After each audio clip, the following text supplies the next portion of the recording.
Okay, I'm gonna call this meeting to order. And the first order of business is introductions. Lily, would you like to start us out, please? I guess. Lily Anderson, dairy and poultry representative from South of Livingston. We've had a good but also horrible week. We had to dump 16 milkings out of our tank because the cooler quit. So we I couldn't thought pull you them out. fixed that. We thought we did too. So that was a bummer. We had a bear come down and he was drinking the milk out of the drain field, having a great day. So, and then, but we got calves shipped, preg checked, heifer sold. So that was good, at least make up for all the milk we dumped down the drain. So. William Fine Saucer, swine representative, I guess, in Montana. Things are doing very good in the pig world. The prices, hog prices are still very good for this time of the year. Futures are looking exceptionally well. Winter wheat is looking nice. You can see the rows came on nice, with pretty good moisture to get it to come up, and hopefully the amount's good snow pack to finish it off for irrigation and everything. You got quite a bit of snow here the day before. I see they're pretty white on top there.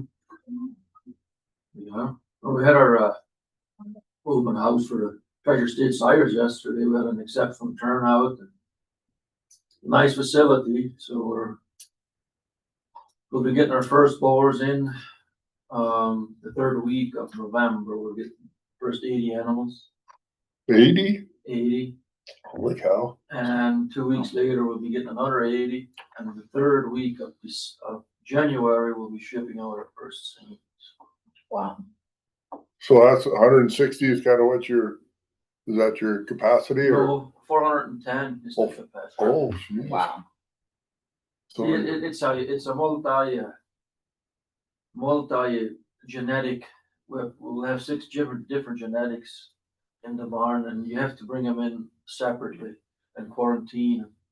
If you brought them all in at once, the insurance won't cover it if something would happen. Sure. To get sick or die. Yeah. So you have to bring them in one genetic at a time.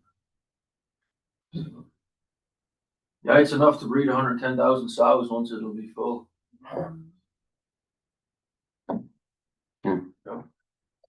Alan Redfield, cattle rep, Livingston. We've had some real good moisture. We've already got about 3 inches of rain in the last couple of weeks, and got all the calves shipped. They weighed good. I didn't get all. Not as good as somebody's. No, of course.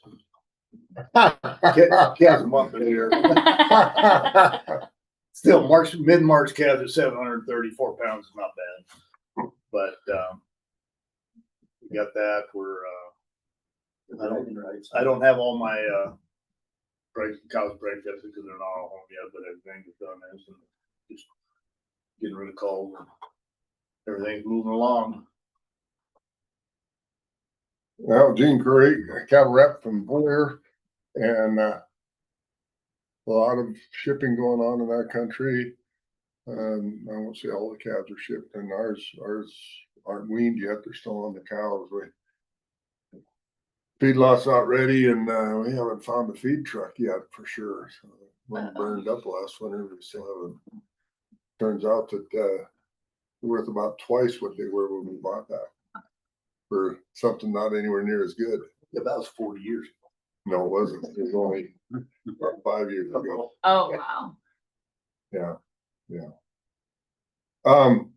And just like William, our winter wheat's looking good. Some of it needed another shot of rain, and we got another 3/4 of an inch of rain. That was enough to connect the moisture, and I think the winter wheat's all up and looking good. We got it sprayed here the other day, so I think we can control the sheepgrass and some of the other weeds.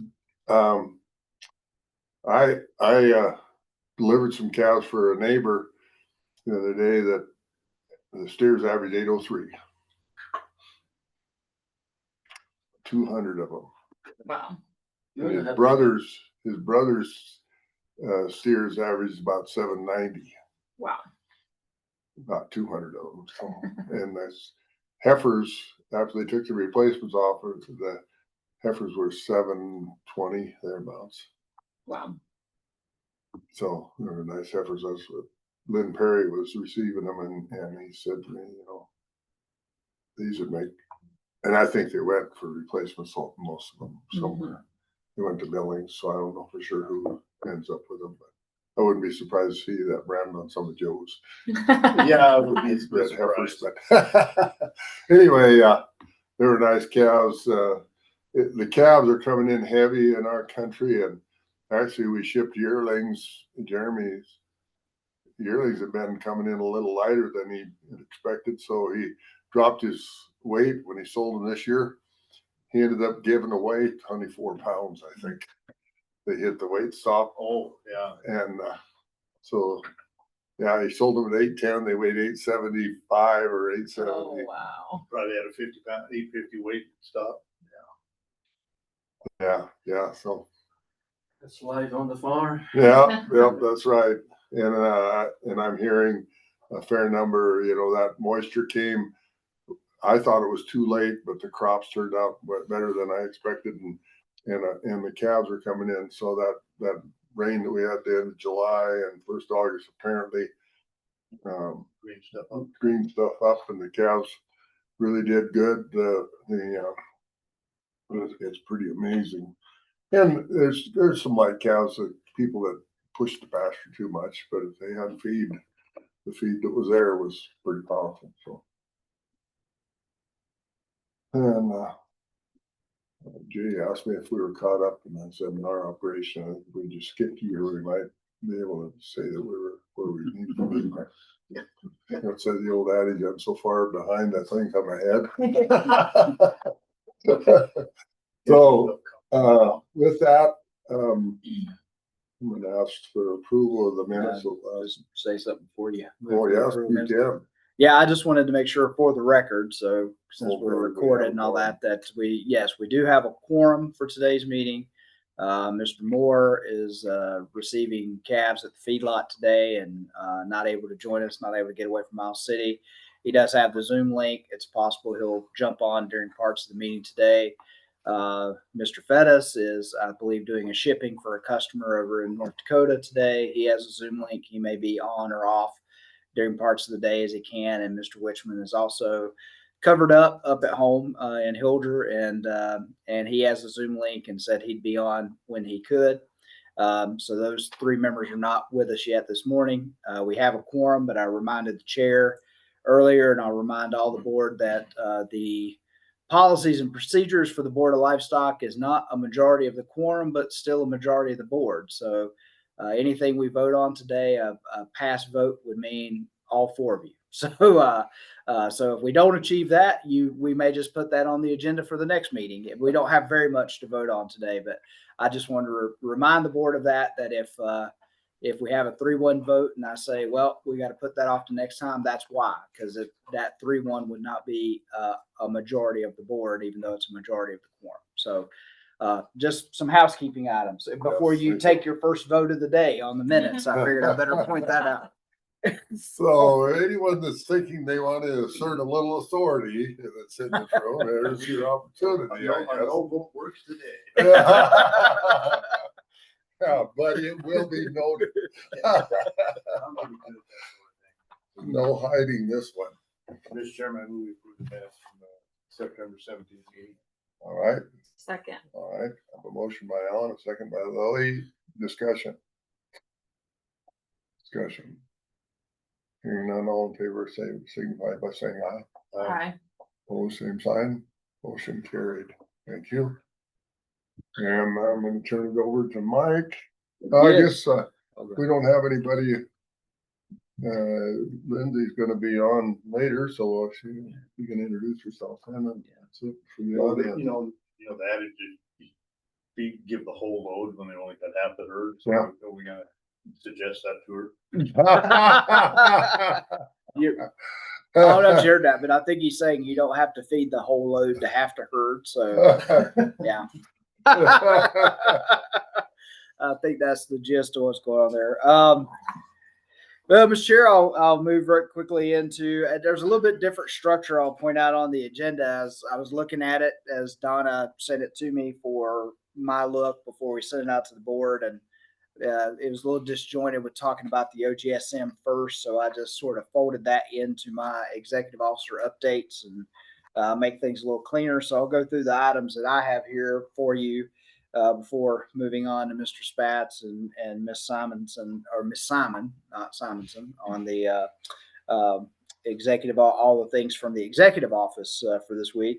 The first thing is Yellowstone National Park, bison, the EIS, IBMP, all those things. We did have our fall IBMP meeting yesterday morning. It was a virtual meeting as decided on by the partners, largely because several partners, us included, are engaged in litigation with each other, some other things.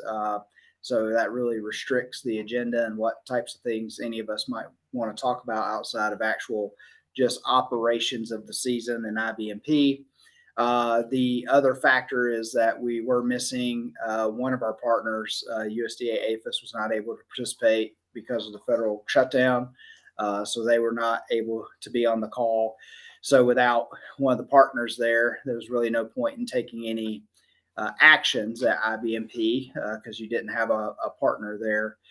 So it was a pretty straightforward meeting yesterday about operations. We received a update from Yellowstone National Park on population.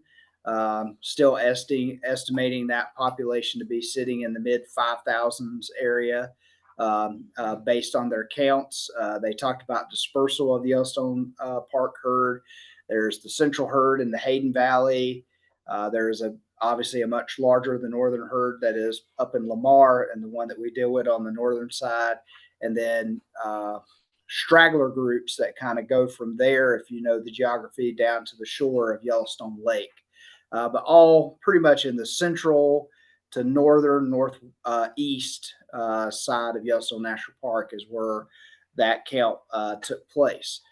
So in accordance with the current EIS, which is environmental impact survey, the decisions that were made there, which is what governs what's going on with the park, they talked through their prioritization. I think one of the things to be very clear about is that we will this season, should the opportunity arise, manage for a decreasing population to try and take enough bison to do that.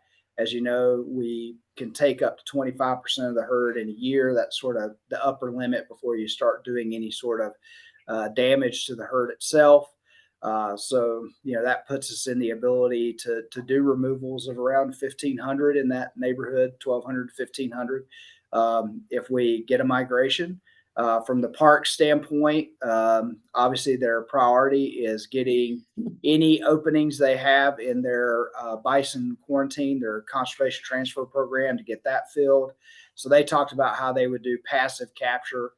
You guys just went down there, some of you, and saw, and I don't know that you went to Stevens Creek, and they talked about the geography there. So that's why it's always good to know about what their sort of passive capture area is, that when buffalo come into there, they can kind of funnel them into that Stevens Creek facility. So bison that enter that, first priority is filling that cohort on the conservation transfer program.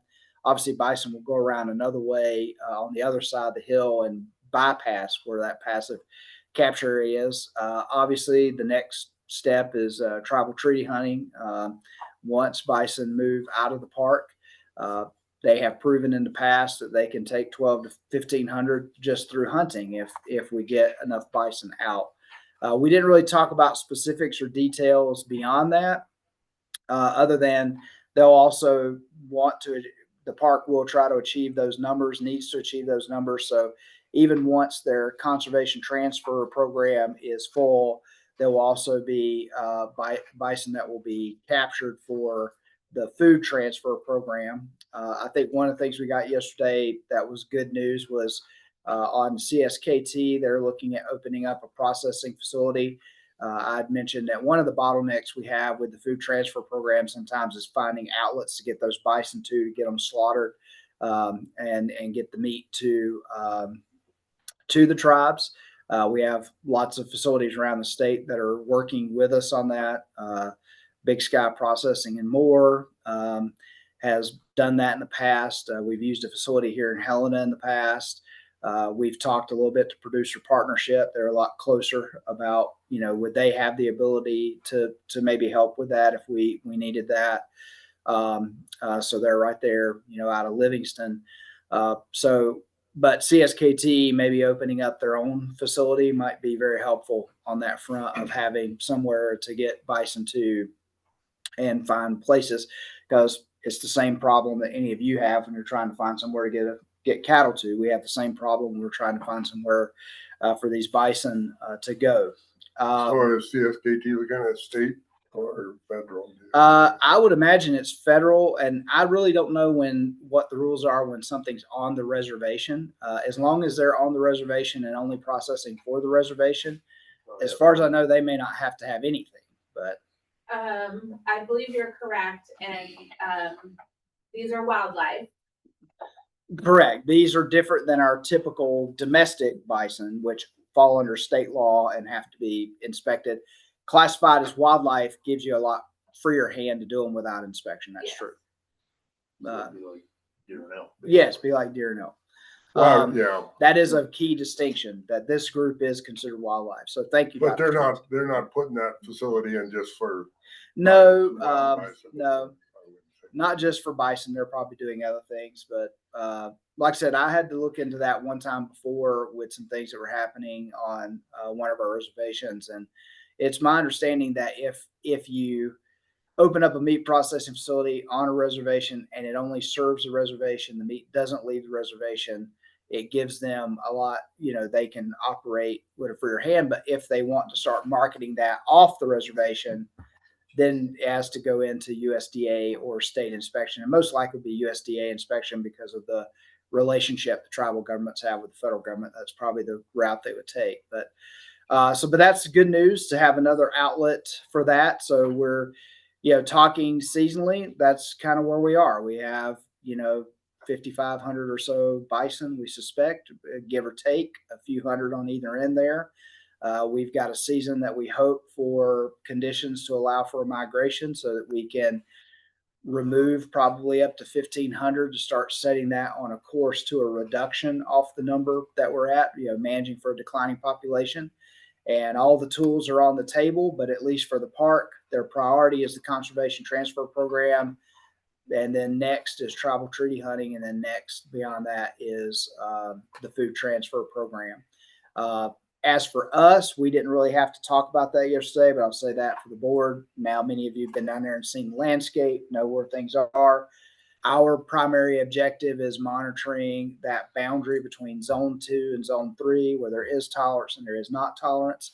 A few years ago, when we had an out migration, our crew down there will monitor bison. And if we have groups that are getting close to the zone 3 boundary, we'll do preemptive hazing to try and stop it before. In other words, we're not just going to let them cross the boundary and then deal with it. We try to preemptively move them back down and on the northern side, because that's where we're doing most of our work, but move them further down the basin away from that boundary if we can. I think the other commitment, we didn't talk about it yesterday, but we also want to help with prioritizing some tools. So I think if we had that happen again, as we did a couple years ago, there was success with that of maybe giving a heads up to the tribal treaty hunting partners that, the next day we need to conduct a hazing operation, say at 9:00.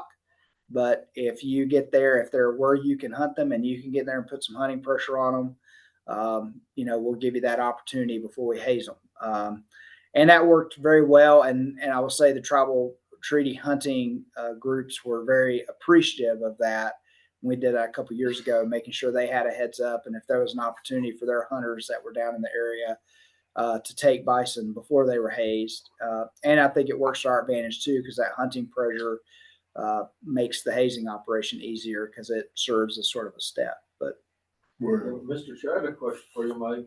So why would you want to haze them before they get into zone 3? I mean, we have a problem. We have too many of them. We need to eliminate them. So why would you want to haze them? Aren't we working together on this? Or Well, we don't, because once we don't want them to be commingling with cattle. So once they go into zone 3, there's that opportunity for commingling with cattle.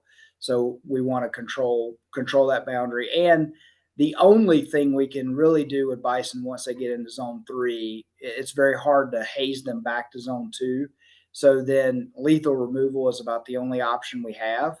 And it is, and I'll put that out there to the board. I mean, our desire is if there is another outlet for these bison other than Department of Livestock having to take them, that's our preference. So by doing it that way, we give the tribal treaty hunting party a chance, right? And the other tools a chance by keeping them there. Plus, usually it's very difficult. You now probably been down, you've seen the landscape. A lot of times if bison get away from us in that territory, when they show up way outside of tolerance. They're not close to tolerance at all. And that, for folks in the southern end of the Paradise Valley, that's a challenge. And so like I said, when that happens, the only option we usually have is us having to administratively take that animal, because trying to haze it back to zone 2 is just from that far away is not feasible. And there's some landowners who don't want you to even do it. Yes. So you're having that battle.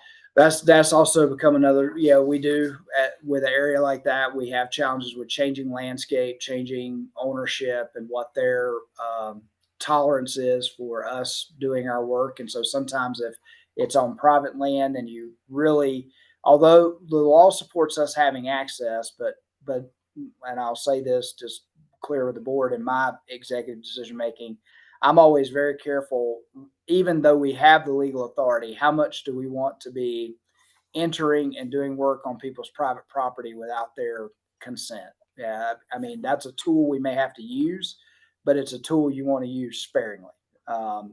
And so sometimes what happens is you'll have bison and then they get even further away because you can't do anything until they get to someone's property who wants to work with us. Then it's just challenging. So, and also we don't want to see, if we have a bigger migration and we obviously, I don't think are very well equipped, and Dr. Szymanski can correct me if I'm wrong, but if we're talking about seeing 100 or 200 bison breaching that zone 3 boundary, we're not very well equipped to handle that. So it's just a preemptive thing of while we have the problem in front of us and it's in a landscape where we can control it, it's better to take that action. Besides the other pieces too, which is I do think we really do support that. If there's an opportunity for tribal hunters to take these bison, that would be our preference over us having to take that action. So William, So I was just gonna add, Mike mentioned it, and maybe just to put a sharper point on it, is when we haze them, when they're approaching the boundary of zone 3, we don't haze them completely back to the park boundary. Like we're just pushing them away from the boundary, to just give us some space to work in. So they are still very much huntable animals after we haze them. And that big outmigration in 21, 22, we did a tremendous amount of hazing when you look at the number of hazes that were done, but it was all done by a single person where he could go in either by horse or even on foot and just kind of push those animals back away from that boundary. Whereas if we got into a scenario where those animals breached, it would take a lot more manpower and resources to contain them. plus you maybe weren't, was engaged, but there was a time that this department had a huge black eye in the public because of our lethal removal. That was before the tribal hunting started. So this department took care of removal of most of the bison. And, we had the Buffalo Fields people out there. I mean, it was headline news, over and over. And, so far, it seems like we're kind of a little bit shielded from the front page anyway. Yeah. We still get it maybe in the page 2 or 3, but not the front page as much. So, just to put bow on that, we did approve an operations plan, which is very similar to previous operations plans. No major changes in that. Everybody knows what they need to do for the upcoming season. Everybody seems committed to their role and what they need to do. So we're set up for the season. There will be meetings that will be taking place probably in the next few weeks. With they'll start to fire up what we call the tribal hunt calls, just to coordinate between the different tribes that are coming in from different areas to hunt. And so those calls are much about where are the bison at, what's going on, is there something there for hunters to actually get to, who's going to be there, and then that coordination, because that hunt can be a challenge because you have lots of different agencies and entities operating in the same space. So that hunt can only take fairly confined space. Yes.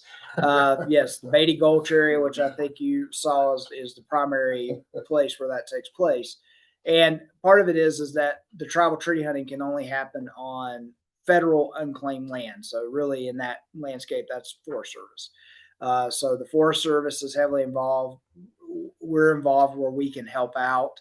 FWP is involved, I think, really from a safety standpoint, making sure that things are happening safely.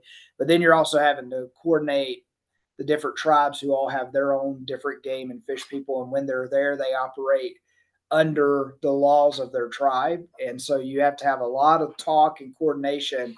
And I think some of you talked about that, like when you went down to visit, a month or more ago, that you have to coordinate, like, okay, let's make sure that while people are retrieving their buffalo, we don't have people shooting down range at buffalo while they're out there.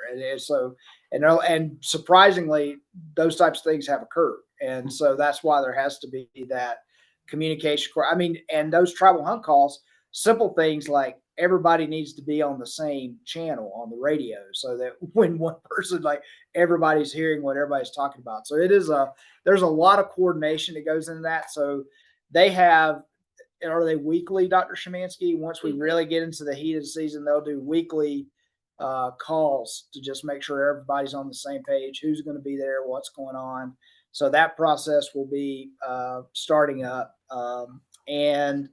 I don't think there's anything really to talk about. I mean, obviously we have our state litigation with regard to the recently unveiled decision on their new EIS that's been in place for about a year now. But unless Miss Simon has something to say, I think we're still status quo there. Nothing really to report to the board. No real movement. It just is what it is. As unfortunately a lot of litigation is, it just sits around for a long, long time. So when there is Lawyers something to get paid by update you the on, hour. yeah. I guess. Technically, Maybe but not something- billable hours. So So just going back to the tribes, so how do they decide which tribe gets to hunt which day? And I mean, there has to be some coordination because otherwise you could have more hunters than bison by they all establish sort of different seasons when they're going to be there, and in what areas they're going to be, because you have some that will not hunt on the west side because they want bison to explore the tolerance that they have there, but you have others that will hunt on the west side in that area if bison are coming out. Basically what governs their rights to be there is their treaties with the federal government, right? And so the federal partners, so the Park Service, for example, has to honor those treaties that were made with the federal government. So, and of course, and that's a question I often get about who's there. You'll hear about tribes from very far away that are coming in, the Umatilla in Oregon, but these are all tribes who had treaties with the federal government because these were historical hunting grounds that allowed them to be there. So that's kind of what determines who gets to be there, is who has federal treaty rights with the federal government for that area. And, there's really not much I think anybody can do. And I'm looking back to Dr. Szymanski. We're just listening to those. Usually we're just listeners to those types of conversations because it really doesn't affect us. But I think what I've learned is there's not really a way. That's why this coordination is so important, because if they all wanted to be there at the same time, they could. I don't think there's anything that prevents it, but there has to be some conversation among the tribal partners to make sure that what's happening is manageable. And so you'll have where, you know, CSKT has this season, they're here these dates to this date. Same for the Nez Perce, and they'll be staggered, and some will start earlier, some will go later into the season. But as far as there is a period where they all sort of overlap, and that's where there has to be like, okay, who's going to be here? How many is going to be here? We all have to be in communication and talking to each other. And when they're on the landscape hunting, most of the hunt tribes will send one of their wildlife officers there. Mhm. So they'll have like a tribal game warden there to oversee their members while they're hunting. And I believe that every morning they have an on the ground safety Mhm. meeting at Baby Gulch, just to kind of make sure that everybody's aware of who's out there, kind of movements on the landscape to prevent any incidents. It doesn't always go smooth. It does not. No, it is, it's about as organized as chaos can be organized, but I think it has improved a lot in the last couple of years from where it was. I mean, some of you remember that there was actually someone who was wounded by a stray shot, a tribal member a couple years ago, and so that, I think that kind of woke people up on the safety front of having like, hey, let's make sure we know what we're doing and we have things in place. So, you know, just things where if someone's out there cutting out a buffalo they've shot out in the range, that someone knows they're out there, right? And that's their flag system and other things that they put up so that, okay, I've got a marker. I can see somebody's out there doing something right now. So I should not be shooting into that group of bison that are out there. It was an eye opener, wasn't it, William? For the size of the area and what I envisioned before I went there and what I saw were quite different. Well, I'll move on. Legislative interim update. So the next thing on the legislative interim agenda is going to be on November 12th. So November 12th, Economic Affairs Interim Committee is meeting. They haven't scheduled us for our typical oversight meeting yet. That's not happened. But they will be tackling some of their study bills that they had assigned to them. One of them is the study bill with regards to a Montana Cattle Committee. So they'll be spending about an hour of their meeting on the 12th on that topic. It looks, from what I've received from the staff of VAIC, they have requested me to be there. I tried to clarify in what function do they want me to be there. And I was like, I can talk about numbers. I can talk about inspection numbers over time, inventory numbers over time, how we deal with the current federal checkoff and the relationship we have with the Montana Beef Council. I did confirm those are the things they want to hear because I kind of want to put some boundaries around what our role with that conversation are. The Beef Council will also be represented there to present, and they will have, so far in their agenda, a representative from the Montana Pulse Crop Committee there. I'm assuming the role of that is just to talk about how a state commodity committee that is in existence, how it works and it was one of the most recently established because it was established in the 2017 session. Or at least as the referendum was established, which later passed, which led to the Pulse Crop Committee. And there was a lot of overlap between that legislative language and the original bill talking about a cattle committee. So I'm assuming that's what their role is, to talk about how they got that set up and how that works and how that's structured. Of course, that's attached in Department of Agriculture, not in Department of Livestock. So those are the three entities that I've seen that have been asked to be a part of that conversation.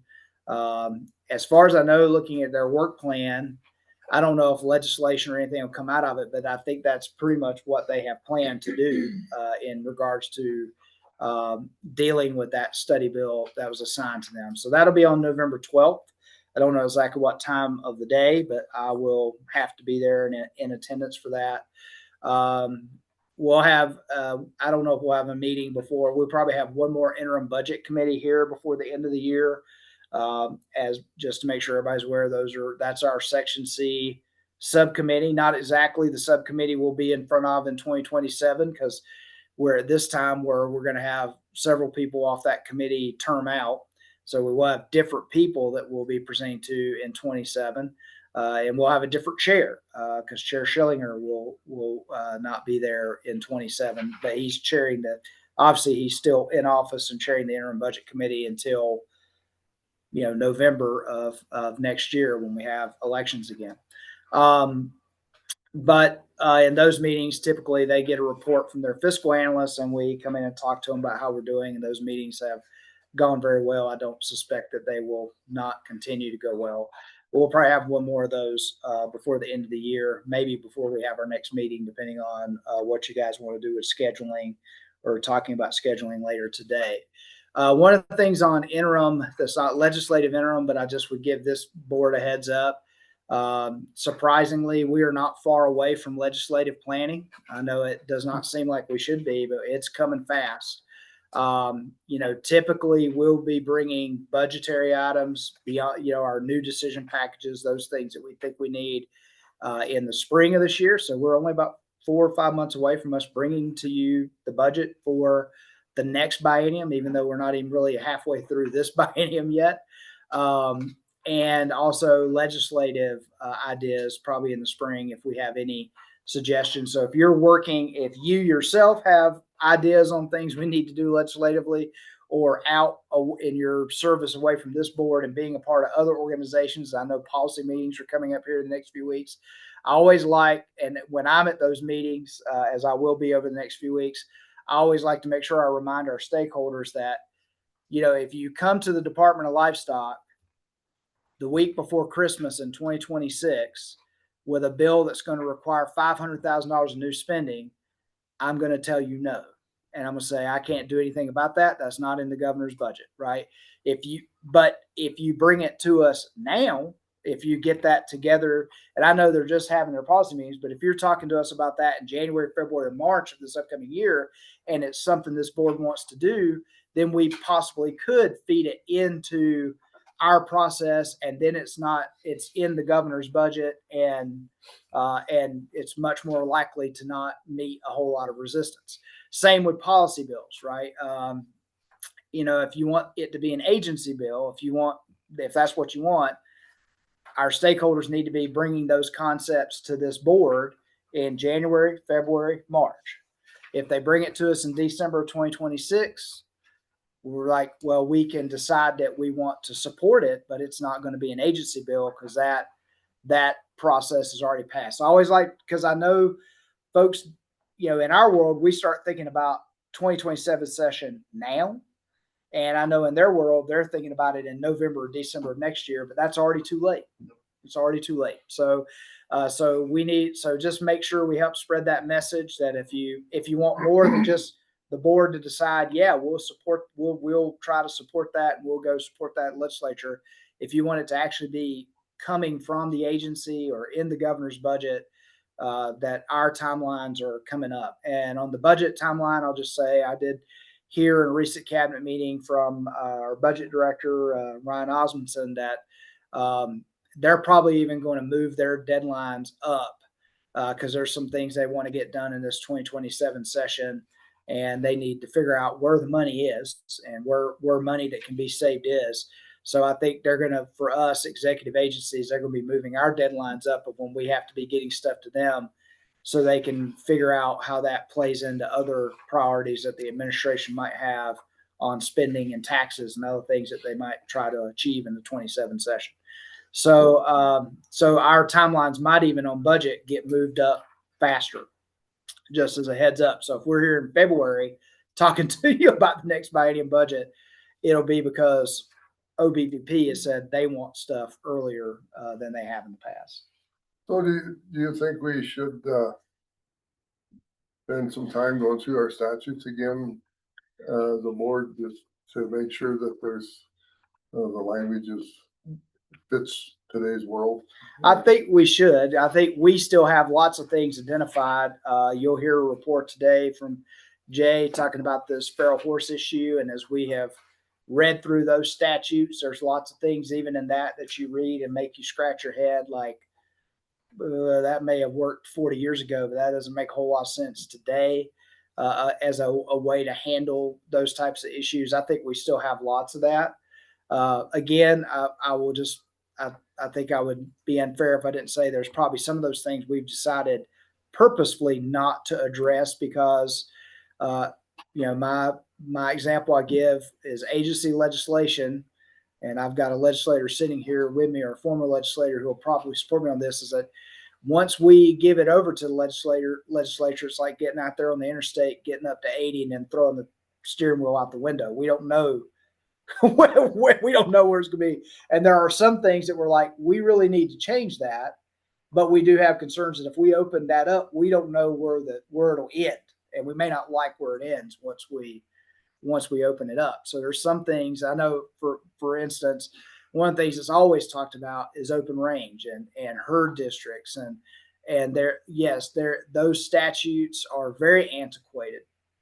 However, the question is, do you really want to open up to the legislature to decide what the future of open range is? Like, the outcome may not be what we want. And so we have to be, be careful and cautious about that, I guess, at what issues we want. But I do think there are many statutes still within Title 81 specifically, and Ms. Simon would probably agree with me as she's tried to read and interpret many of them, that there's lots of them that could use some work to come into today's standards. And I'm going to call her out for a second. One of the things that Ms. Simon made me aware of recently is that there are some powers, and I've got both of them sitting back there, but there's some powers that are vested in the state veterinarian in that office that we believe those powers are no longer probably constitutional. They probably were in 1940, but other court cases and other things have happened about people's right to due process and those things that, maybe we don't have that power and authority really without giving the individual due process. Because there are some things where it's like we can seize property, we can do some things down buildings without due process. And yes, that was probably written for a different time. And many court cases have said citizens have more rights than we that. have never burnt a building. So yes. Well, there's also, I believe there's a few of the penalty things that we need to bring into the 21st century. Yes. Because they're, $50 doesn't do anything anymore. Right. There's a lot of that, to your point. Yes, for legislation, there's a lot of those things we should address.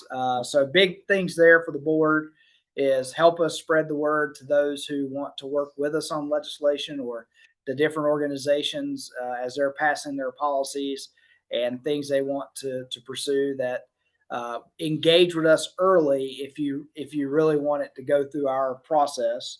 And I think the biggest thing is on the budget side, because what will happen is maybe they don't want it to be an agency bill, but they're not expecting me when we get to session to say, it's not that I disagree with what you're trying to do, but there's a $200,000 fiscal note on it. It's not in the governor's budget, so I can't support it. I can go and answer questions, but I can't take a position. And that does rub, we have people who get upset about that. And you're like, well, if you'd asked us, we might, we could have probably worked with you and figured that out if we'd have got it slated in early enough in the process. But anyway, that's what's going on interim wise with legislation. Well, I'm going to ask this group, at one time the lieutenant governor mentioned that she would like to come and give us a little background on her districts and open range and stuff. Is that something that you would like to happen? I don't see the point. Okay, that's fine. Really, Because she hasn't, at one time she indicated that she was going to do it, and now I haven't heard from her in quite some time. And You can explain it to us and we may get it, but you go to the legislature, it ain't gonna ever get figured out. No, I'm They not, can't I'm understand. not, Just say. I don't think you're right, because in today's legislature, the Cowboys not gonna come out of there with what they envision as Might be a two solution to what they envision as a good solution. So, yeah, I'm not that, I just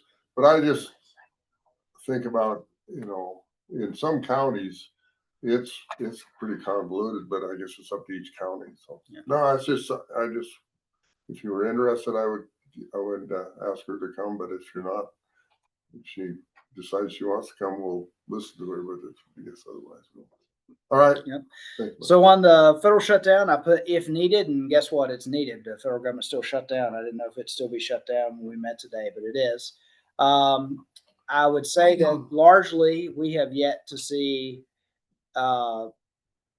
major direct impacts. Well, no, don't worry, I'm not done yet. Dr. Kamansky, what I'm saying is like on our finances and our ability to carry out our duties.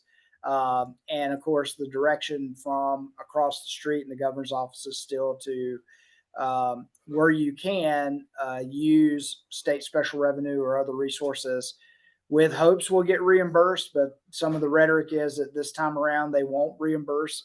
I've been through, this is my third federal shutdown, I think, in this job now. I haven't been here for 10 years.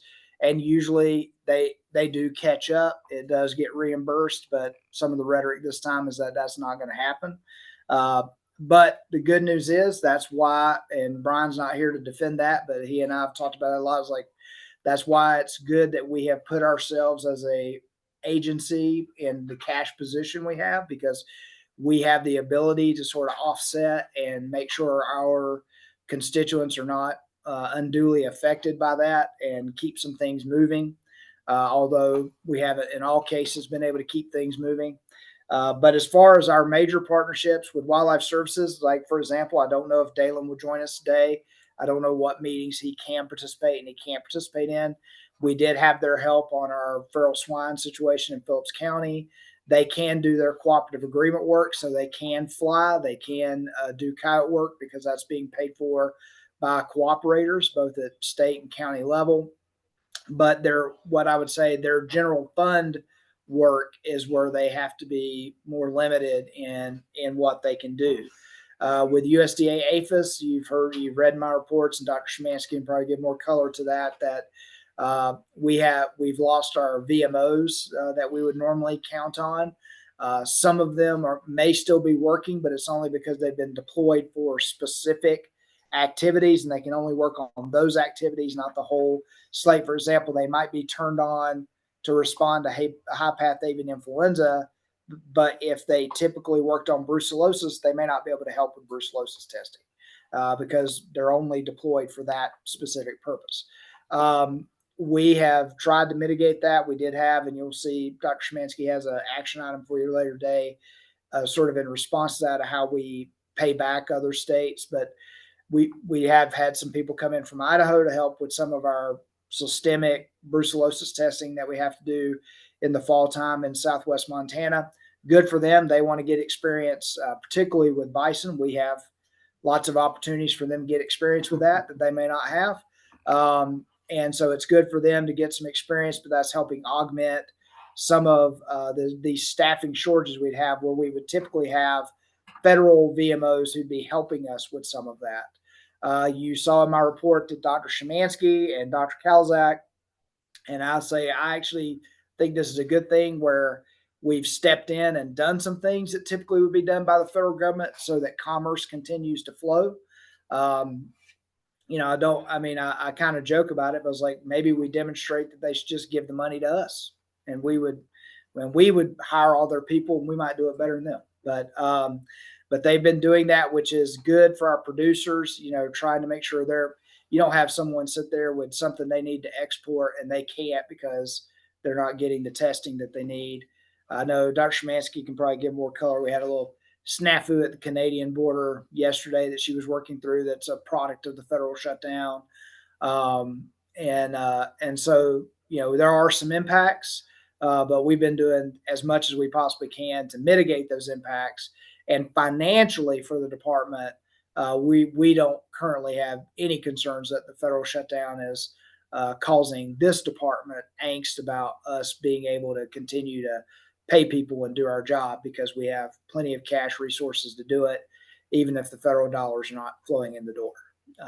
I don't know, Dr. Szymanski or Jay, I don't know, with Packers and stockyards, you and I really haven't talked about. Well, I think you have.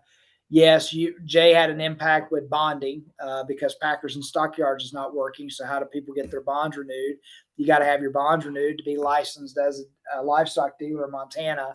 So those are the types of impacts and things that we've been working through. And I don't know what the resolution on that issue was.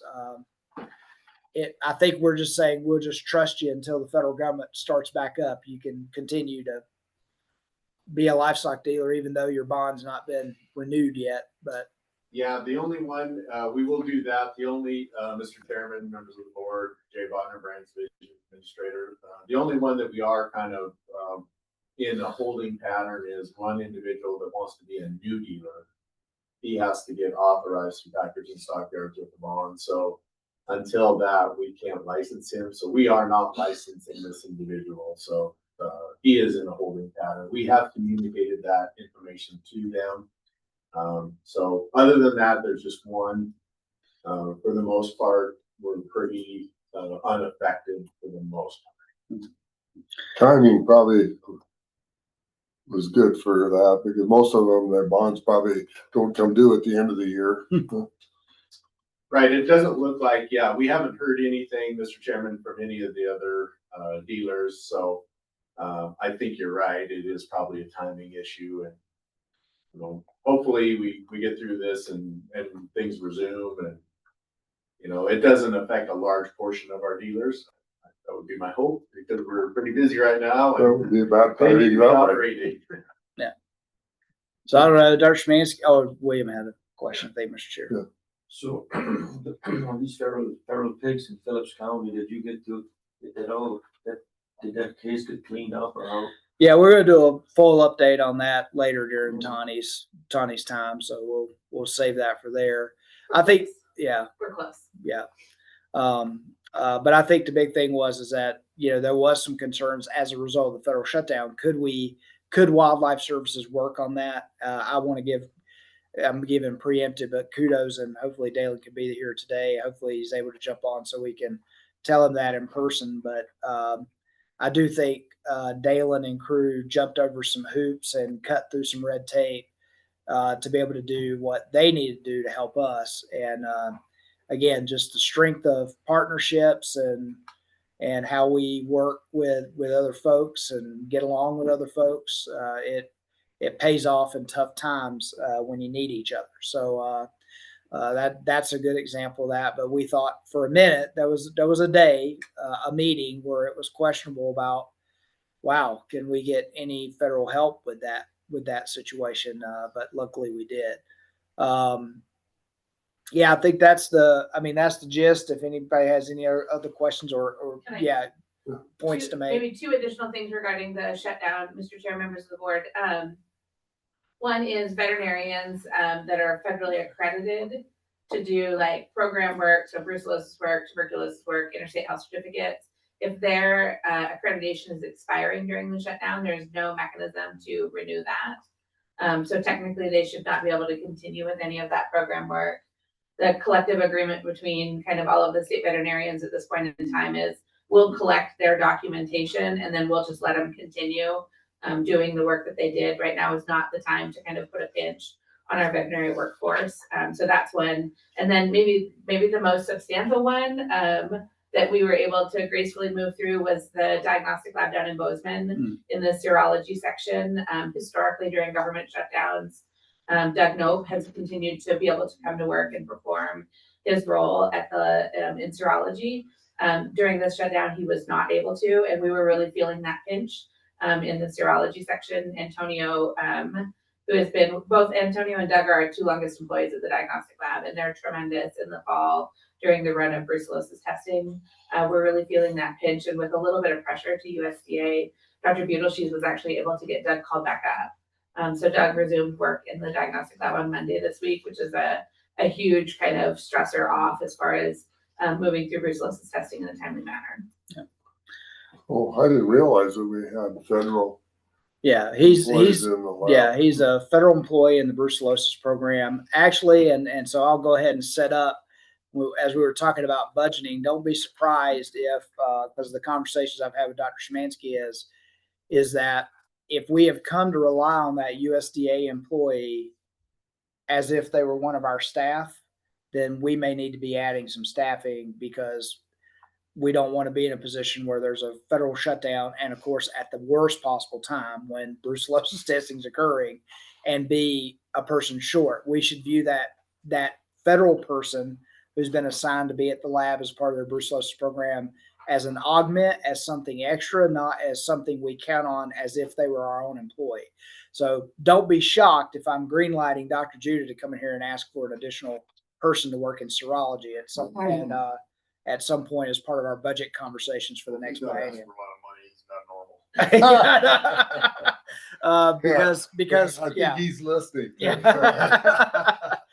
Because we shouldn't be in a position where, that's an augment, it's an extra, but I think the workload there in that section of the lab, especially during the acute time of the year, has gotten to where them being there is and then when they're not there, there's a big impact. So we're thankful to have USDA personnel, but as I said, it's my third federal shutdown, and so I'm sure there will be more. I don't think that's going to be a tactic that's going to go away, and so we have to probably think about the future there on that. But my big thing I'd say before I leave federal shutdown is, as you heard, Jay, Tawny, Brian, who's not in the room with us, and I'll say to our other partners, Dalen and Wildlife Services,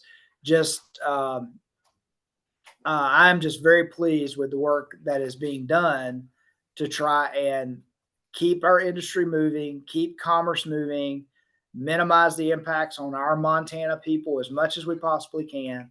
Because we certainly could take a different tactic with that if we wanted to. And I'm just appreciative of the creativity and the extra work that has been done. And because it is for our constituents in Montana, regardless of what's going on with the federal government, tough times are your time to shine. And I'm just going to give those kudos and very appreciative to everybody who's doing that. People remember who was there when no one else was, and I hope that plays out. Just moving forward, upcoming stakeholder conferences. I know all of you know. I was just going to give you a heads up on my schedule of where I'll be. So this Saturday, November 1st, and I don't know if Jay's going to join me. He probably is going to join me. We're going to make an appearance at Montana Farmers Union Conference in Lewistown. They put out an invitation, so we're going to go up on Saturday, spend a few hours there, probably have a chance to give a brief update to their group during one of their general sessions. We're planning to be, I know some of you will be there for the whole thing, but I know Jay and I for sure, I don't know if Dr. Szymanski or others will join us. We'll have a little contingent that we'll probably make a day trip to Montana Farm Bureau on the 18th of November in Missoula. Plan to be there that day. We don't really have any official function there, but we'll just be there to talk to people and answer questions. It's close enough we can go over and come back in the same day. Yes. Just for all of you are invited to Farmers Union, and they will. Oh yes, yeah, Uh, yeah. If any of you want to go to Lewistown, and they will not charge you to come. They will. Yeah. You'll be a guest. So anyone that would like to go over to Lewistown. Yeah. What's it? Friday and Saturday? Yes, Thursday, Friday, and Saturday. Yes, and so Saturday is the day that they indicated any time you look. Yeah. So the 18th of November is when we'll go over to Farm Bureau. I talked to Montana Cattlemen's here in the last week. They're not going to do their typical Cattlemen's Day this year. They are sort of restructuring. There's, some folks that have been long time people that have been instrumental. So Jan McDonald's one. If you know, Jan's from Fort Shaw. She's been there long time, sort of secretary treasurer, the person who's kept that alive. I think she has reached a point where she's taken a step back. So they're having to refigure how they how they do things. And so they're not going to do their typical Cattleman's Day. They're just going to have a business meeting. And so we won't have that. Normally we go if they invite us, but we will not be attending a Cattleman's meeting. We do know right in that same time period, wool growers, Greg's not here today, wool growers will be going on. So usually Greg I just let Greg give him the information. He provides an update so that it saves some travel and expense for me going to give a brief update. If Greg's already there, it's good for him to do that. And then I know Stock Growers Convention I don't know if we'll meet before that or after that, but they're in the first week of December. We'll be there. I know we'll do our typical beef marketing and promotion committee. They also are doing a panel that will include myself, Director Street from Ag, and Director Beatty from Revenue with their Ag Tax and Policy Committee. So we'll be there for that. They've put out an invitation or want to put together a group to do a panel discussion in front of that committee. And so that'll be our engagement with Montana stock growers. But it'll just be the busy time, and I'm sure I'll see many of you there at those meetings. And if any of you are asked to provide any updates to any groups, just let me know. I'll get you any information that you need to give a full update if they ask you to do that. But we will be engaged in those things. We're also at Stock Growers.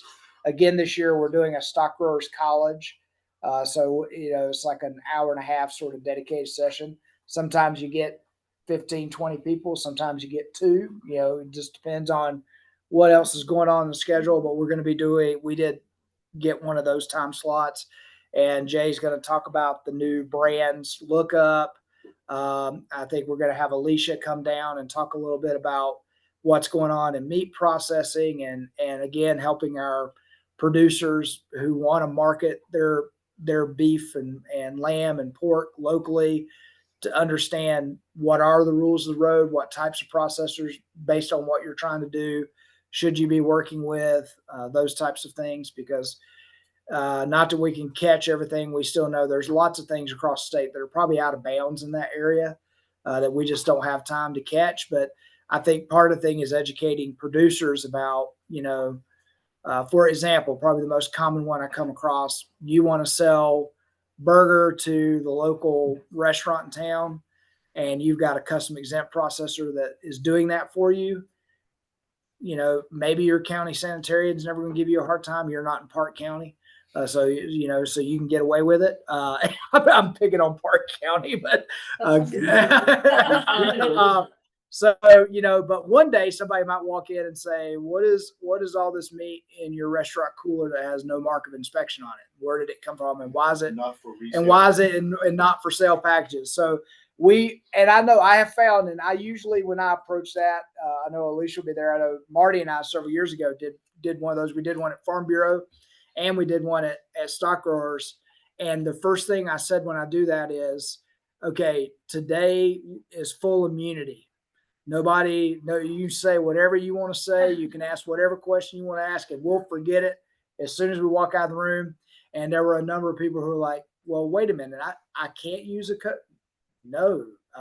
Or I know one that was with Stock Growers who goes, well, okay, I'm using a licensed facility, but I'm selling all of this burger to the local restaurant, but I'm just bringing it back to the ranch. And he's like, so you're telling me there's a license I'm supposed to? Yeah, you're supposed to have a Meat Depot license. Yeah. I was like, give us a call. Separate freezer. Give us a call.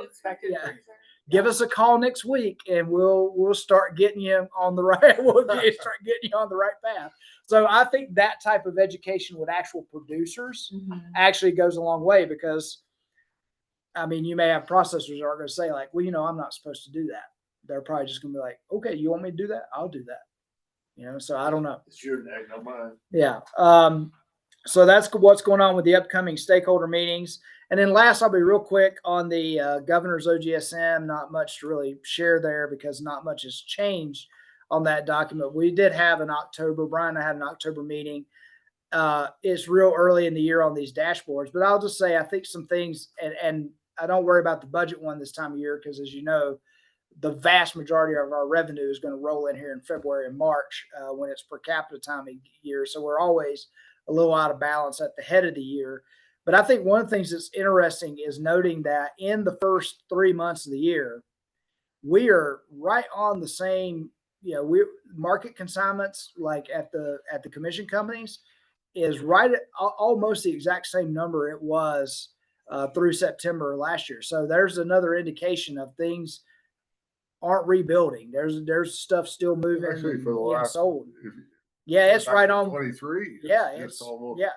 So we're not seeing any slowdown there. Now that's probably because prices are high enough that people don't have to be very creative with marketing. I can just take them to the market and get a really good price. But we're seeing that, and our slaughter numbers are in our state inspected facilities, which still, as a percentage of the total, is not a big number. But the slaughter facilities are as busy as they have been in any of the previous years, and so those are just indications that things aren't slowing down out there in terms of people moving cattle. Doesn't really. These are just little signatures that I look at, and Jay made just that I'm like, well, I'm not seeing signs of people holding on to a whole lot, wanting to rebuild a whole lot right now. People, I think, are still taking advantage of the markets with the way they are. I know I got a report a night ago. I haven't even talked to Jay about it, but I guess Lewistown was lined up down the road. Yeah, so a big sale day coming in there at Lewistown. I was like, so the fall run is just as big as it has been, even though we've got 30% less cattle out there. So, I mean, that's kind of what we're seeing early in the fall run. But that's what was interesting about that dashboard. And then I just wanted to say, like, highs and lows that I wanted to highlight for the governor. I did highlight the federal shutdown as both a high and a low. It's given us a chance to do some things and provide service to people that show we're here for the industry, but there are negative impacts as well. The handling of the feral swine issue, I just wanted to point out, was as a high of how that work and collaboration going. The fact that we were able to change our movement permits to no cost if they're procured online, that I've actually gotten lots of positive feedback on that from people. That we were working through our brucellosis quarantine herd down in Beaverhead County, working through the horse EIA quarantines, getting one of the things that I highlighted because the governor likes software stuff, but I think not as much maybe for this table, big deal, but doing some things with our lab information management system to maybe improve service or how we work with that, like moving it to a cloud-based system. I thought that was something he'd be interested in. The agreement we've reached with the Crow on potential wildlife and livestock surveillance for brucellosis there in that landscape. And then William, the other thing I talked to him about was the new boar stud facility that was opening up, and I know it'd have been nice to have him there, but he was in Japan and South Korea, and so he just got back from being overseas for about 2 weeks here a day or so ago. But I did talk to him about that and what that meant for Montana. So the only thing I talked to him on the low was the FDA check rating, because that is a low, that we were going to have to work on that. We maybe can turn it into a high early, but it's just disappointing to get those results of our work and our program. And then just the fact that we're still dealing with high path avian influenza again. Every time birds fly, we're dealing with high path avian influenza for like the last 4 years. So just never ending. But that's a low, and everything else was trending well. That's all I would say on that I was sharing with him for the OGSM meeting, the operations review meeting that we do with him. But if you have any questions on that, let me know. That's what we were sharing with him in our 30 minutes we had with him this past month. So the Crow, I guess I missed that if you came out in one of your updates or something. Yeah, we've been entering. We entered into an MOU with the Crow, and the intent there is joint. It's really FWP, but with us doing some monitoring of elk on the reservation in specific areas, and potentially, well, they might call them wildlife, but we might call them livestock, but some additional species testing that they may be open to for brucellosis. And the real reason for that is there are issues on the Wyoming side of the border, and if you go across the Wyoming, that's in what, not their designated surveillance area, but that county is in their brucellosis area of concern, correct? That's what they call it. And so there has been some in Wyoming, there has been some positive elk detections, and from our standpoint, it's important to do some monitoring in that landscape just to make sure things aren't moving. We have had scenarios, and I'll be blunt and honest about that. We had a scenario at one point in time where brucellosis showed up in that area of Wyoming, and some of the fingers were pointed back north across the border. It's because of what's going on over there. So from my standpoint, I think one of the things is being able to, if we have an issue there, we need to know it and we need to start working on it. If we don't have an issue there, we need to be able to support that we don't have an issue, and that's not a concern. What might happen within the boundaries of the Crow Reservation is not of concern. But that's a big step to get them to work with us and FWP on So that. is it a done deal then? Yes, we have signed it. We have signed the agreement. I don't know if we'll get them slated for this next collaring, but Mr. Chair, members of the board, the plan is that next spring, or excuse me, this winter, February, March, depending on weather and scheduling, that capture will happen. So we're very excited to get here. That's a priority area. I mean, we've kind of done the rest of the boundaries of the DSA. Is that correct? So, I mean, that's kind of the open side of the. Yeah, Mr. Chair, that is definitely the highest priority area. When we sat down with Fish, Wildlife and Parks earlier this year, we came up with maybe 5 potential areas that we wanted to revisit depending on how the conversation with the Crow tribe went. And so we didn't get the numbers that we wanted in the Southern Crazy Mountains, revisiting the Crazies, the Boulder drainage area in, I always get the county wrong, Sweetgrass. Sweetgrass, yeah. In Sweetgrass County, going back down on the on the southwest corner of the DSA, where our DSA touches Idaho. There's been an interest expressed from Idaho wildlife officials to collaborate maybe on like a cross-border capture. So there was a few areas that we have discussed as far as potential priorities, but the Crow was definitely the highest one, and we'll work kind of those other ones in over the next 5 years of the capture program. So does Idaho? Do they have a similar program? I know Wyoming does, but does Idaho? Do they trap and test? Mr. Chair, Montana relies on live animal capture more than any of the other GYA states. Wyoming probably relies the most heavily on hunter harvest samples, and then Wyoming's kind of a mix of the two of what they do. So I think you said Wyoming twice, but so I think assume you Idaho. Sorry. Yeah. Okay. Idaho is the mixture. So yeah, so we're and as we get into some areas, the Boulder River drainage area is one in particular where we don't believe that live elk capture is going to be effective. It's really small parcel size. And so it's not going to be conducive to using a helicopter over the top of elk. So we're looking at also employing some hunter harvest strategies to try and get some samples in some of these areas. And I'll lift out, I know some board members got some calls about the work we were doing in the Southern Crazies and people asking about whether they should or should not be participating. And I appreciate the board members who have those conversations and sharing.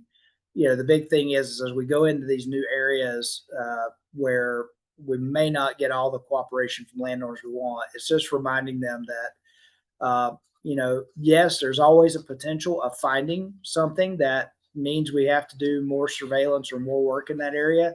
And yes, that is onerous. I mean, some of you are dealing with that. You know what it is. You've been dealing with it for years. But would you rather us find potential brucellosis in an elk capture and begin to put a little more attention on that area and mitigate what's going to happen in the livestock arena? Or would you rather find it out because all of a sudden one day you have 5 or 6 positives in your herd and you didn't even know they were there? Like, which way would you rather find it out? And so I know it's tough, but the reality is if it is there and it's on the landscape, you want to know and you want to start dealing with it before it has the potential to be a bigger problem for the area. And so that I do, but I want to lift up, I'm saying that as a positive because I do appreciate board members I know who got those calls and encourage landowners that no, you should want to know and you should want to help with this and you should want the elk in your area surveilled because the consequences of finding out some other way will be a little bit more shocking than finding out through an elk collar surveillance, right? That there's maybe brucellosis in your landscape. So Not just shocking to the producer where we find it, shocking to the industry. yeah, I regularly get calls from other state animal health officials kind of inquiring about, are we certain about where our boundaries are and that our surveillance system is working? And if we have a failure in that system, the consequences could be really severe as far as additional movement restrictions for all of Montana cattle. So the issue with not being able to trap as many elk in the crazies as you had hoped, is that access? That was an access issue. So maybe at some of these producer meetings this fall, we could kind of lay that scenario out so that everybody's a little more clear, because that was the questions I had, and it is, I mean, it's tugging from both sides of you as a producer. Do you really want to know whether it's there? We just all want to put our basically head in the sand and hope that we never have to deal with it. But Well, I've explained to people that call me, I said, look at 99% of them are negative when you're when you get out further away. Paradise Valley is one thing, but if you get out around the crazies, the bridgers, and you have zeros, I said, that's a good thing to know. Yeah. Because you don't have to do all the stuff that I have to do. mm-hmm.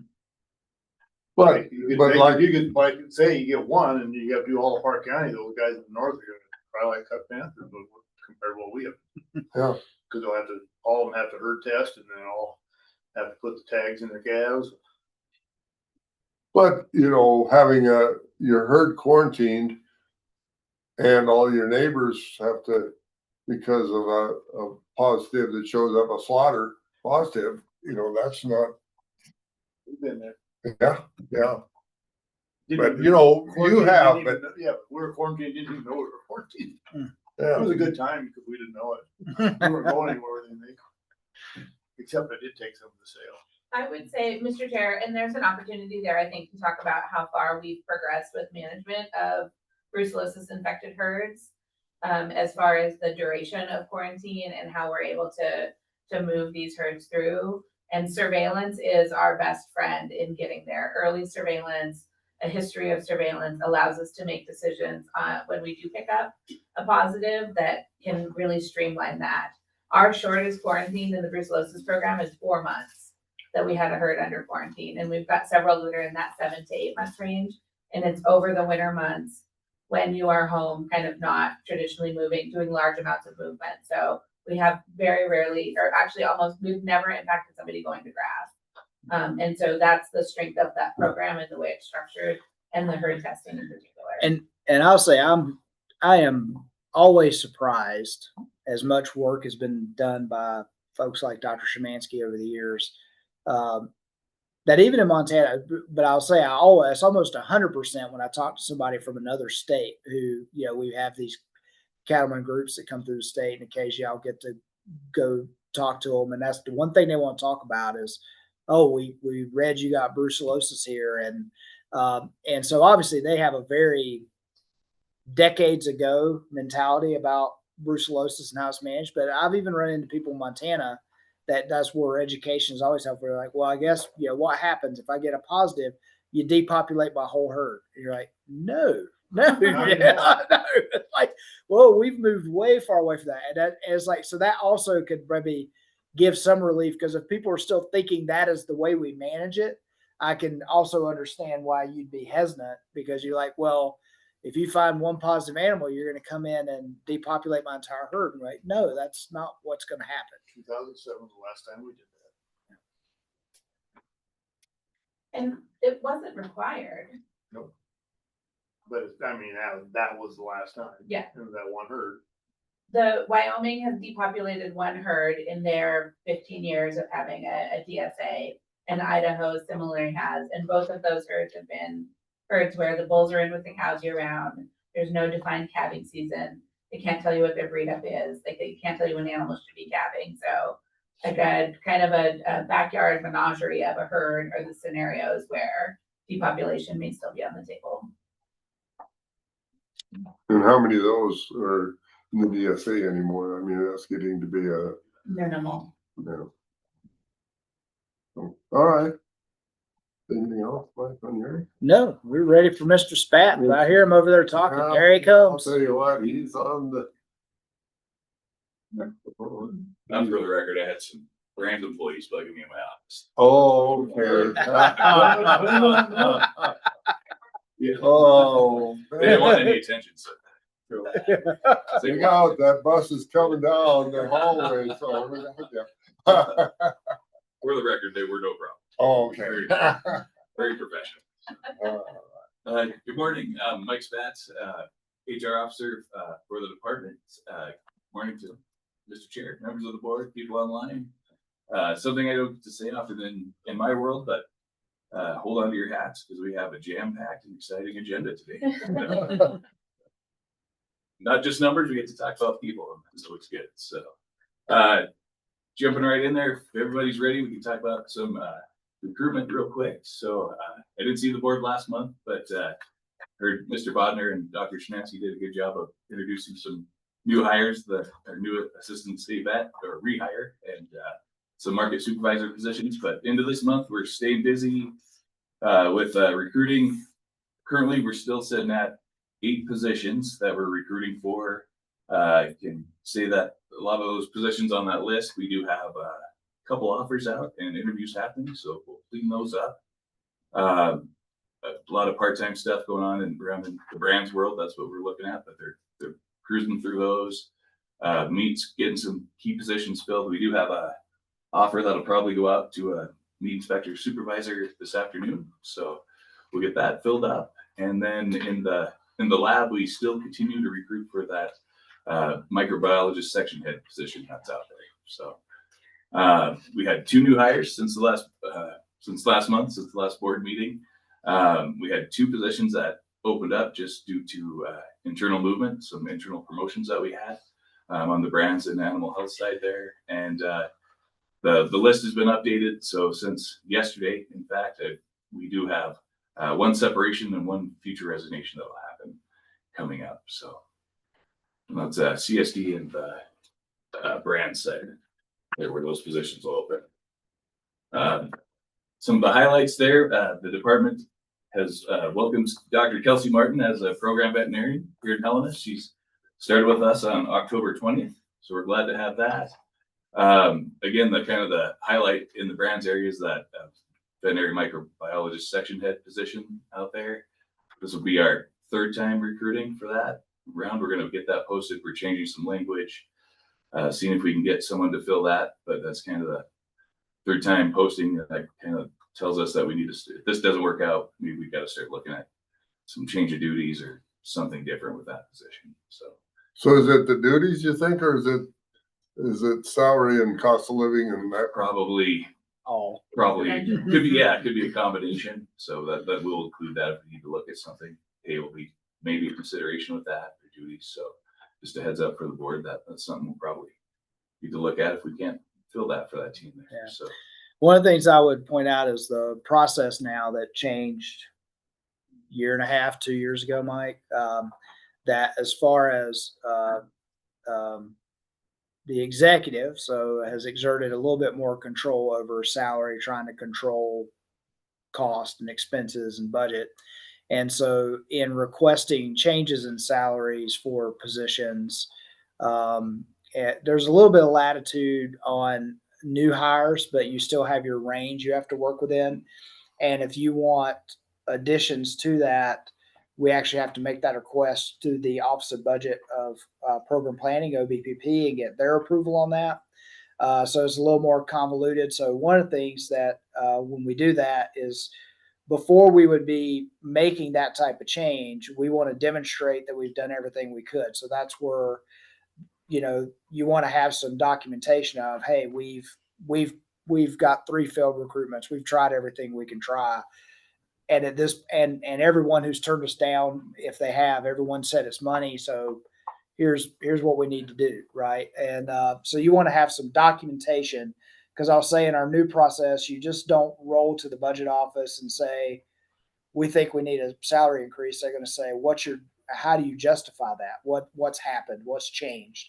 And so we do need to do a little proofing out. And so I know it's unusual to hear like, well, why have you gone through 3 failed or potentially going to go through 3 failed recruitments? We're building a case. Yes, it helps with our request. When we request something outside of the ordinance. So that's kind of the purpose of that. And you never know, we might find that gem that's out there. But it's looking to be a hard job to fill there. Brand side, Blaine Buchanan hired on October 14th for the District 14 area. Great guy that started with us. And Kate Finkbeiner, I apologize if Kate's on there and I'm saying that wrong. I always mess that one up. But internal transfer and promotion into the market supervisor there in Bluestown. She's worked for us for a while and has been promoted when that opened up. And then we're, as I said, we're still hiring for some part-time positions out there to help those markets during the busy season and keep them rolling. And then so just for me and maybe someone else, but the districts, I'm not familiar enough with where's District 14? That one is I'm going to try this and then Mr. Botter can correct me, but it's part of Lewis and Clark, Teton, and Cascade County. Yeah. All right. Yeah. Okay. We had a map. I had to give us a map one time because I didn't know Molly. I got a briefcase somewhere. It's a very important area, District 14. So they all are. And then Central Services Division, Leslie Dooley, internal again, but transfer into that open livestock loss board position that we've sat on for a while, but now we finally have that filled with a very capable person in that. And Leslie started there on October 18th. So yeah, some movement there. So good stuff there. Governor's Works for Excellence. One more slide in there, but this is better stuff topic anyways. So of course, we've been seeing that in the updates, but the Governor's Work for Excellence and Performance, all agencies were to have submissions from other employees that were sent in. We had 7 total nominations that went out. These had to be per the governor's office. Their standards are, exceptional innovation, significant results with improvements and efficiencies in their work, and then customer service, exceptional customer service. So these aren't just for people that have been here for 20 years. These are people that are working their butts off. They all do, but it's tough. But if we switch the slide, we can jump in there and announce that the recipient of the Governor Award for Department of Livestock is Rebecca, aka Becky Rounds. So we got the document. Stand up, Becky. Yeah. I can't. So I will say that the write-up for Becky, all employees are supposed to be about 100 words, and it was about this long. And so I fit that onto there. But Becky's done a fantastic job, and to help recognize Becky, I'll ask her supervisor, Curtis Secora, to come up and talk about Becky. I thought maybe Becky was going to be. Yeah. I should need her right to speak. No. Good morning, board. I'm Curtis Secora, Import Office Manager for Animal Health Bureau. So Becky is a compliance technician with the Animal Health Bureau, and she's the recipient this year. So the Animal Health Bureau receives over 5,000 inquiries annually by phone and email, and Becky handles a very large portion of those. She's always professional. She finds empathy in challenging situations or the conversations that she has. Recently, she turned a customer complaint into a positive outcome by gathering a lot of key details for me and notifying me quickly so we could resolve the issue. She's known for her follow through. She personally tracks and resolves inquiries to ensure that nothing is overlooked. I'm very thankful for that. And where Becky really shines is her leadership in our seasonal grazer program. She proactively reaches out to other states' animal health teams. She's very good at independent problem solving, and she has very sound judgment when it comes to the ins and outs of the seasonal grazer program, which really reduces the burdens on our veterinarians and supervisors. So last year, an employee of the Wyoming Livestock Board formally commended Becky to me on the seasonal grazer program, citing major improvements in their coordination with Montana since Becky started working on the program and making some changes. So Becky's really a model of public service for us. She's very dedicated and has genuine care for producers and veterinarians, and I believe that she's setting a new standard for customer service in state government. So I'm really proud of her, and I'm lucky to work with her. So thank you. Thank you. Like Britta's last line is Montana is fortunate to have someone with Becky Round's caliber serving its citizens. It's very powerful. So getting into continuation of that, we have nominations for the governor's awards, and I heard recently from someone smarter than me that there's an eloquence to telling someone that they were nominated for something, that they weren't the recipient of that official award, but it doesn't take away how important it is. So we do have a few people to recognize out there. First one is Mike Himmelsbach, works in the bison program. He's a bison program manager. He's out there doing a good job and a lot of good things, but I'll ask Dr. Szymanski to say a few words about Mike. Yeah, I'll just, I can stand here. Good afternoon, board. Tony Szymanski, state veterinarian. As Mike indicated, Mike Himmelsbach is our bison program manager.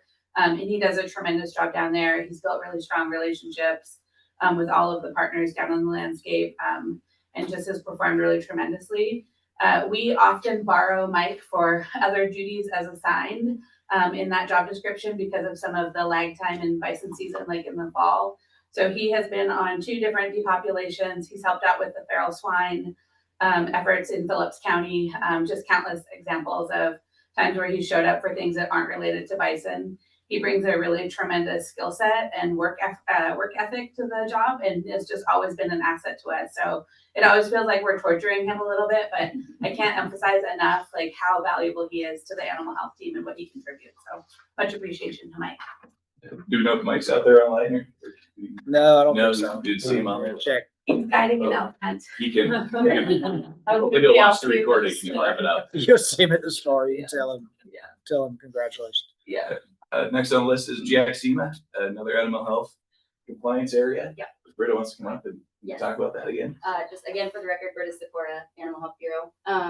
So Jack Chima is the brucellosis compliance specialist in our office. And I nominated Jack because she's really transformed a program that was a couple years behind in compliance when she had come in. And within just a couple years, about 3 years, she's brought market and brand inspection compliance from 18 months to 2 years overdue as current as possible. And that's been a huge, huge feat for her. She developed her own tracking tools and her own auditing spreadsheets, which have saved a lot of time and resources in that position. She works really closely with brands and producers to really streamline that exchange of data that's needed for brucellosis compliance. And she consistently demonstrates dedication that directly improves our disease surveillance, which really helps our reputation with other states to have confidence in our brucellosis program. So thankful for her as well. Congrats to Jack. And then I don't know what's going on in the brands world, but we got some brands folks coming up down the list. First, we got Kim Dallas nominated for just basically being an exceptional supervisor. I believe that Kim's nominator is online, but they also nominated others on the list. So maybe we'll come back to them if they want to say something. But Mr. Bodner, do you want to come up and let's recognize a few folks here? Yeah, good morning once again, board, members of the board. My name is Jay Bodner, I'm Brands Division Administrator. So I'll just start with Kim Dallas. Kim manages our compliance team downstairs. has done a tremendous job for us. A few of the highlights certainly we're looking at as we tackled ServiceNow. One of the challenges that we face is have a great program that's working very well for us, but occasionally there's a glitch that comes up. We want to address that very quickly. Kim is the one that actually tracks down exactly what the problem is or what the situation is so that we can actually turn that around, contact our programmer so that we can get those fixed very quickly. And then as with any system, you build a great system and you're always looking for enhancements. And I'm always talking to her about, I'd like the system to do this, and this. And I've got 5 or 6 things that I put on her plate. She's the one that tracks that. We prioritize that. And then once again, she's become pretty much a project manager of that program. So been very helpful as we work through some of the backlogs that we're working on and improving the system. So I appreciate all her efforts.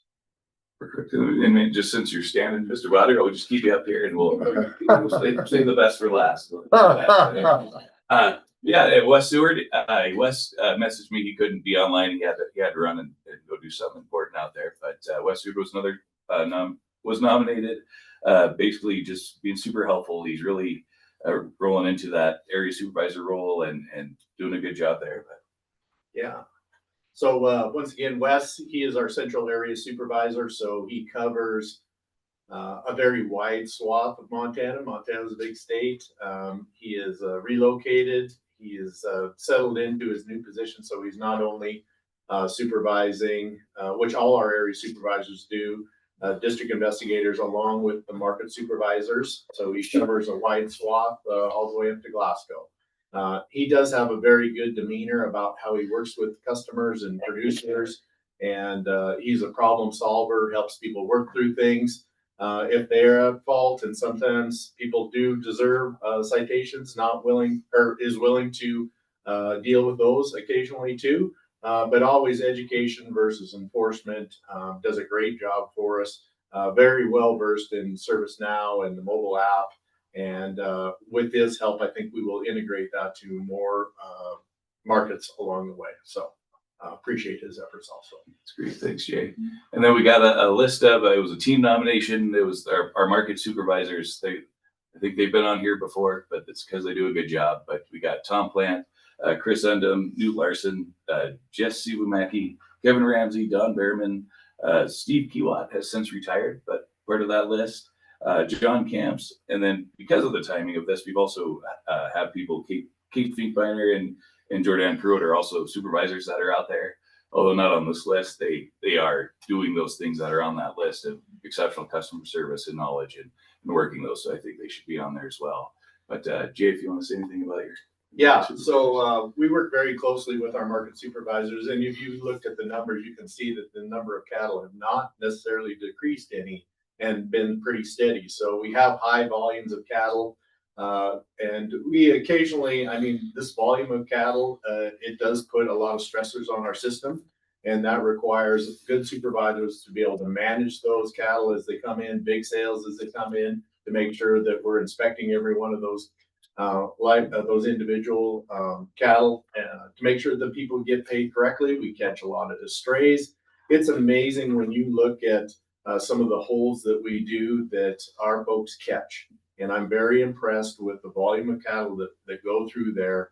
When they're inspecting, our team does a tremendous job of catching things that I think most people would miss. And so we want to make sure the correct people get paid for the correct animals, and they take their job very seriously. And even when you have, Mr. Honeycutt mentioned Lewistown the other day, I think they had nearly 4,000 head of animals there. Our crew ran almost 24 hours. So, it's unfortunate we get put in those positions, but certainly we want to make sure that we get the job done and we do it very professionally. And I think our team does a very good job. But I'm just thinking about the improvements we've made in the last, say, 3 or 4 years. If it took 24 hours today or last week, what would it have taken 2 years ago? And how many people, the number of people to get the job done 2 years ago or 3 years ago, it would probably been either more people or more time. I mean, there definitely more man hours required in the past than what our system. So Yeah, Mr. Chairman, I would 100% agree with you. Our folks have been very accustomed to the system, so we're using less time than we did initially. Probably we've cut that number significantly of hours. So, you know, we're reducing certainly cost to the department from overtime hours because we become more efficient. And so I think that certainly helps the department also. So yeah, our team is, you know, they're quick learners, become more familiar with the system and how to operate it, know the shortcuts now. And so all of those things combined, and as those supervisors teach their inspectors, the market inspectors, you know, the whole team works, you know, more efficiently too. So I think we're at a good point. We have a great team, and we have a great team throughout the brands, and these are just some individuals that were nominated. So thank you. Thanks, Jay. Perfect. And Kelly, yeah, Kelly Goins. So Montana has a lot of brands and a lot of people that want to keep those brands and are passionate about them. So Kim Dallas, your supervisor, would like to recognize Kelly. Good morning. I'm Kim Dallas. I'm the administrative supervisor for the Hellenbrand office. Callie was nominated. I'm very pleased to introduce Callie. She's been our brand recorder for about 18 years. She's been with the agency for nearly 23. She was nominated because of her dedication to fulfilling her duties as a brand recorder, her knowledge and the enthusiasm to do her job beyond what is expected, to provide the Montana brand owners top-tier customer service, and that she sets her own bar when it comes to getting her job done. Callie is very deserving of this nomination, and I'm very happy to have her as part of my team. I think we as an agency should be very lucky. And just like Becky, I mean, she does top-tier customer service, and I think that we have to be happy about that. Thank you. That's great. Thank you, Kim. well, I would like to say that, you know, in the past, there has been some complaints from producers that have come to this board and to me personally, but this team that's here in this building and throughout the state, it apparently is doing an exceptional job, because I just don't hear. And I hope that no one, it doesn't come up before the board. So, you know, sometimes no news is good news. And thank you all for, and I hope anybody else that's out there listening, but, you know, kudos to all of the people that are working for this department, because bad news travels quite fast and always kind of snowballs. So if you can just keep the bad news down, it's great for this department. So thank you all. I would just say that one of the things I find, and specific to Callie, but I think we have lots of employees that fit that, is I've learned, you talk about those customer situations you learn about. And in particular, Callie's one that I've learned that when I get the call, before I call anyone back, I go down and I talk to Callie, and usually I can mention a name or a brand, and she goes, "Oh yeah, here's what happened with that, and here's the email I sent on this date, and I will say from my perspective, I'm always appreciative when I go to staff, and Callie's an example of that, but many of our staff, and they've documented what they've done so well, and you're able to go back and answer that customer with, well, here's what you need to do. Here's what you have failed to do, and get that, and to find out that on the back end that, that our staff was working with that person. They were documenting what was happening. They were communicating to them why they weren't getting what they wanted to get.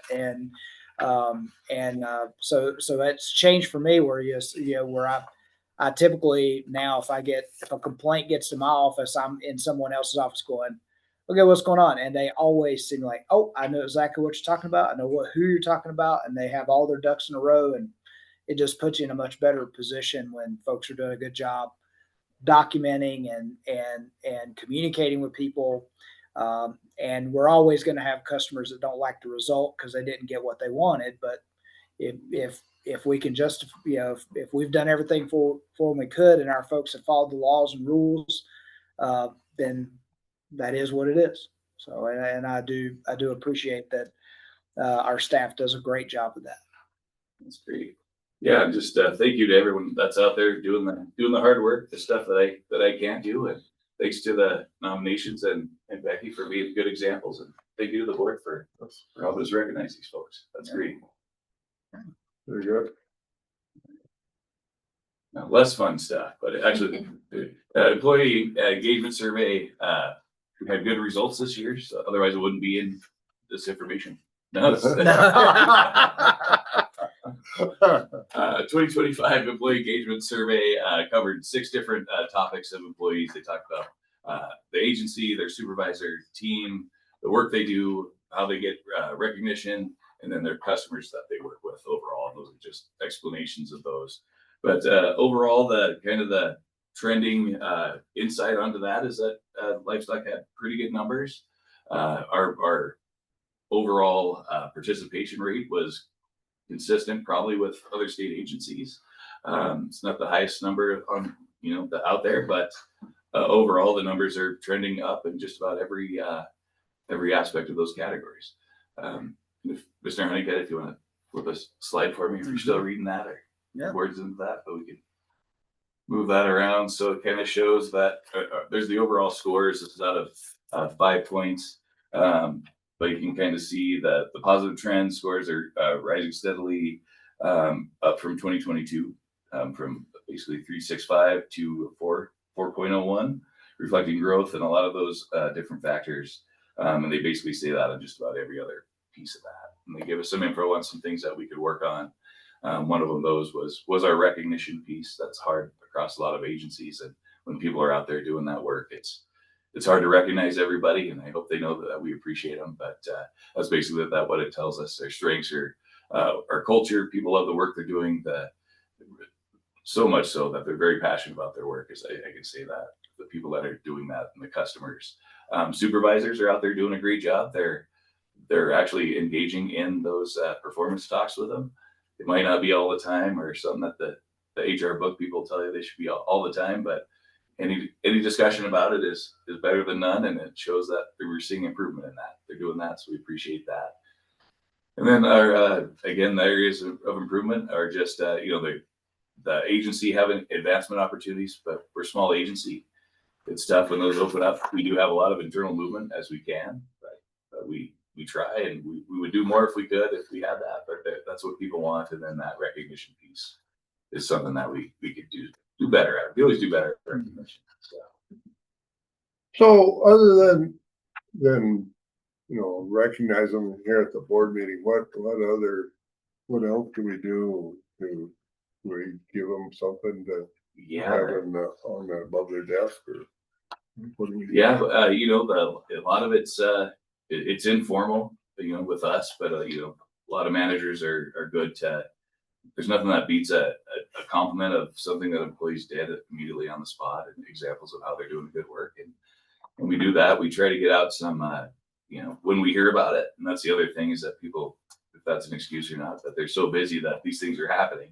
But we try to, get Mike Honeycutt or Brian or, upper management to reach out. If we hear about these good things that people are doing, they're reaching out personally and thanking them for what they've done and those types of things, which I think Mr. Honeycutt does a good job anyways, if he hears about it. So nothing beats that, but there's some stuff we could work on for some more formal or something like that.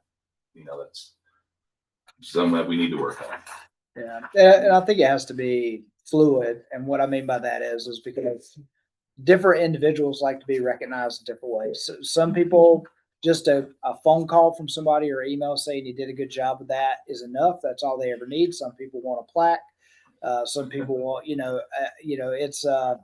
it's all over the board. But I think that's one of the things we can do a better job at, is understanding what motivates individuals and what they like, and trying to figure out how to recognize those individuals in a way that's meaningful to them. Some would never want to come here to a board meeting. That's just embarrassing to them. They don't like that.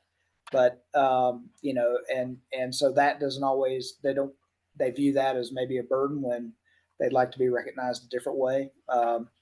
but it's, yeah, I think recognition is more individual and doing a better job of figuring out how people individually like to be recognized. Correct. And what I like about our department is when people give that recognition, it is sincere, right? That's what they're doing. We don't hear about it a lot, but the stuff that comes out is that people are truly proud of someone else and the work that they've done. Yeah.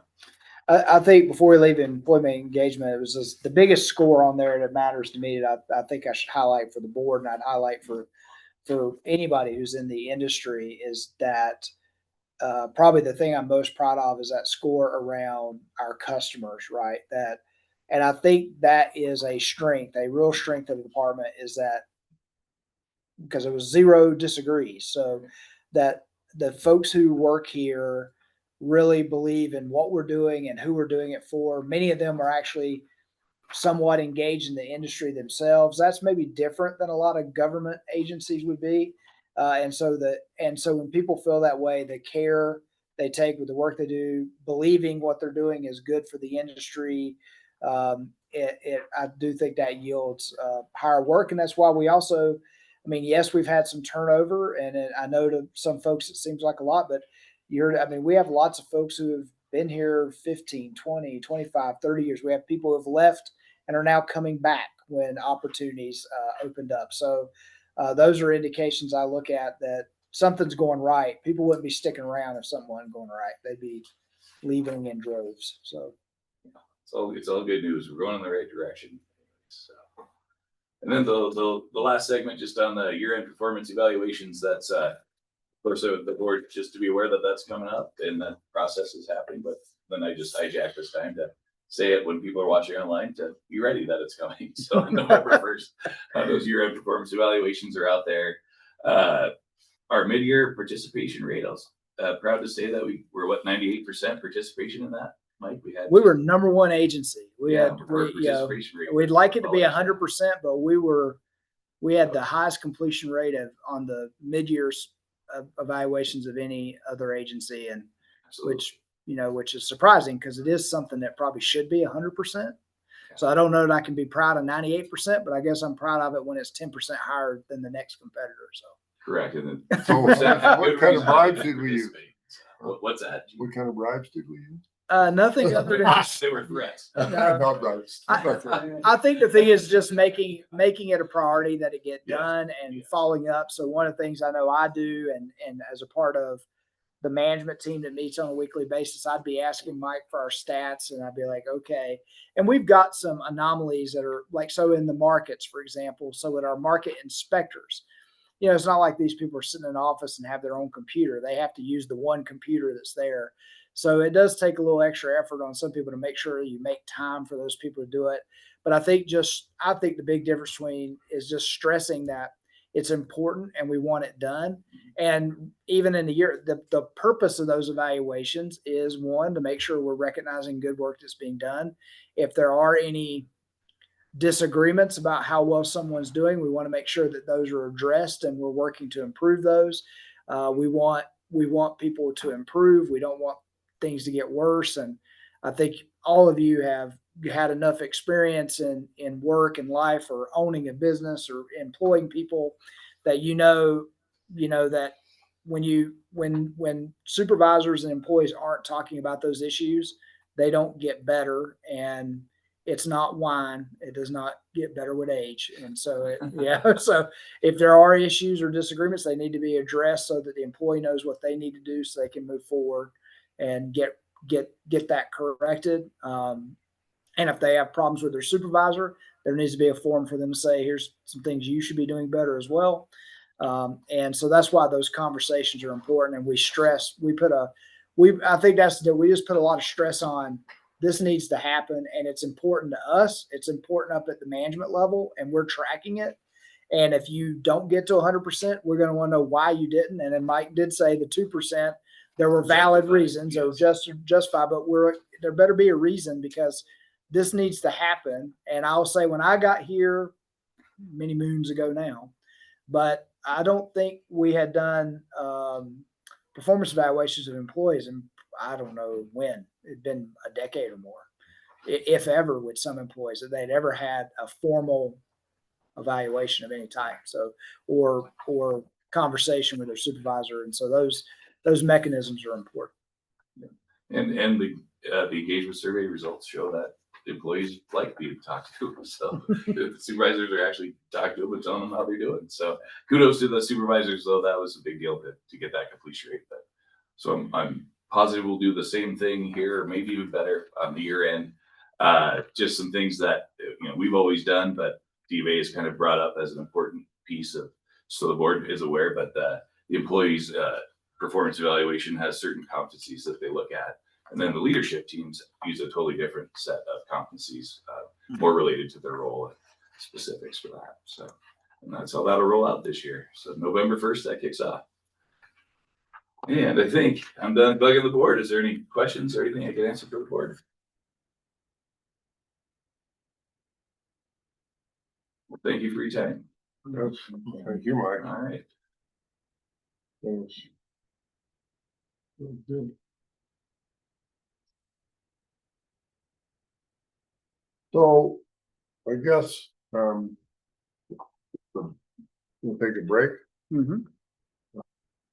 and, so let's, and after. Yeah, that'd be good. I think I gave Miss Simon an hour and 15 minutes to get through her stuff. I don't know if she needs that much time, so we'll be fine. Hold We'll be fine. on. All right, we're going on mute. And you're recording. But I guess, Oh, yeah, do where's we William? have to wait for a quorum? We've already started the meeting, we don't have to. All right, Yeah. okay, Well, I guess because the first item actually has some action Yeah. associated with it. So well, then we better wait. He's good. It's not. I think he's in the but restroom. He's here. Let's wait for him. okay, He was on the phone. Or was he on the phone? let me put us back on mute for just.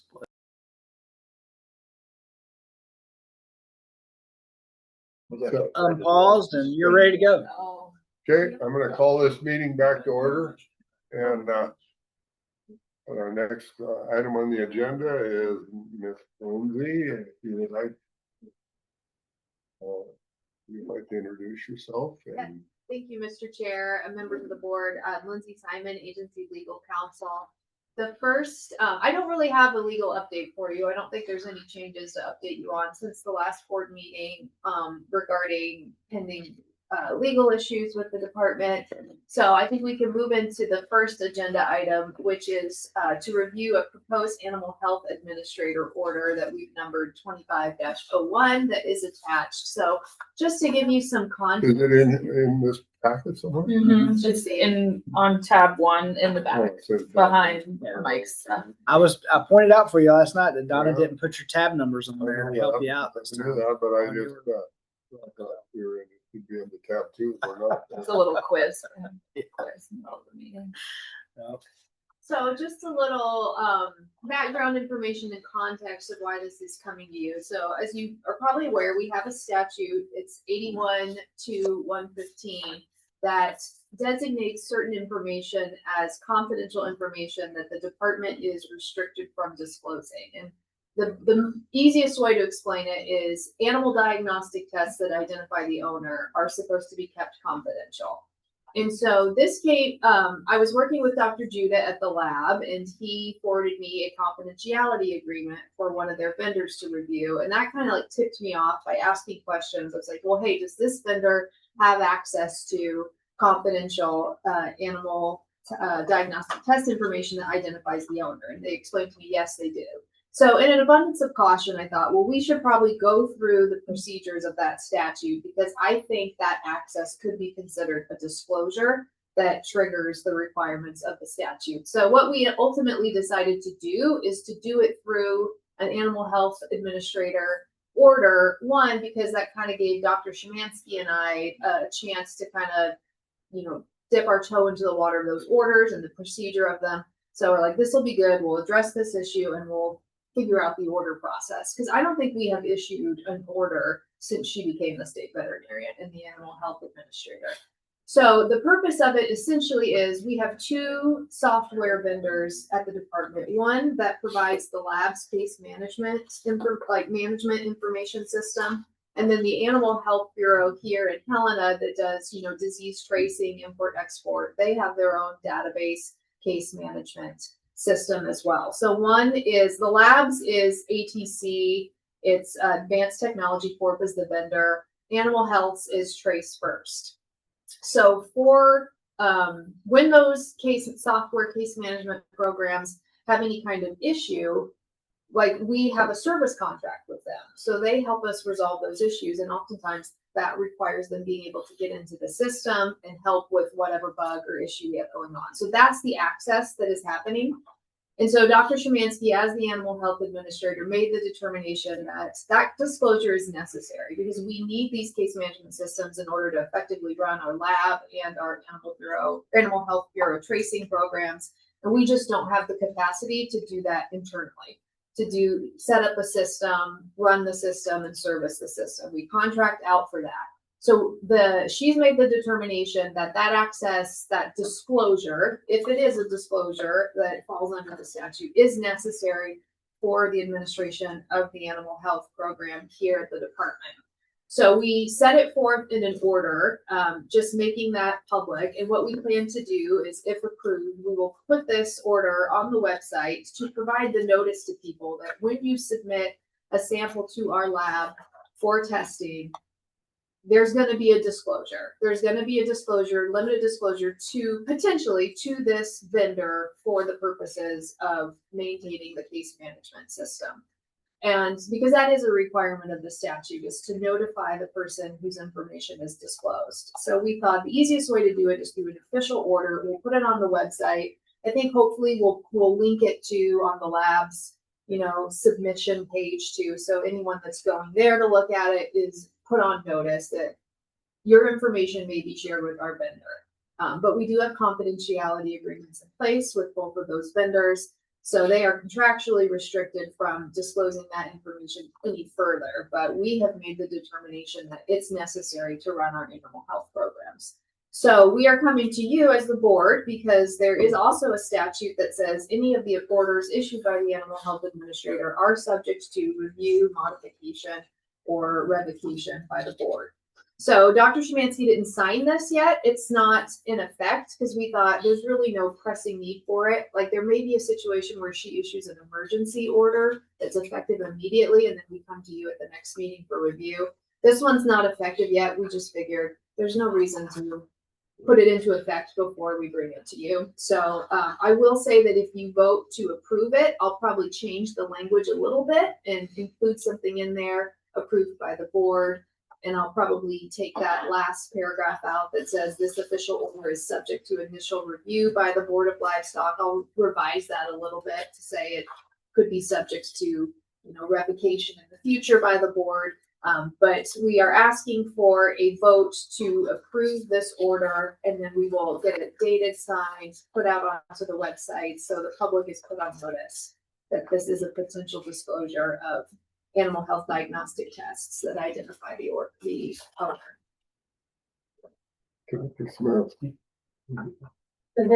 I don't want to confuse Lily, but does it expire in a year? Do we have to do an expiration date on it? I did not. My reading of the statute was this was not one that was subject to that that time period restriction. Mr. Chair, I just skimming this. Should we put something in there that like these companies do have a confidentiality agreement with us, just so they could, yeah. be more like, don't worry, they also have a confidentiality agreement. And then if we change companies, do we have to put out another order because the companies are named in here? I think it would be prudent. And the reason the companies are named is because of the requirements for disclosure. Right.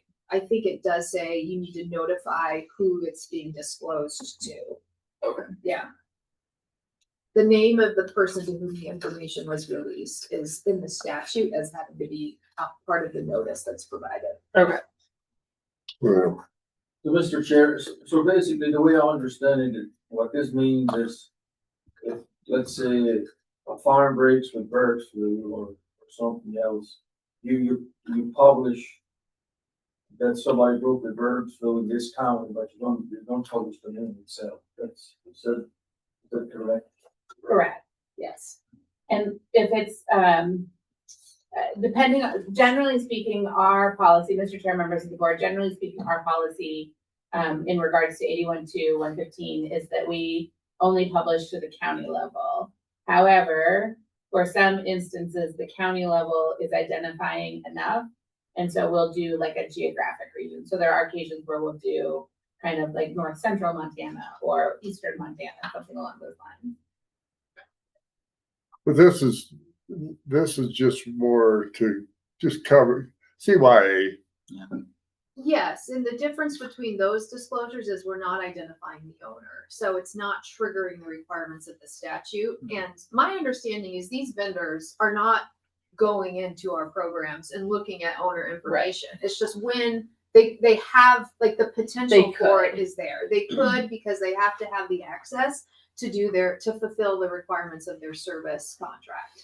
So it is, like you said, a bit of a CYA. Let's just make sure that, because we cite this statute with public information requests. And like, I don't want a situation where someone's gonna say, well, you wouldn't give me this information on my public information request because you cited this, but you're disclosing it to these vendors. So we just want to tighten up that potential loophole that could be there if someone took issue with the way we were applying this statute. We want to make sure we're applying it consistently throughout the department. And as far as I'm aware, these are the only instances where we have owner identified diagnostic tests being potentially accessible by a third party. And now, so is this up to public comment, or do we, once we do this, is that? No, in this case, it's an order and it's effective once it goes into effect. I don't know if I would agree with that. I think maybe potentially, the public comment thing is, there is a separate statute for public participation where it says we're supposed to provide an opportunity for public participation on anything that's of significant interest to the public.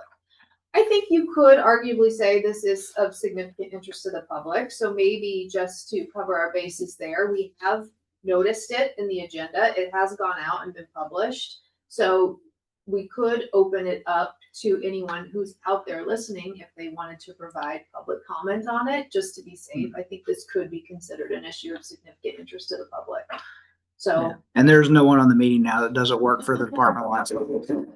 so that will satisfy that. So I'm coming to you and asking for a motion to approve the issue of this order, but it sounds like maybe to take into Lily's comments into consideration with a slight agenda that will change it to include a statement in there that these vendors have signed confidentiality agreements with the department, and we'll change it also just to note a reflection of, if approved, that it's already been approved by the Board of Livestock.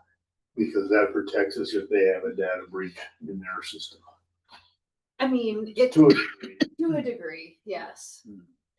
Mr. Chairman, I move to adopt the draft animal health order number 25-01 With Lily's comments. with Lily's comment. Thank you. I'll second it. All right, discussion.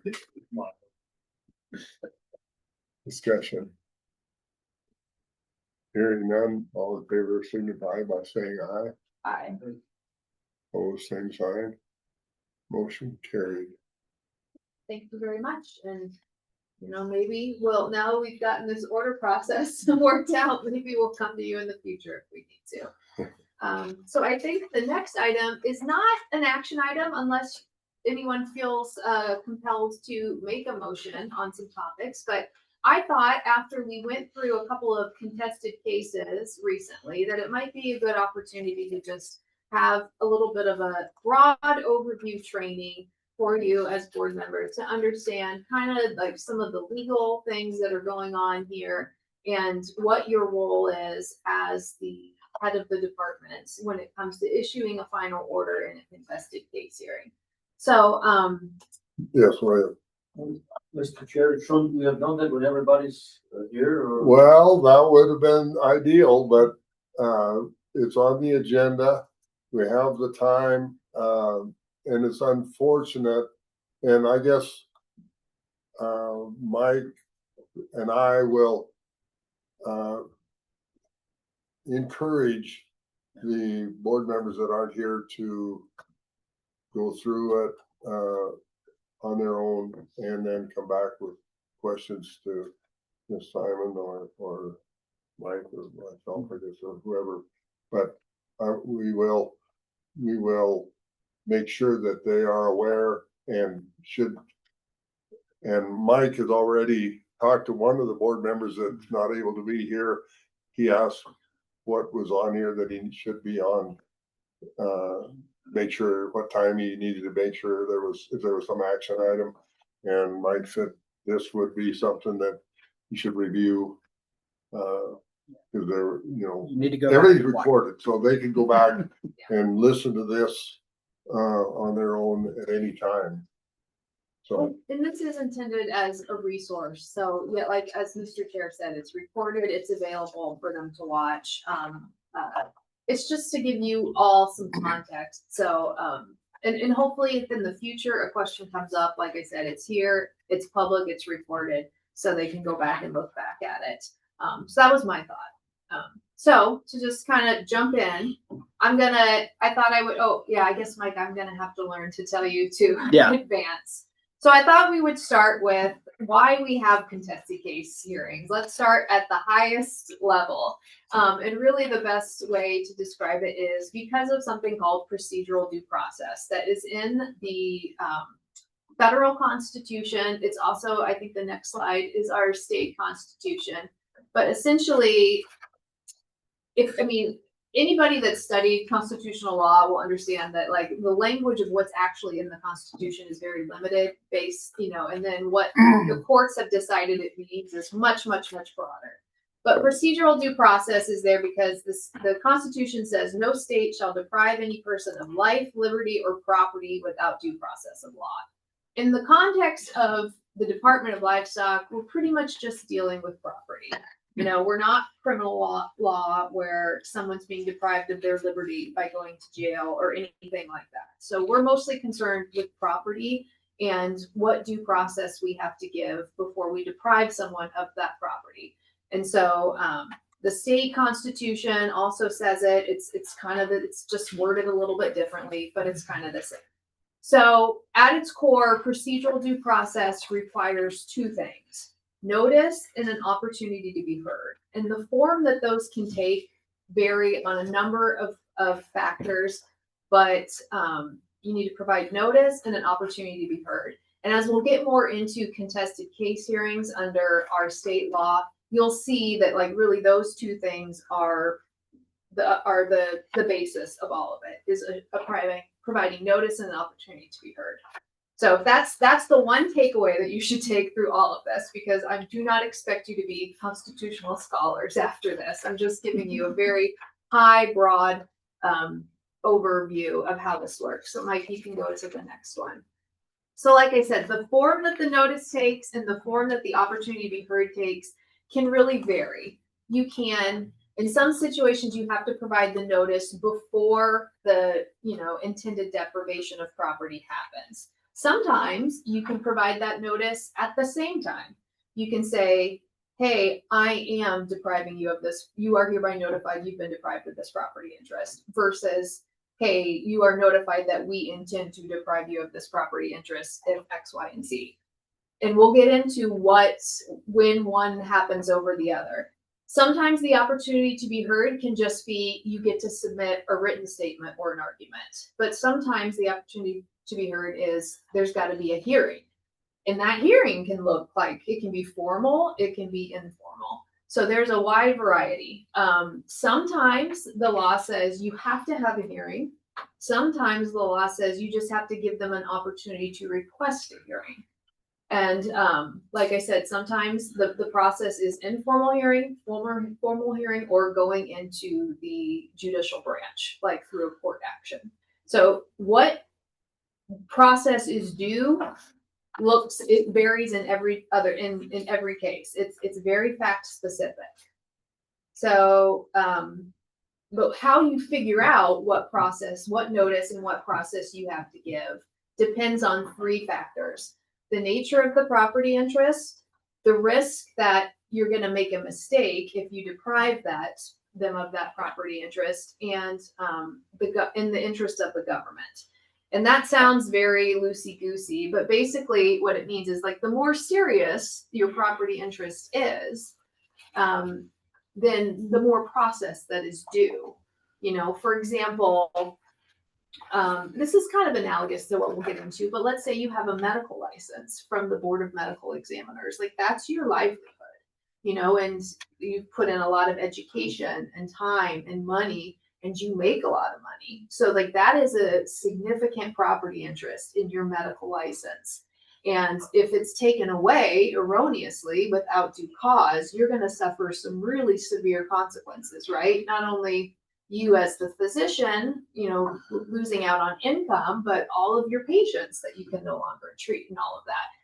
And so that's a very high standard then. Like they're going to be entitled to probably the most process that they are entitled to before you can deprive someone of such a significant occupational license.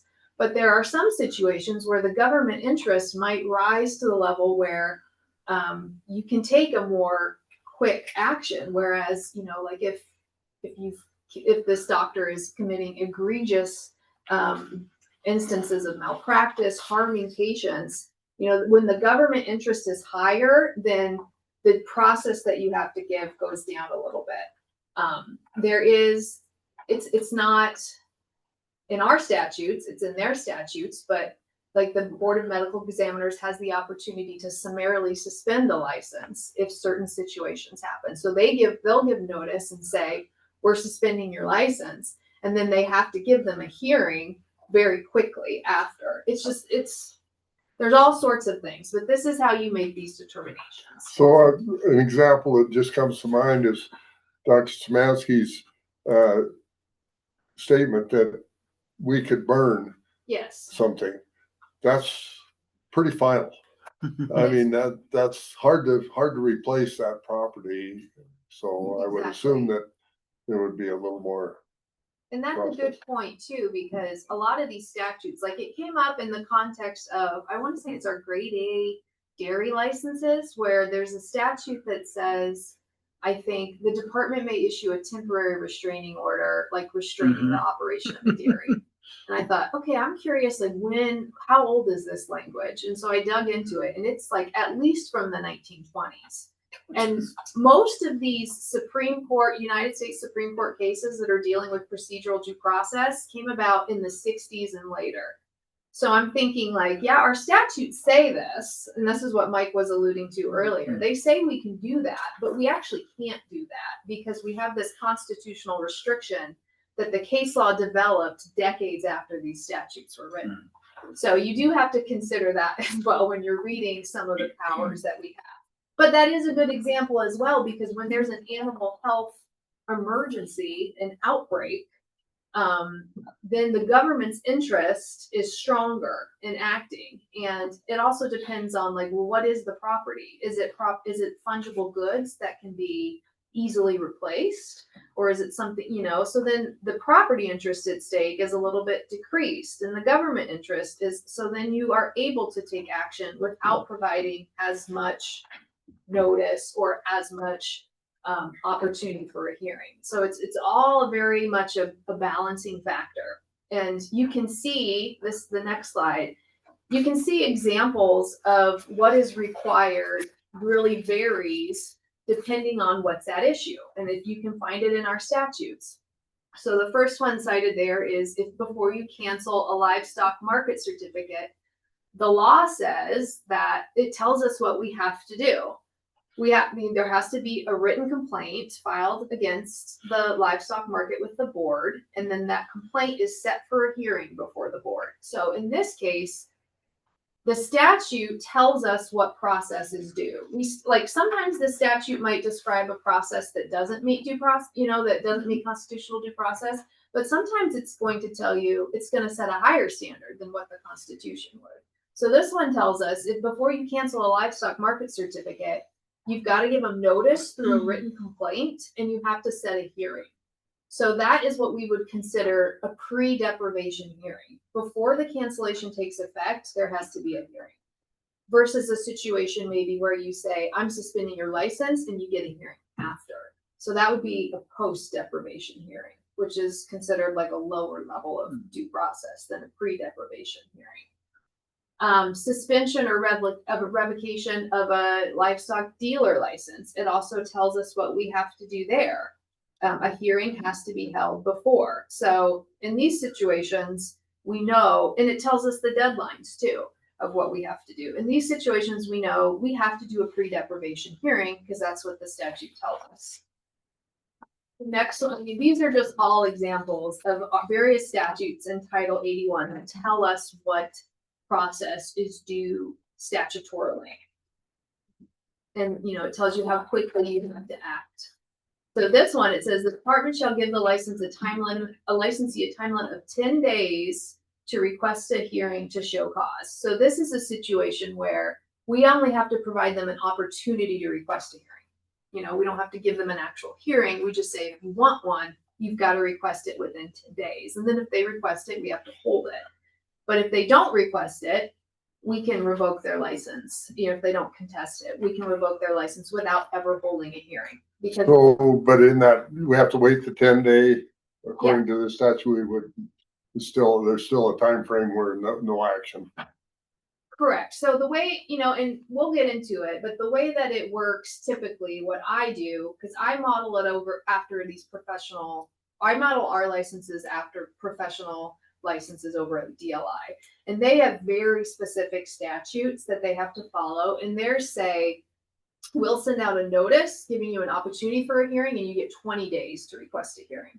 So I kind of just go with that as a default. I figure if the legislature has decided that's sufficient time to request a hearing for professional licenses over at DLI, it should be sufficient time for professional licenses here to satisfy due process.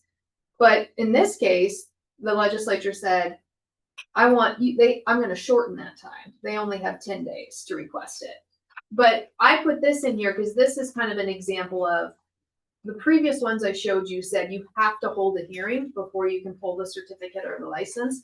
This one says you just have to give them an opportunity to request a hearing. So it's an example of the different type of process that we have to give. So, and in this one now, there's no time frame. If they request a hearing, there's no time frame that hearing has to. We'll get into it because I haven't really gotten to the Montana Administrative Procedure Act and contested case hearings that kind of govern what happened once you're in the process. But you're right, there's no time frame specifically for this one that says you have to complete the hearing within X amount of days.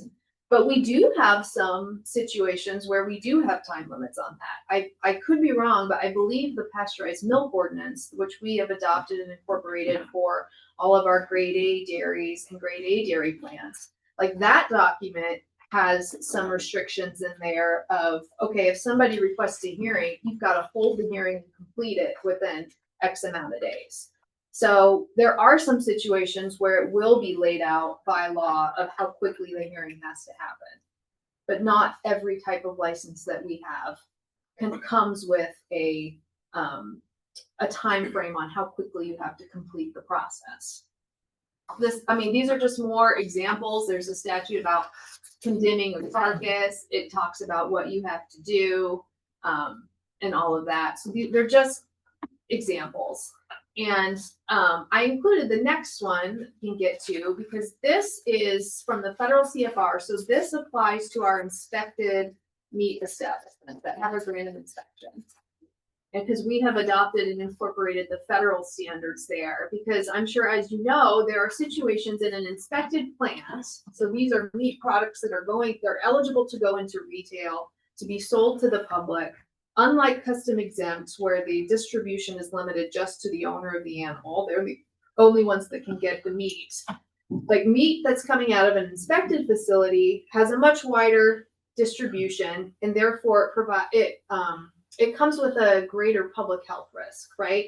Because it's like people who are just going to the grocery store and buying this meat are not probably as sophisticated and or knowledgeable about where it's being processed as a custom exempt owner is, who chooses where they're taking it, and is the only one getting it back.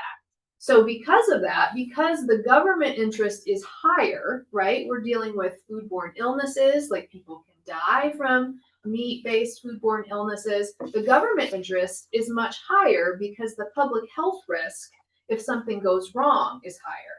So because of that, the federal government has come up with the ability to suspend certain operations at an inspected plant that's short of a license revocation, right? We're not shutting them down. We're not taking their license away, but we're basically saying we can come in under certain situations and suspend your operations if there's been a violation. So that's a lower level of deprivation because we're not taking their license away. But it's also a higher level of government interest. So the process that we have to go through is reduced, if that makes sense. So this is an example of being able to take a withholding action or suspend an inspected plant without providing prior notice. So the federal government has said, if any of these things are going on, that is serious enough and it elevates the government's interest enough that you can do a deprivation without providing them prior notification, where you can say, hey, you're suspended effective immediately. And then the process that they get comes afterwards. So it's a post-deprivation process, which is allowable because of how serious the public health risk is.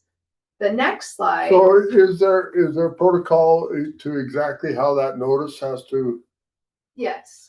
Yeah, there is a federal CFR that tells you what has to be in that notice. And how it's delivered? Yes. I mean, today's world with email and yeah, texting and all that kind of stuff, I assume that that's not a proper notice yet. Texting?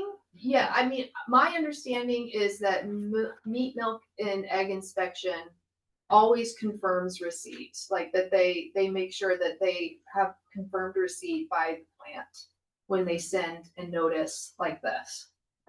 Yeah, it's usually through track traced. Yeah. Yeah. I mean, but you also have, in those situations, we have inspectors that are in there on a regular basis too. It's usually being communicated on theme. Well, and that's what would happen on this, if you're going to suspend, you're standing there, when you can, without notice, we're suspending. Exactly. Like if you're there, I believe humane handling is B on there. Mm-hmm. Yes. So if you're in there and an inspector sees a misdone or an egregious humane handling violation, it's without notice, without prior notice. It's like, hey, you're suspending. Your slaughters are suspended because of humane handling violations.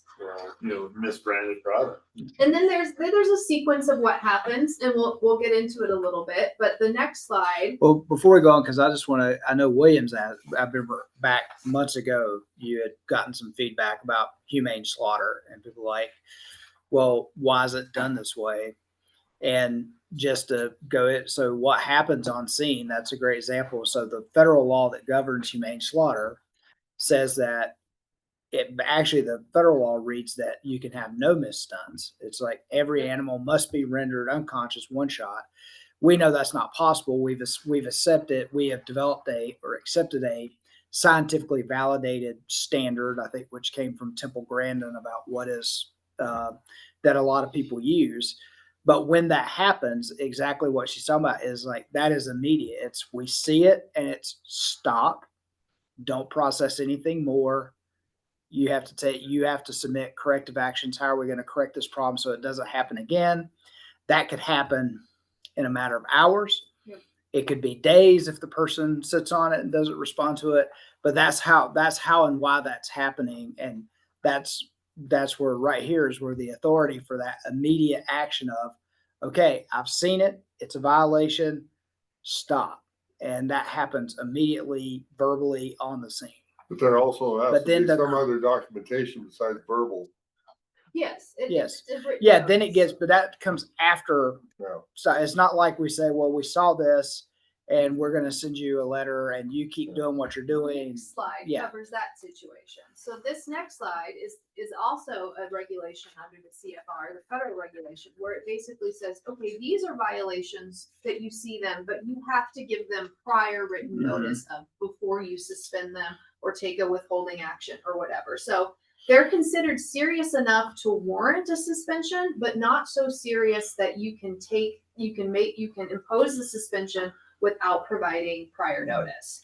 So the law in this situation breaks down the violations into ones that are where the government interest is high enough to warrant immediate suspension versus not quite that high, but serious enough that you can take action.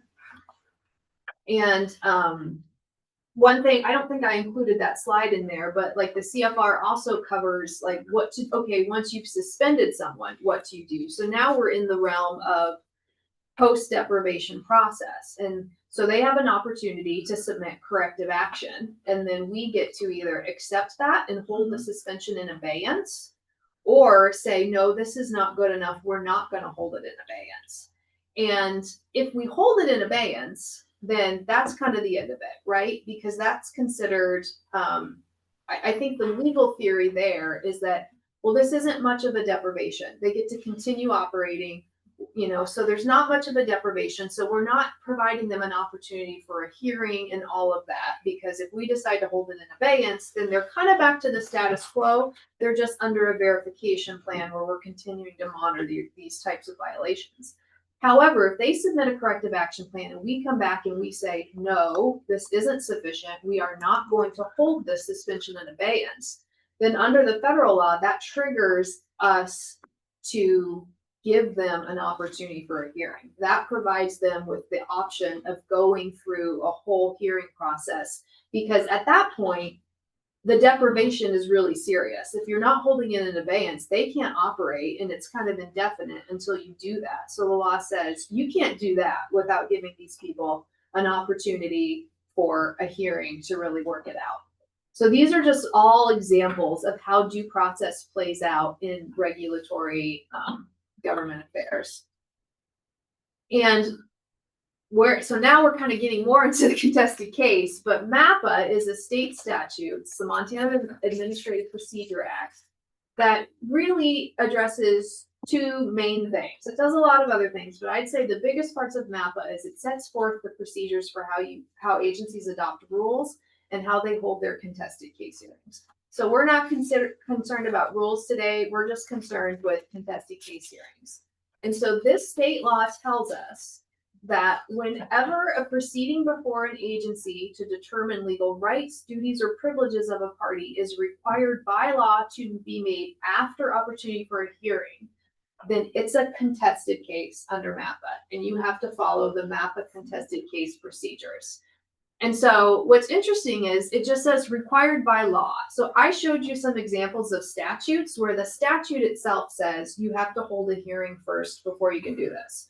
Before we cancel a livestock market certificate, we have to have a hearing. Before we suspend or revoke a livestock dealer license, we have to hold a hearing. So that's pretty clear that by law, it's required to be made after a hearing.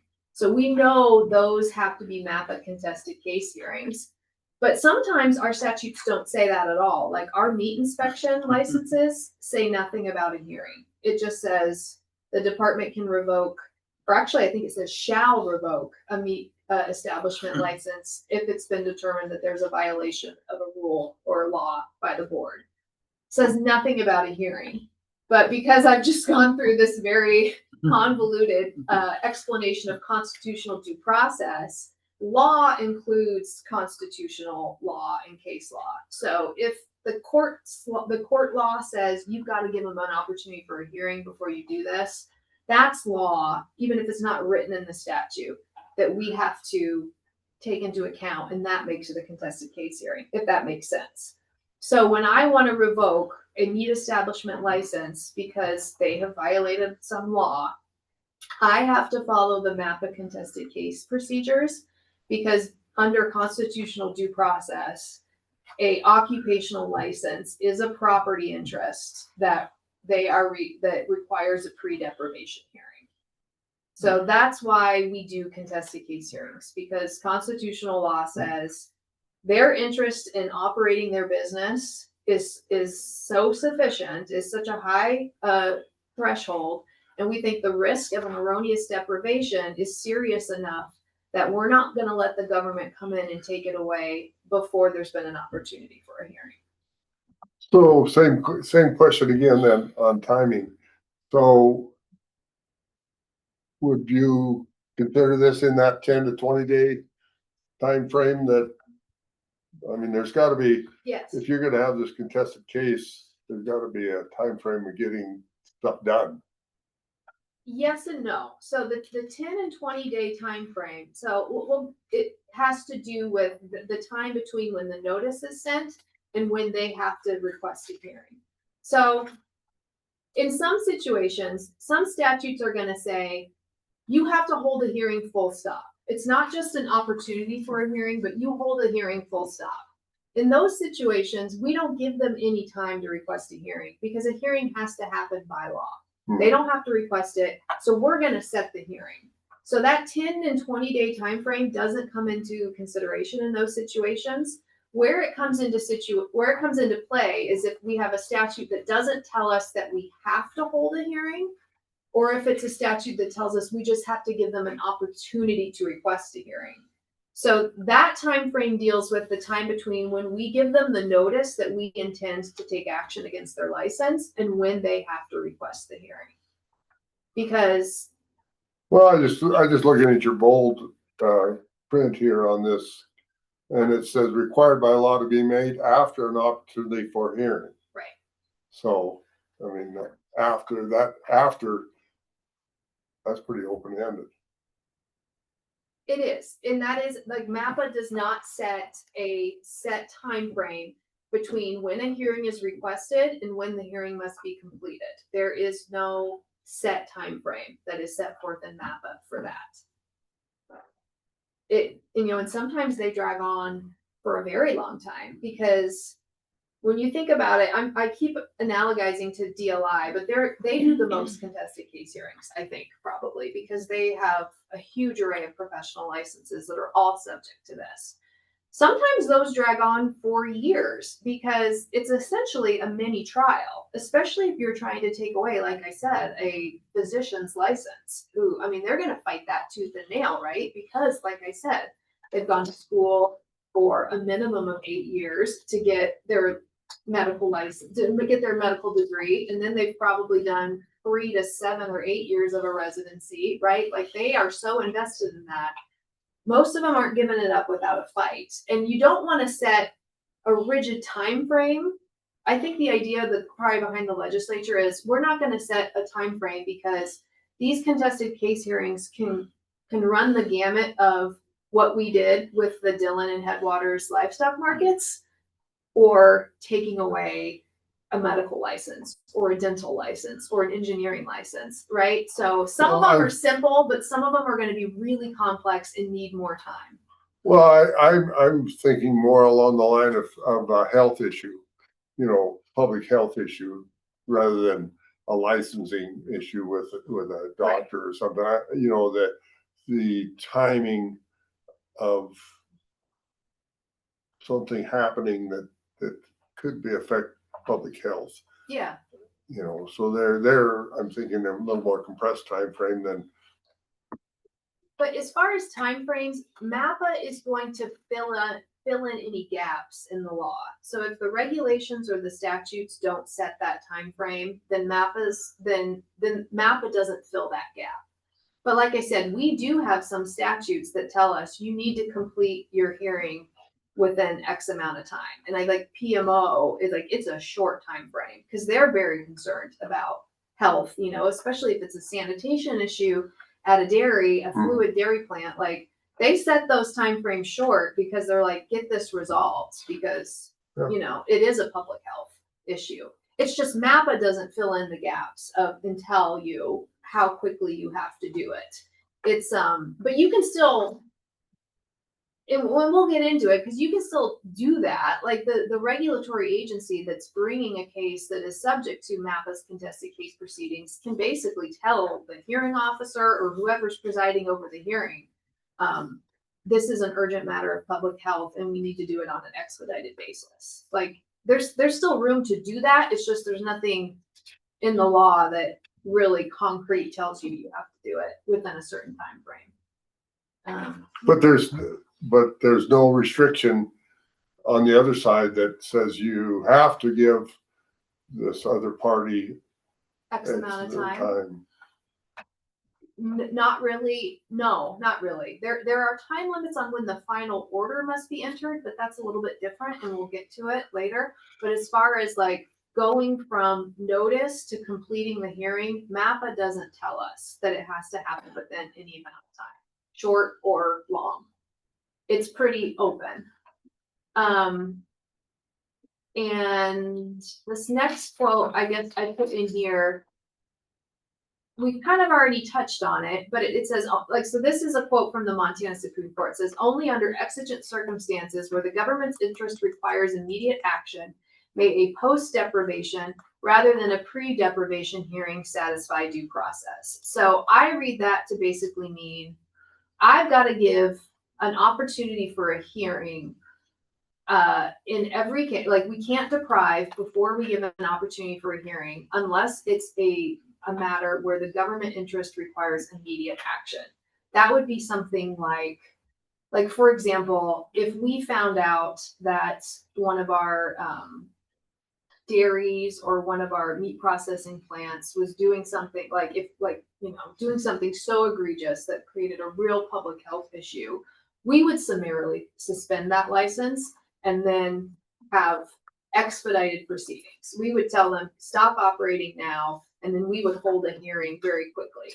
That is allowed, and MAPPA does allow you to summarily suspend a license in a situation where emergency action is required because the agency finds that public health, safety, or welfare is affected.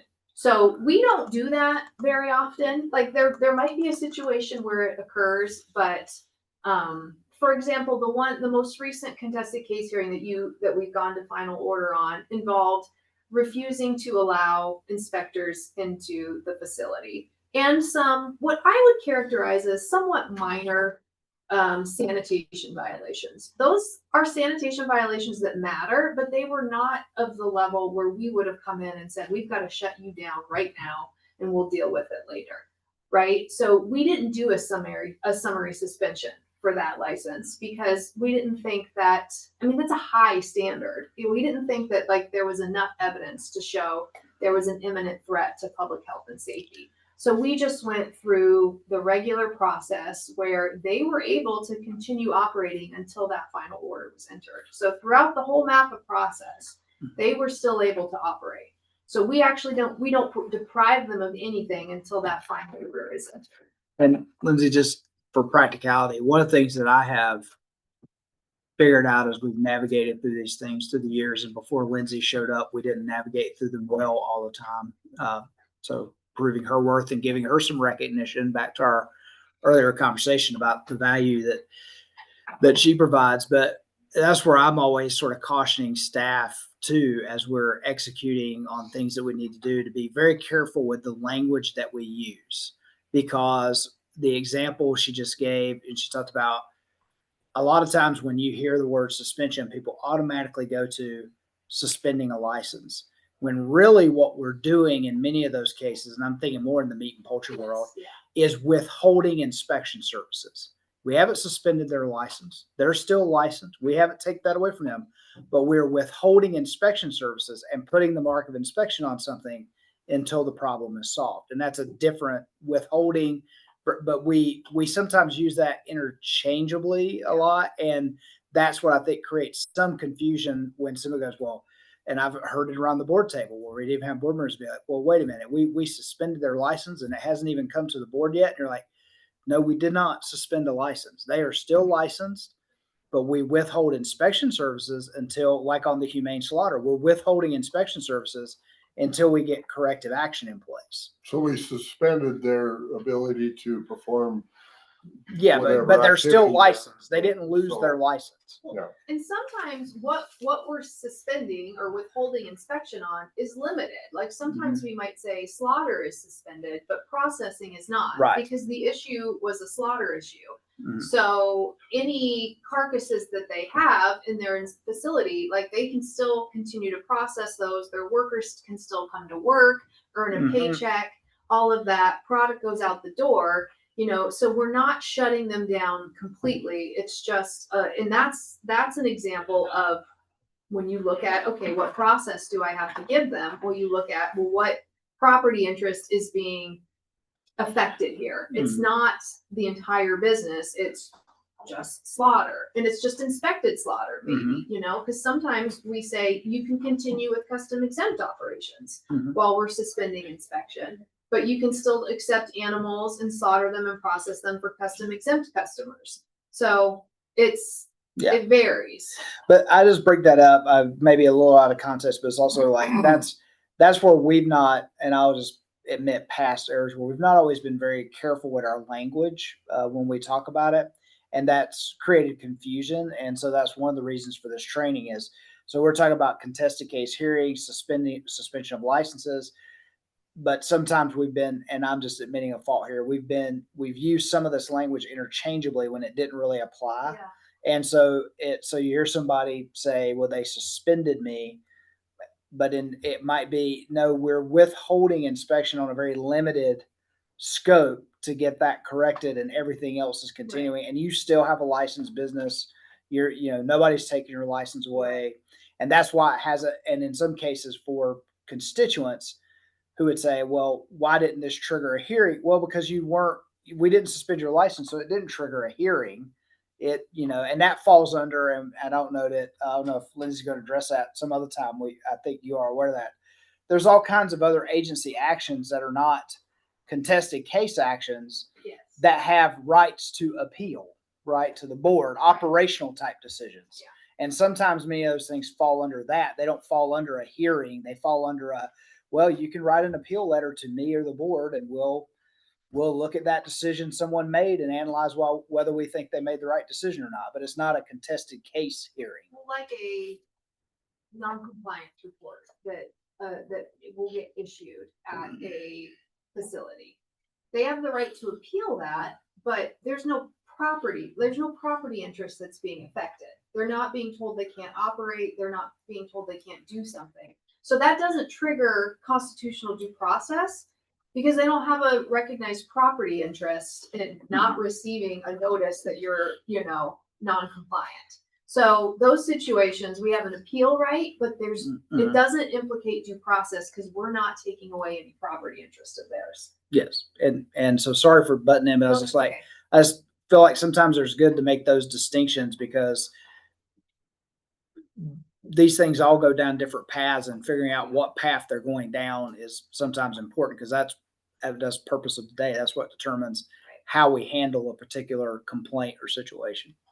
And I think the last sentence of this statute that I've got up on the screen now kind of addresses the chairman's questions about how quickly a hearing has to happen. So if you do a summary suspension, which is where you're giving notice and you're depriving them of their property interest before they have an opportunity for a hearing, then the law says these proceedings shall be promptly instituted and determined. So basically it says if you're going to go in and deprive them of their property interest before they have an opportunity for a hearing, you've got to give them a hearing, and it's got to be quickly done and quickly decided. You can't drag it out for months like you can a pre-deprivation hearing.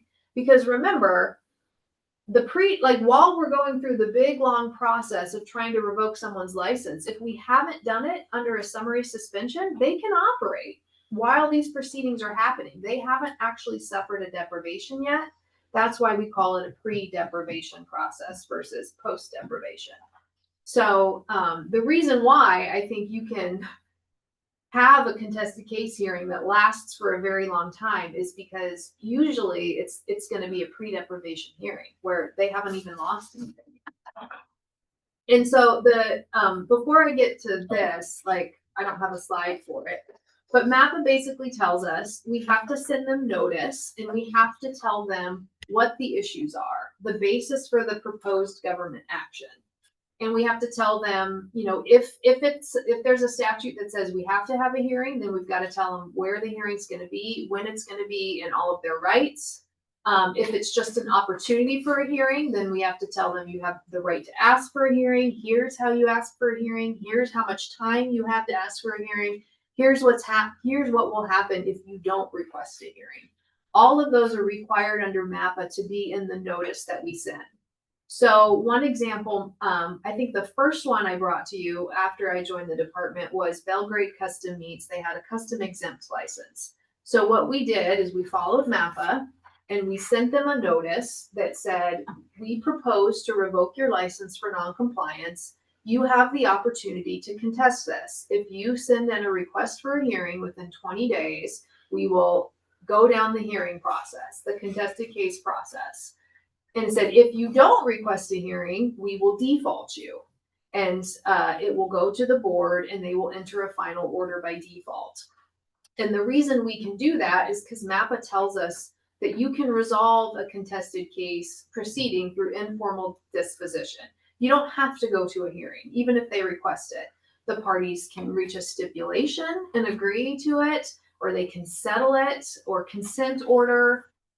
The difference between a stipulation, agreed settlement, and consent order are kind of legalese. Like, frankly, I've never run into a situation since here where I would use any of those. But default we do use, right? If we send out that notice and say you have an opportunity for a hearing and they don't request it, then we default them.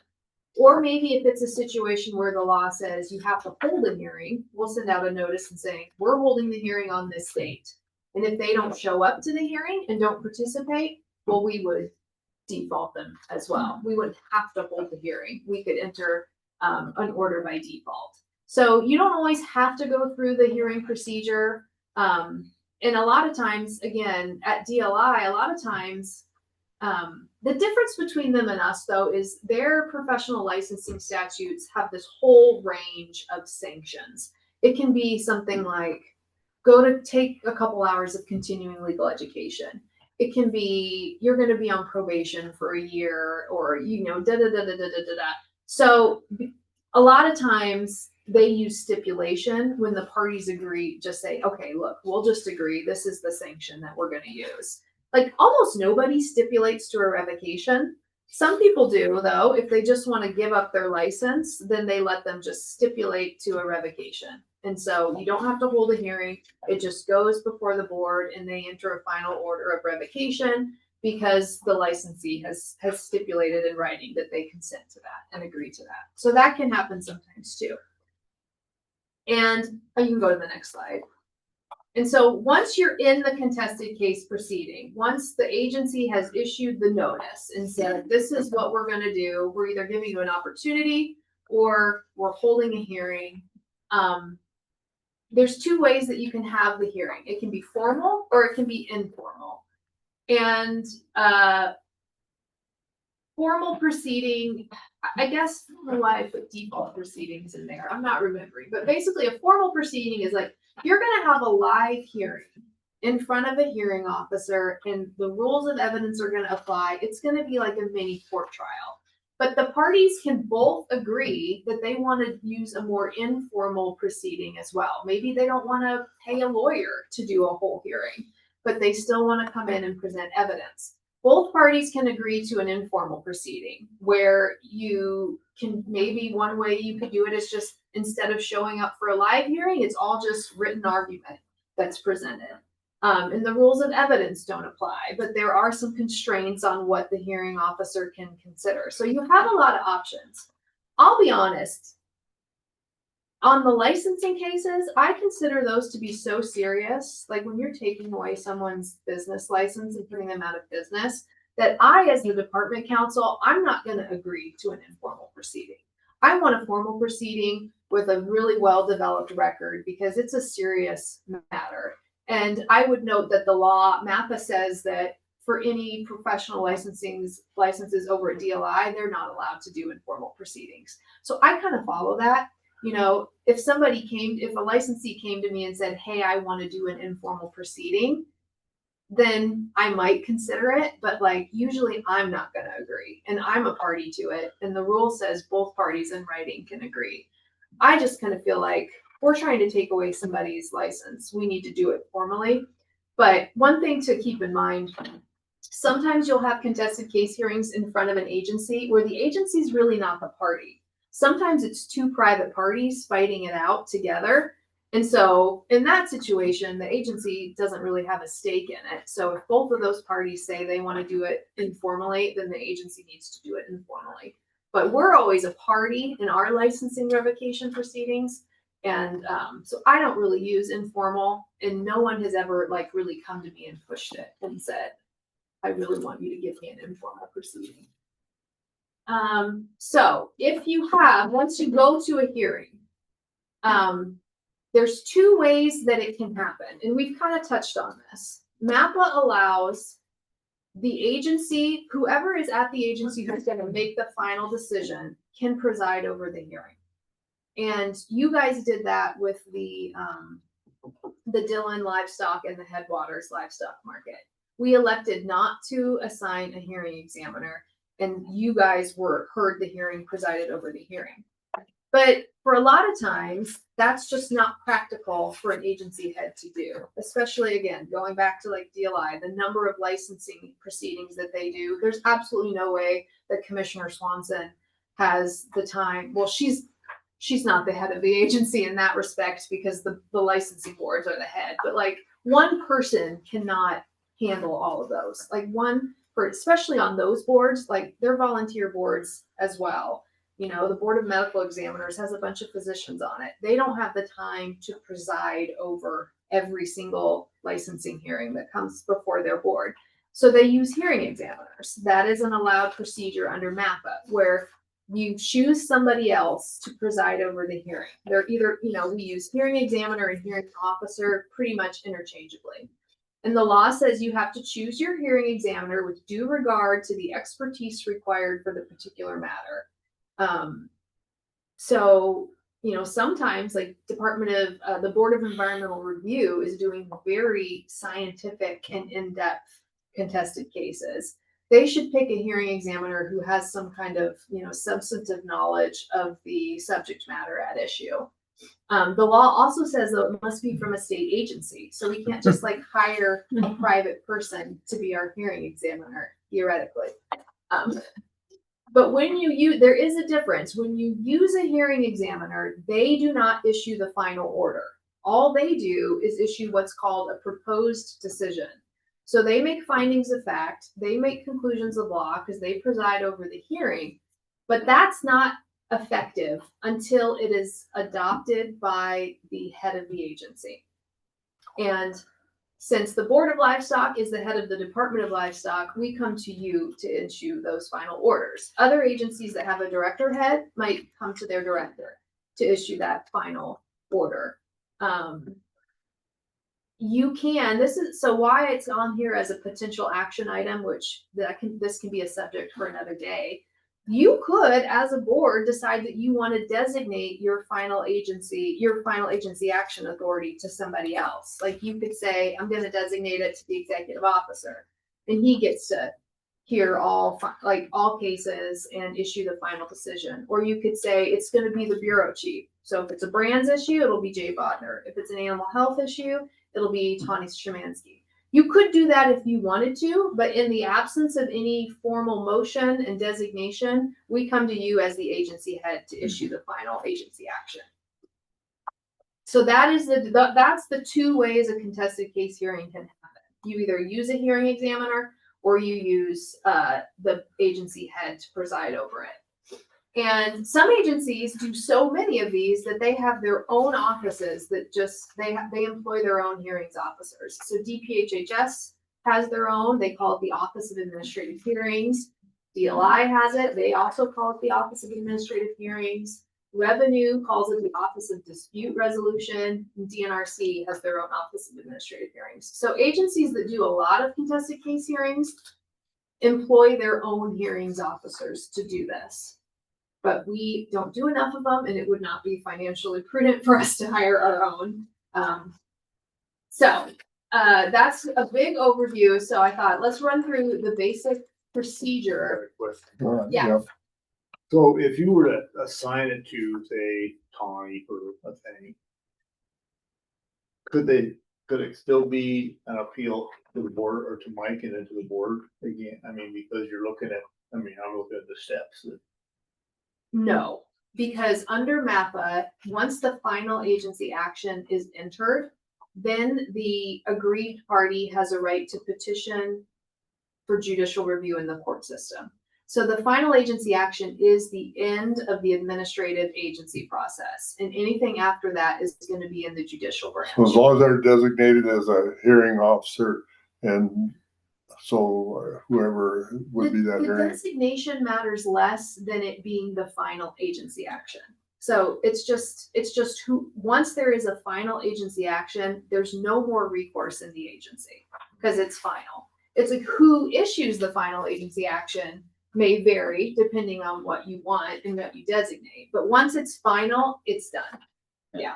But the final agency action is not necessarily the final action because they can petition for judicial review. Right.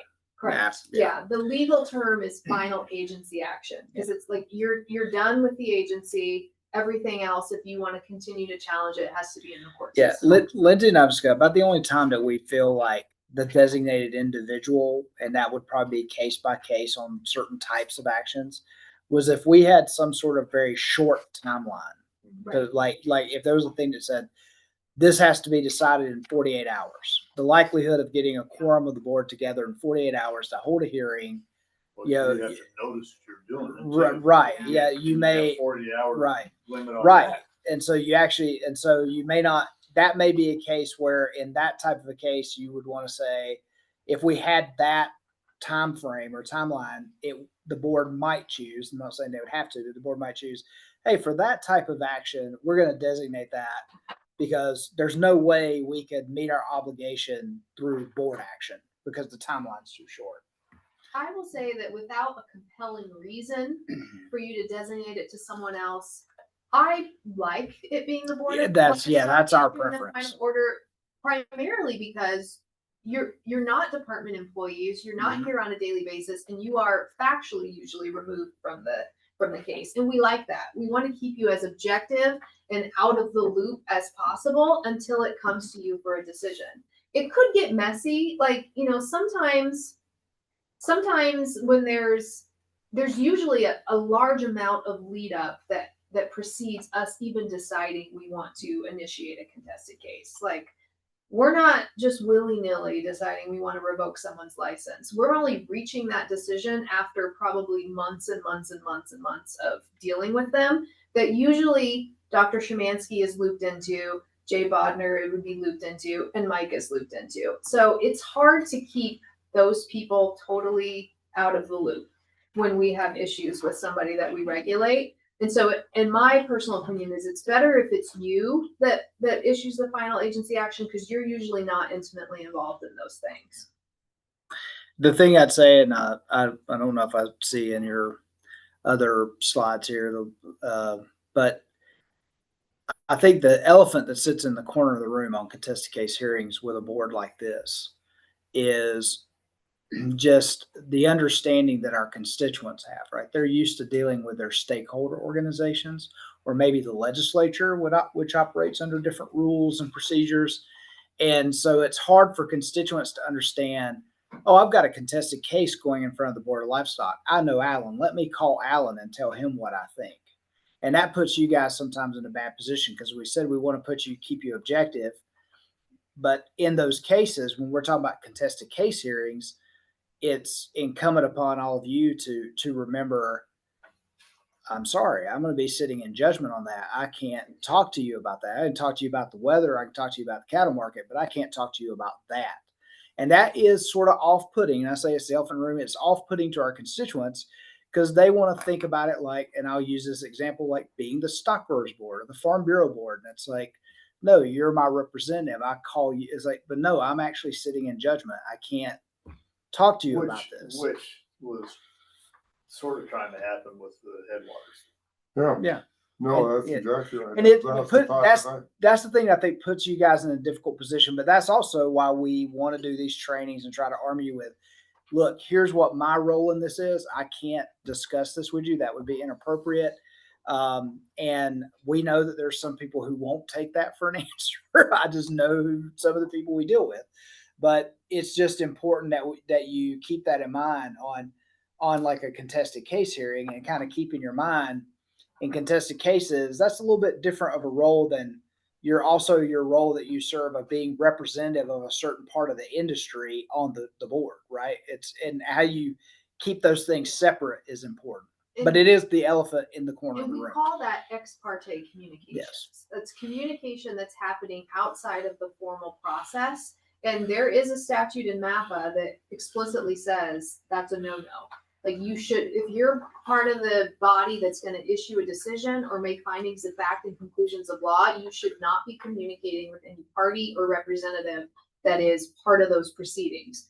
And that is there to preserve fundamental fairness. And, it's not part of procedural due process, but it's part of substantive due process is fundamental fairness. Like you want it to be fair. But another reason why it's important is because like when I was saying to Alan, like the next step is going to the court to contest it if they don't like the decision. But the court is going to be looking only at the record that was built at the agency through the process. Anything else is not going to be looked at, and they do that for a reason because they don't want the courts second guessing the agency. They're not going to let somebody come into court and say, well, they didn't agree with me for all of these reasons, and the court's going to say, but none of these reasons were raised before the agency. Like I'm not even going to pay any attention to them. The courts constrain themselves to what's presented on the record in the contested case hearing. And ex parte communications are not usually on the record. And that's why they are prohibited because you want to make sure the decision is made on open facts and everybody understands what the factual basis that the decision is being made is based off of.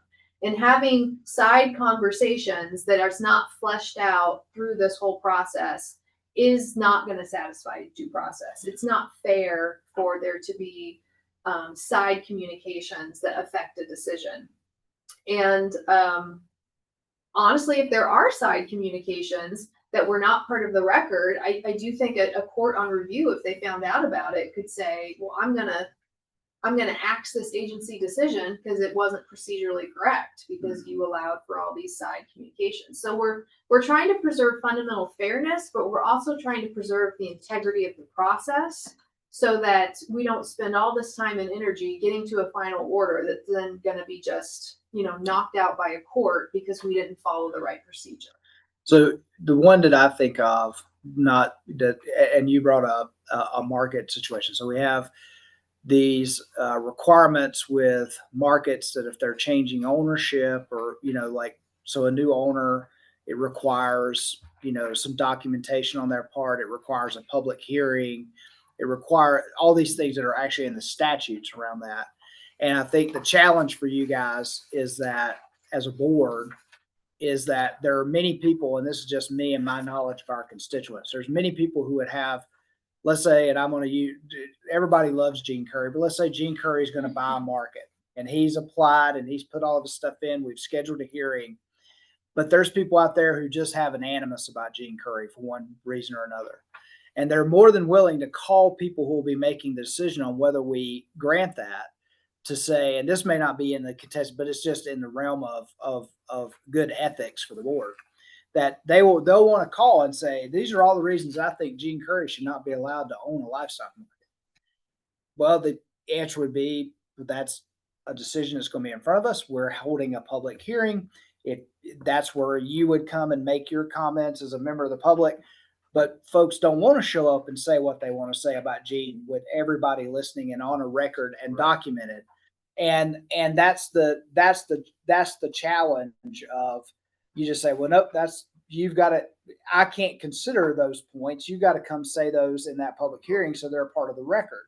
So that later on, if the decision is challenged, I would say, there are times that you may look at decisions that are made, maybe not just by this agency, but other government agencies. You probably all had that experience where you look at it and you go, I'm reading the record, but I have no idea how they came to the decision. There's nothing in the record that would tell me what was the evidence to deny or grant, or where was there any evidence of that.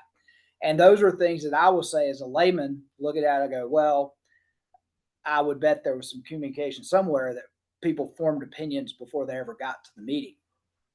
and you know, and you've probably all seen that happen on various things over time.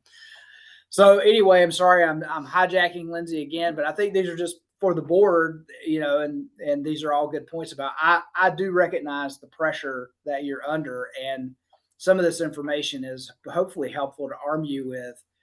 You know, I'm not trying to be resistant to you. I'm not trying to push you away or say that your opinion doesn't matter. I'm telling you there's a process for how your opinion gets in the process, and this is not that. Yeah. This is not how it happens. So this slide is just kind of the basic procedure of what happens. So the first step is like, who are the parties? Like I said, sometimes like the one that we did with Headwaters and Dillon, like the agency, we weren't a party to that. We were the presiding agency and making the decision, but we weren't a party. So when I was drafting the notice for that, I said, well, Dillon asked for it and Headwaters objected. So I'm going to say Dillon and Headwaters are the two parties. So, but sometimes it's the department is the party and the licensee is the party, and those are the parties. Then I have to decide, okay, do I have to hold a hearing or do I just have to give an opportunity for a hearing? Because that's going to affect how I draft my notice. When and where should the hearing be held? Will a hearing officer be used, or are we going to, you know, hold it in front of the board? So I make all those decisions, and then I draft the notice that goes out. And I have to include in that notice a short and plain statement of the matters asserted. And this is really that second element of due process, which is the risk of erroneous deprivation. You've got to put the party on notice of why you are proposing to do what you're doing so that they have a full and fair opportunity to come in with evidence and refute it. So you have to tell them, you don't have to like lay out every single detail out, but you have to give them as much notice as possible so they know that if they request a hearing, what they have to contest, what they're going to refute. So we can't send out a notice to someone and say, well, we're proposing to revoke your license. If you want to have a hearing, request a hearing within 20 days, period. That would be an insufficient notice. We have to tell them, we are proposing to revoke your license because on this day, our inspector went and found this. On this day, our inspector went and found this. And, you know, and we have to give them enough information so that they know what a hearing is going to be about and they know what they need to contest. Otherwise. So, and then along that same line, then we're constrained to stay within those parameters at that hearing also. Yeah. I mean, I don't think it's like totally black and white. There are some things that are going to be like, what, you know, there's a lot of case law. It's kind of similar to when someone files a lawsuit. There is a requirement that what you put in your lawsuit is sufficient to put the other party on notice, you know, and the courts are pretty lenient because we are what is called a notice pleading state, where it's like, you just have to put them on notice that this transaction is what you are suing about. And so it's kind of similar to that. I try to put in as much information as I can because why not? I think it's fair. We're a public agency. We're providing a public service. We shouldn't be hiding anything. But if there's one little fact that is discovered later, as long as it's within the realm of what was in the notice, you can add in new things. Does that make sense? Mm-hmm. Like it's got to be sufficient enough, but it doesn't have to lay out every single fact that you intend to prove.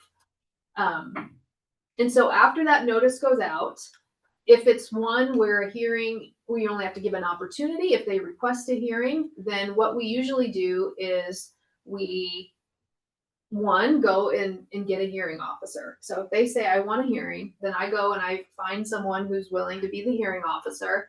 And then they issue a scheduling order and we all get together and we all meet and we say, okay, how much time do we need to get this all done? So Jean, this is kind of where your question of what's the time restraints come in is usually at this scheduling conference. You say, hey, I think I can get it done by X amount of time. For me, when I'm prosecuting a license revocation, the biggest component for that of how much time I need has to do with how much discovery do I want to do.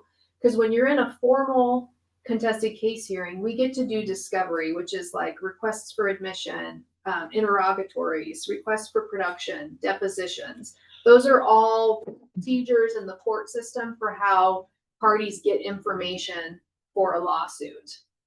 And so that's another reason why my notice doesn't have to be like locked down, because I tell them, hey, this is the issue I have. And then I get to dig deeper through the discovery process, but they get to dig deeper too. They get to come back and say, well, give me every document that you have that you're going to use against me at my contested case hearing. And we have to provide them to that. And there are time restrictions for discovery. Usually, like say, for example, if I send out requests for admission, they have 30 days to respond. You know, and I usually like to do 2 rounds of discovery because, you know, you send out one, you get your responses back, and there might be something you want to follow up on, so you do another round. And so that's at least 60 days, right? Because you send them out and then they have 30 days to respond. So that's what I use when I'm deciding when do I want to set the hearing, is how much discovery do I want to do? How much time is it going to take me to complete that? And then I work backwards from there. So we set a hearing date, then we engage in discovery, and then we do the hearing. And if we use a hearing officer, the hearing officer is going to issue either a proposed decision, or if we use you guys, then you're going to issue the final decision. And what happens after that depends on whether you use a hearing officer or not. If you use the hearing officer, then we enter into a new stage of proceedings before you, the board. And MAPPA says that after a proposed decision is filed, both parties have an opportunity to object to the findings of fact and conclusions of law that are made by the hearing officer through a process known as exceptions. So they get to come to the agency head and file exceptions that are basically asking the agency head to not go with what the hearing officer did. They'll say, hey, reject that finding or modify that finding, reject that conclusion, modify that conclusion, it was wrong. And then the agency head, which is you in our case, will listen to the exceptions.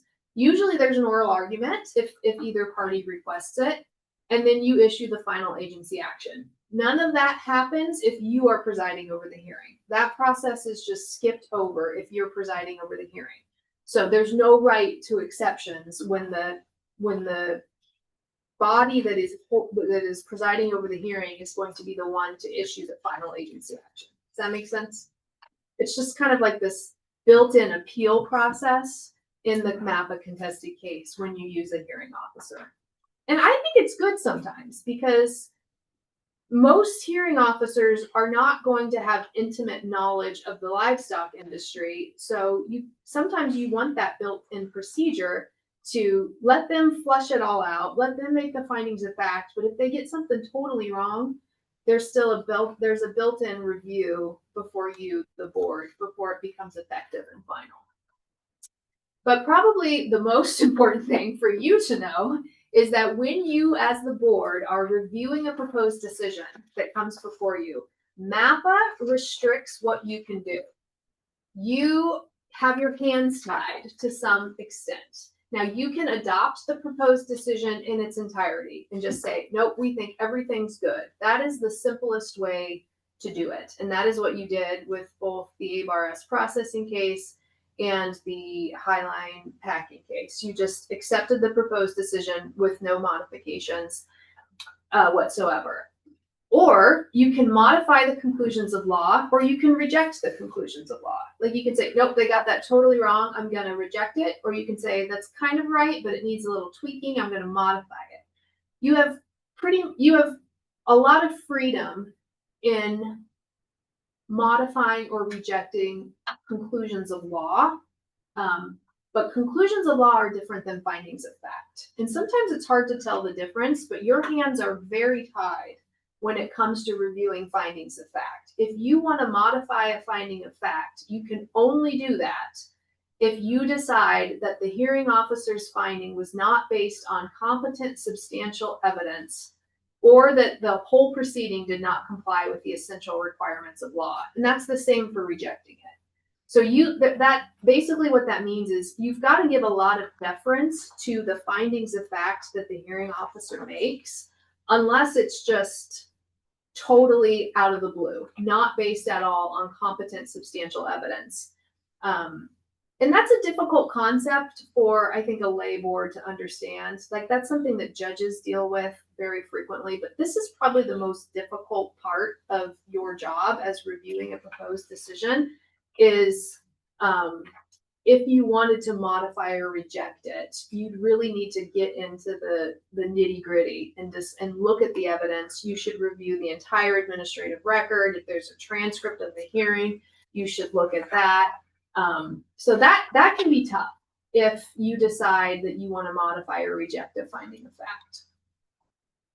So the next one is, this is the only solid time frame that is built into MAPPA. And it says a final decision must be issued within 90 days after a contested case is considered to be submitted for a final decision, unless there's good reason to extend it.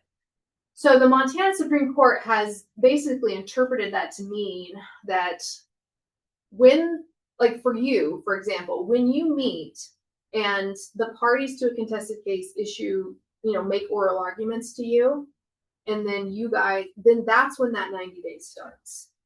Or maybe they don't make oral arguments, but they all submit briefs, and then you all get together as a quorum at your next meeting, and it's on the agenda. That's the trigger for the 90 days for you, is when you all get together to consider it. That's when it's considered submitted for a final decision. And since you're not just one person, you're a body, I think we're safe on relying on, like, a board meeting is always going to be the trigger for that 90 days of when you get together to do that. So, and usually, as you know, if I'm prosecuting it, you have your own separate counsel for that. So that is something that your own separate counsel should be aware of and cognizant of and watching. When you're getting close to that 90 days. And it's a little unclear in the law, like what happens if you miss it, but I don't want to find out. So, and so after the final order, then the aggrieved party has 30 days from the entry of the order to file a petition for judicial review in a district court. And so, like I talked about earlier, what the district court can review is limited by statute. But the law says venue's either going to be here in Lewis and Clark County, because it's probably going to be against the department, or it's going to be the county where the petitioning party resides, or the county where the permitted or licensed activity would take place. So it could be the time limit for ABARS processing to file a petition for judicial review has passed, but if they had, they would have had the option to file it in Scobie, which is Daniels County, I think. Is that correct? Yeah. So they would have had the option to file for petition for judicial review in Daniels County if they wanted to. I would say Dillon, if they had wanted to file a petition for judicial review on their market issue, it would have been Beaverton County, since that is the county where the permitted activity is taking place. Questionable because they were. Allen County, I mean, it's all kind of murky on that. Yeah. So I included this in here just so you guys have a sense of what a big deal contested case hearings are, and why I am maybe a little rigid in my in my refusal to resolve it through informal proceedings.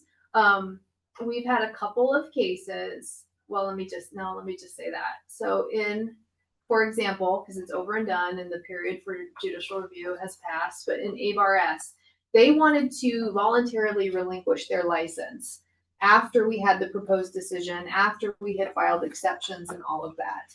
And I guess technically maybe I had the ability to say sure, but I wasn't willing to do that because by that time we had spent a lot of money in trying to revoke their license, because they contested it at every stage until the very end when it was pretty clear they weren't going to win. And then they wanted to just, well, we're voluntarily relinquishing it, and they wanted to prevent the entry of a final order. I wasn't willing to do it because, as you can see, we had spent thousands of dollars to get to that point. And I kind of felt like at that point, I want a legal document explaining why we've done what we did and why we spent so much money. And we don't, I can tell you, I personally, as a member of a licensed occupation, I do not take a revocation proceeding lightly at all, because I understand what it means. Like if somebody wanted to revoke my law license, what that would mean for me. Like it's a big deal. We don't start these proceedings unless we think it's necessary to do. So I just want to convey that to you as the board. That's why if something's coming to you, like you can take that as a sign that all efforts to resolve it prior to that have failed. Or, you know, I've spent $8,000 trying to get here, and then you want to just give up and quit without having a final document on the record. And I'm like, no, I'm not going to do that. So, there is a reason why I am a bit of a hold a hard line on that. Also because these hearings require our staff members to take time off of work and show up and participate and all of that. Like it's a drain on us, and we don't do it unless we think it's really important. So that's kind of the overview of a contested case hearing. I hope it was helpful in some regard, and you can have some understanding of why things happen the way that they do. Yeah, All right. Thank you. And William has had a very good point at the start of this, that it would have been very nice to have the complete board, and that just gives me, after listening, I was going to strongly encourage them to listen, and I think now we just, pardon? Listen to the recording. Yes, because that, reading this and listening to the discussion is quite a bit different. Yeah. Well, I'm like, I've got notes in it now. Yeah. And another thing too, that, you know,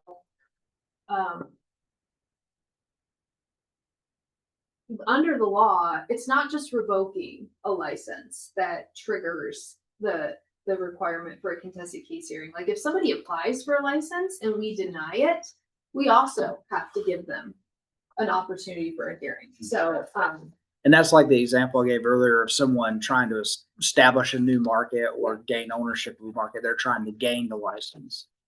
right. But even if there was no separate statute that says you have to hold a hearing We when still someone would. applies, we'd still have to, well, it depends. Like if they apply and everything looks great, then we just issue them the license and we don't get into this world. But if we want to deny them a license or refuse to renew their license, that is effectively a denial. If you refuse to renew someone's license, you have to give them an opportunity for a hearing. And we ran into this with a livestock dealer who had a criminal conviction that we thought implicated the statute that said you can't renew, like when there's been an instance of X, Y, and Z. So we had to issue them a notice that said, hey, we're going to refuse to renew your license. It turns out that they never submitted a renewal application, so it became moot, but we had to send the same notice that we send when we try to revoke someone's license if we're going to refuse to renew it. So, yeah. Any other questions for? Well, thank you. Some of this information would have been very helpful prior to A couple months ago, you mean? Yeah. I think we, I I would ask the expert, but I think we got through that fairly well. Yes, I think because it's over into this month, I guess I can safely say now, my only concern with the handling of ABAR-S, and it turned out to not come to fruition and not be a problem. But when I was on vacation, for example, and I was not here when it first came before you for consideration, it was my understanding that the decision was made to let them have a chance at another inspection. And I'll just be frank with you, that raised my hackles up because I thought, well, if we find new violations at this inspection, I have to start the process over again. Like I have to give them a notice and put them on notice that new violations have happened and we're going to revoke their license on those new violations. As it turned out, it was the same issues that were at issue in our initial notice. So that didn't come to fruition. But that was a concern because due process requires me to give them an opportunity to contest any violations. And so that late in the process, if we had found new violations that we wanted to revoke them based off of, I would have had to given them a chance to hold a new hearing on that. So that's that's what gave me heartburn about that situation. And I don't hold that against anyone because you had not been given this training and like, you're not lawyers, you're not thinking about that. Mhm. I'll be frank. I think the counsel that we retained to advise you should have clocked that and should have brought it up, but it didn't happen. I remember prompting several times, like, please tell us Yeah. what we're doing wrong, but it didn't happen. And I'm not the attorney. I was, so I couldn't, I was like, but I kind of sensed it and I was like, well, I think so what are we supposed to do? I don't know if you remember, I asked that like several times and it never. You really tried. You're getting a little heated. I know. Really trying to. I listened and I called Mr. Chairman asking specifically, are there any timelines to be concerned with? And I heard no mention of the 90 days from the time it was submitted. That gave me a little heartburn as well. So, like I said, I'm not holding it against you. I think that was the responsibility of your counsel to bring that up, but like that is a concern. You know, once we're that far in the process, we are constrained to what was heard at the hearing, and anything new that comes in raises due process concerns for me. And I don't want on judicial review someone to say, well, hey, they revoked me on these new violations that we never had a hearing on, because a court would have said, this is no good. Go back, try again. Well, Mr. Chair, sorry. So in that instance, like, what should she have said? Any new violations found? Like how? Because I just feel like both times the attorneys we had were just like so quiet. Yeah. And so I was like scared to even ask like a direct question like that. Like, what happens if they find new violations? Like, should she have said? Yes. We would have to start back at 0. Yes. Okay. I mean, if I had been your counsel, that's what I would have said. Okay. I would have said, I have concerns about giving them an opportunity for a new inspection because any new violations that are found that were not part of that initial notice are not, like, they haven't had due process. They haven't had an opportunity to contest. Mm-hmm. And, like I said, like I don't feel like that ended up being the case. I don't feel like we ended up with new violations that were the subject of the final order, because your final order just adopted the March 2025 proposed decision. But if you had wanted to issue a final order that said, well, also this inspection in June or July had I think that would have been subject to being overturned by a judge. Okay. well, I just thinking back, not having the council sitting Oh, I can tell you, we made some mistakes. because body language I know. is huge, and It's tough. having them on Zoom in a little. I mean, Oh, I thought you were talking about the fact that how many of these that I go through and we didn't even have legal counsel like advising us from day one on stuff. And I know I mean, that's the value of the position. And I thank this board for letting us get that reestablished in the department. And I'm thankful that it's Miss Simon who ended up being the person sitting in the chair, because it's paid for itself, if nothing else, in just avoidance of additional cost. Yeah. I mean, and you can see why I don't want a final order that's going to be subject to be overturned when we spend $8,000 trying to get it. And then to basically, if we're told go back and try again, like that's just a huge waste of time and money. So it's not just protecting the intent. We want to do it right and we want to do it fair from the very beginning, but we also just want to avoid having to redo it because of a needless mistake. Mm-hmm. live and learn.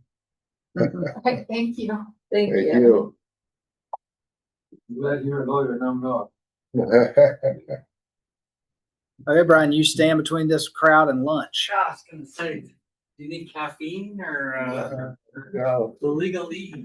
yeah, and maybe shut the door so the aroma doesn't keep drifting in. We'll get back on. We'll take a shorter lunch and get back on track here, bro. Did I take a break? Oh, All my time. Oh, yeah, you did, but it wasn't because of you. No, I it was didn't. Mike. Yeah, I didn't help you. I think if we did go back and listen to the Okay. recording, you probably were okay. Yeah, no, I've just found some opportunities for some lessons that I know are hard. I know it, and I would say before we go to Brian, I just know for you guys who are in this position, serving on this board and being a part of the industry, and that's why I say this, because I recognize it is so tough to try to keep those things separate, and people push you, and I recognize that. So we want to give you tools, right? No, it was. There you go. Time well spent. Mr. Brian? Chair, Yeah. members of the board, Brian Simonson, your Chief Financial Officer, here to give you your budget report for the period. Basically, we just have our 3 standard reports this time, nothing special on my agenda.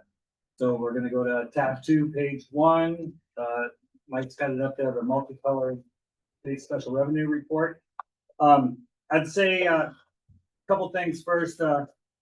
There's about 2 to 3 months of revenue here. I think the theme you're going to hear through much of my report is going to, be talking about how we're kind of early in the stages, and that, timing of when things were paid or recorded last year versus this year is going to make up a lot of what you're going to see as far as the volatility of some of these numbers. So just don't be very alarmed for them. I look at the numbers and I see a lot of positivity in them. In fact, I hardly see any negativity in them. So it's a good report.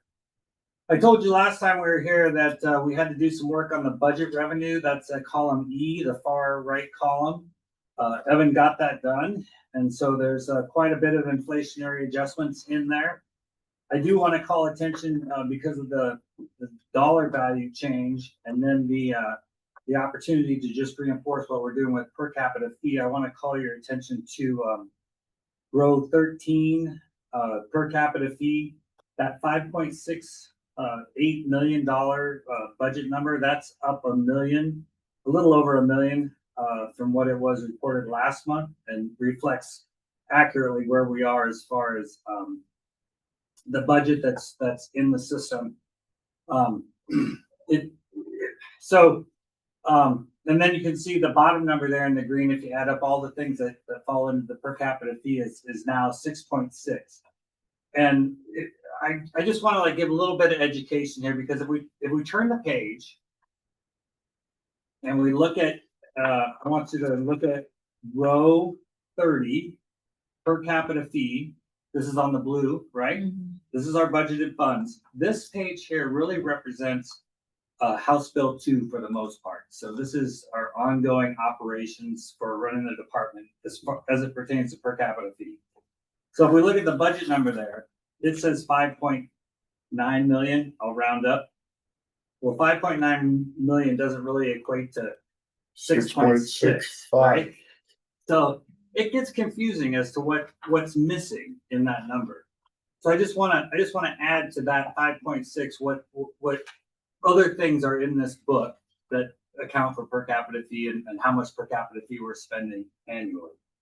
So with that number there, then you get you need to add the $575,000 that we pay to Wildlife Services for coyote aerial hunting.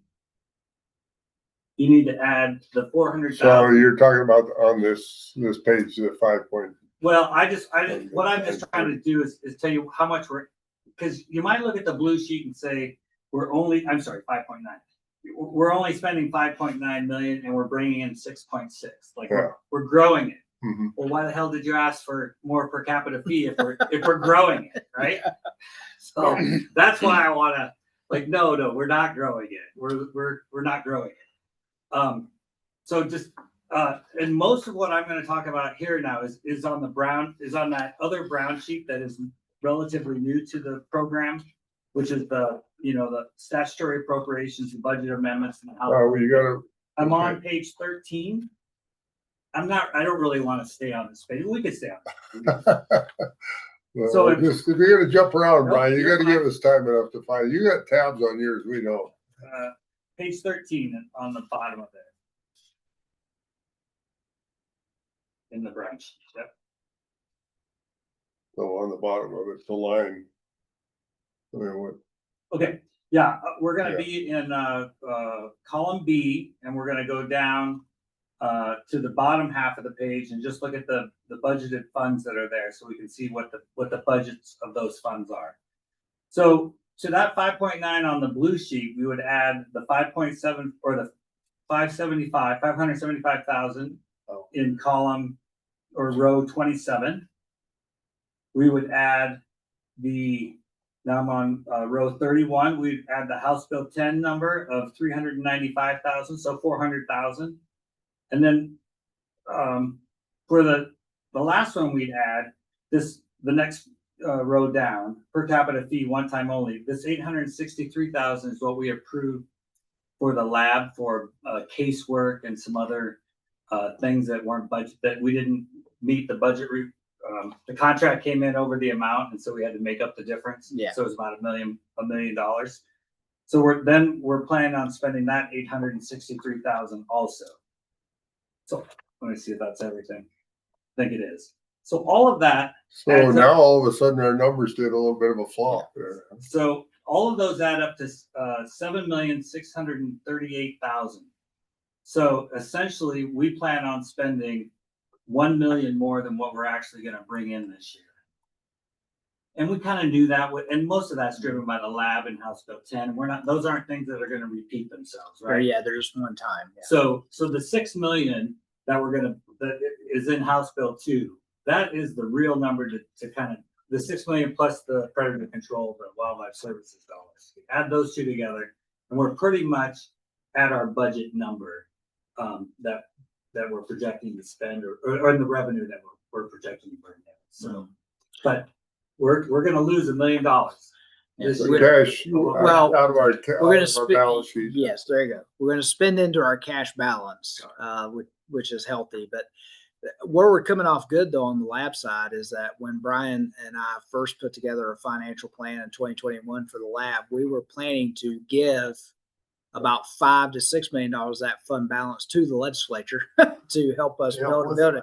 And so if we come out of it only spending 863,000 of our per capita, we actually did a lot better than we initially planned 5 years ago. So Yes, and I think that with the COVID and all of that, good things happen, and the cost of materials and all that, and bad things happen. So that we ended up smelling like roses, but the rest of the state, having a hard time for sure, I think.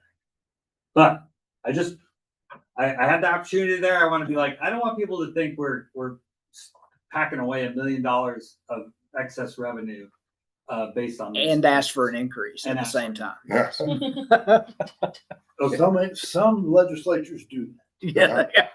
on the All right. federal level, I should say. I'll be quicker now. I'm going to go down column D and just highlight a couple things here. Market inspection fees and the brands, the blue area is the only number that really jumps out at you. The 40,000 ahead of this time last year. That number is really a reflection of last year's timing of when we recorded deposits in the system. So Evan said in our monthly, we get together and we go through these numbers with Jay in this section. And, So we won't get dinged by our auditors quite as much next time?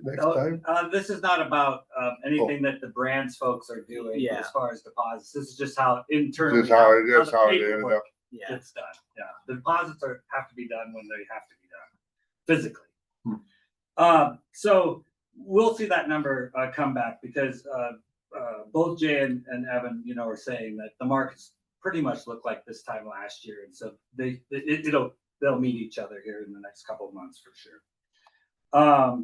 Just going down the sheet, per capita fee, I just would mention, you can see there on row 13 that we're only 5,000 down, and really we've only collected 55,000 for the year. And I think I heard Mike say earlier, we'll really see that number leap up, after the first of the year when we start collecting per capita fee. Right now, the number really reflects what the Department of Revenue is bringing in offset, right? So you filed for your home rebate of $400, and if you didn't pay your per capita fee, that might be coming to us. So that's how that Be interesting how many of those really get nailed on that. I bet. Well, we get I mean, you can see that's mostly offset. That's mostly. I had somebody last month call me, for livestock loss board. And in your letter, I was getting $2,000. I only got 500. Like, oh, I can't figure out what the heck that is. It took a little bit of digging to find out, oh, well, the other $500 or $1,500 went for offset. And so it kind of came back our way. It's weird. Yeah, and it may not even been on per capita. It was some other. It could have been some other tax they had not paid. Yeah, for sure. I'm sorry. We need to get through this.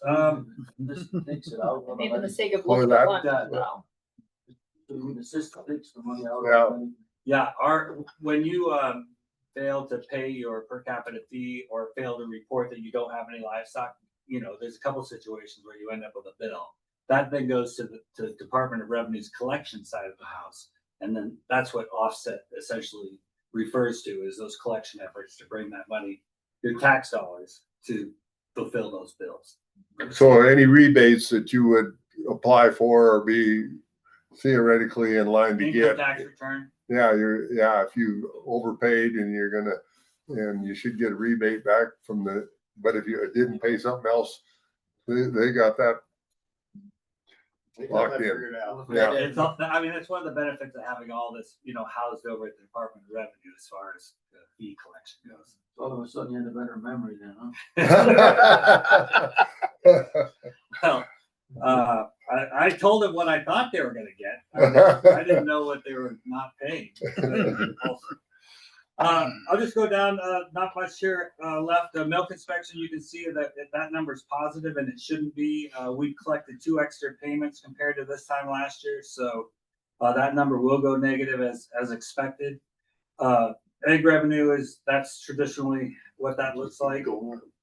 And then the lab diagnostic, the diagnostic lab fees, row 21, that actually is a really good number compared to what it was last month when we reported. So they brought in about 30,000 more in revenue. And it isn't so much a function that the lab had more businesses. Again, we're kind of catching up this year with the bills and that. So it could still fluctuate some, but the lab's reporting some good business.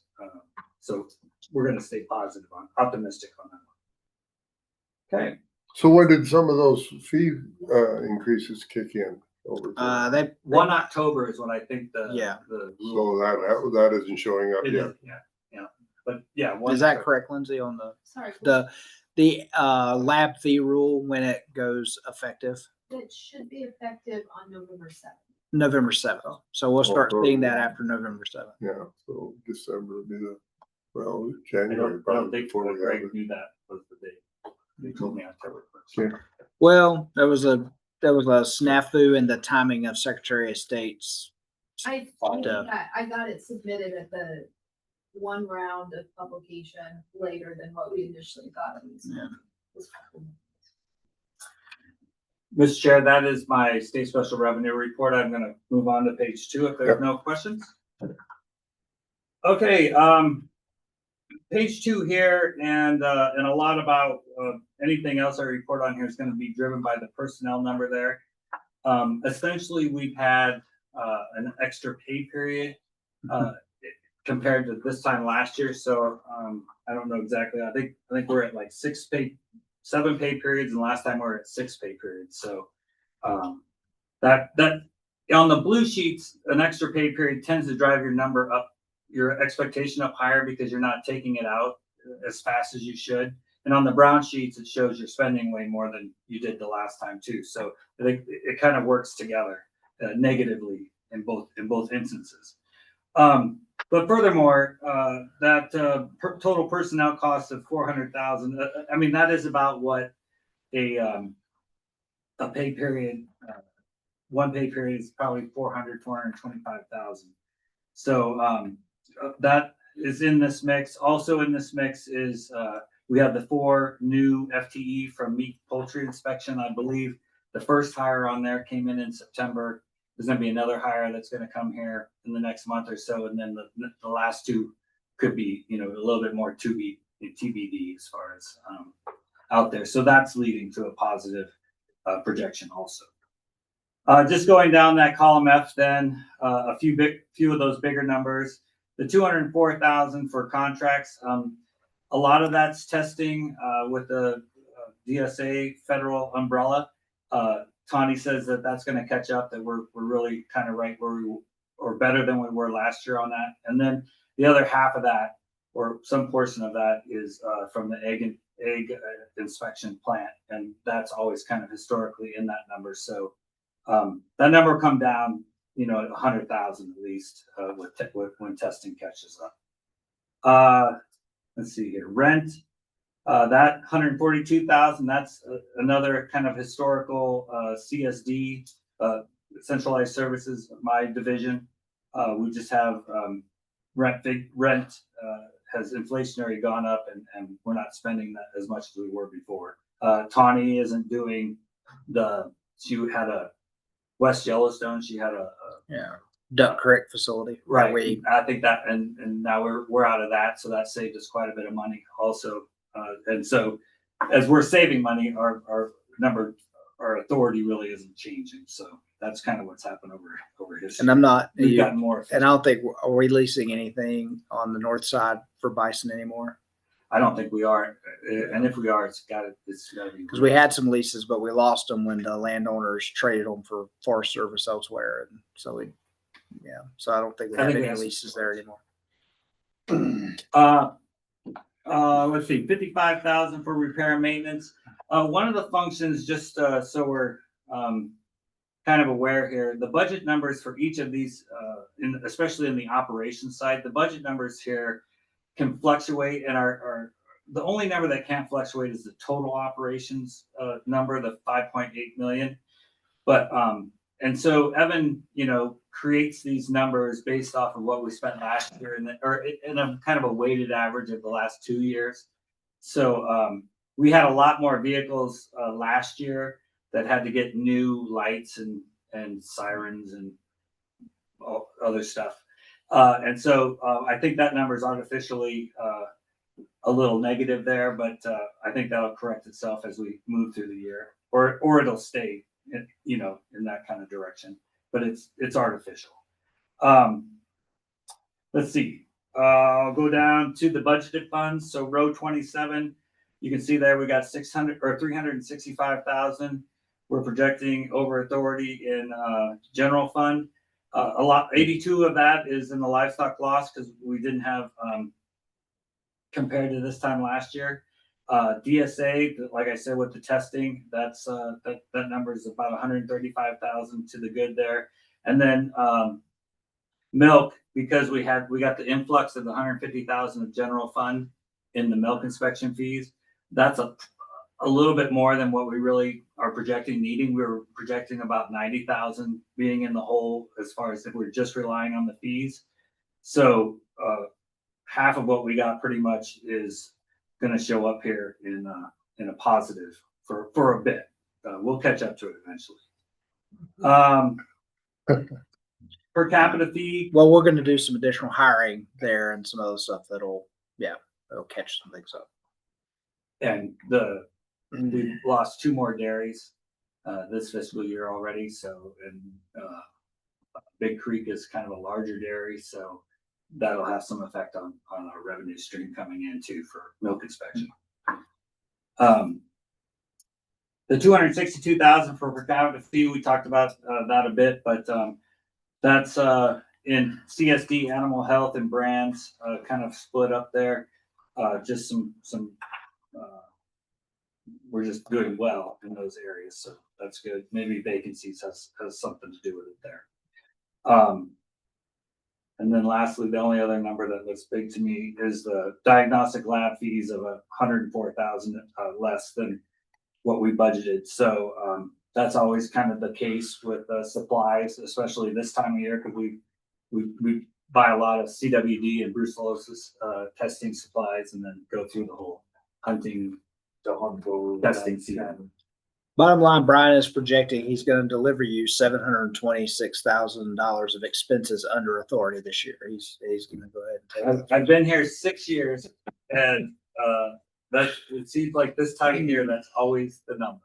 It's somewhere right, somewhere between 500 and $1 million at this time of year. So all looks normal to me. I'm gonna move on to page 12. I don't have a lot to say on this one. You can see here, if you were to like, I'm in salaries, row 1. If we were to compare that column D to column C, you can see that 300,000, or the number here is 228,000. You got to drop all the way down to total personnel to get to your 300,000 number. That number actually got worse by nearly 400,000, which again relates to that pay period. On top of that, Evan's got a note down here at the very bottom. The termination payouts last year were 66,000 more than they were this year. So that's also driving that number in a certain direction. Let's see, number 2, supplies, 124,000 over last year. That's a matter of the lab. Supplies are expensive, and I think they got some contracts done, a little bit faster than they did this time last year. So there'll be some catch up in the 25 numbers as we go through the year. Let's see, rent, negative 50,000, or we're 50,000 to the good. I think that's a motor pool bill. That's I believe we discussed. Yes, and so we're a little bit behind this year compared to last year on that bill, so that'll correct itself. Other expenses, 44,000 less this year than last year. That's indirects. Again, we're just a little short. You can see we're going to collect that money, and so that number is going to correct itself also. Claims, row 21, depredation remediation. That's the Livestock Loss Board. So we've spent 54,000 more this year than last year. I would say that's a good thing from the standpoint of claims coming in and the funds that we have available to allocate to that. So we're gonna good thing on your side. That means we're losing more. Maybe if I wasn't intimate with that program, I think it's a bad thing, but I think that's getting money into ranchers' hands for their losses. So I'm good with it. No, I think that's all. I'm not going to discuss the budgeted funds because they're all tied up mainly in personnel costs. So those things are, again, we'll be moving up and down in the next couple reports. And our confidence is good. Everything looks good. We don't see anything that's, like we're not looking at meat and poultry inspection this year. It's really having a personnel financial problem, especially with the new FTEs included. So, and that's traditionally been our hot spot for this time of year, what we're worrying about for the end of the year. So the budget numbers look good. That's my report, Mr. Chair. All right. Well, any questions? Thank you. You were ready for lunch also, weren't you? That's right. I'm trying to do good. And I see Dr. Judah is not here for lunch. He's online instead of joining us. Yeah. Well, we don't know. He might be joining us later. He might just be on while he's driving. I don't know. I don't think he's coming. I don't think he's coming today. He didn't have any action. With that, we are going to break for lunch. Yep, that's next. And we're due to start back. If you want to start back on time at 12:45, take a 30-minute lunch. Yeah. That work for you? And that should go quick because I haven't seen Dalen, and I doubt we'll see him on today. So, so when we start back in, we'll be making hay. Okay, all right. Let's see With that, we're gonna Delicious. adjourn for lunch. Reconvene at 12:45.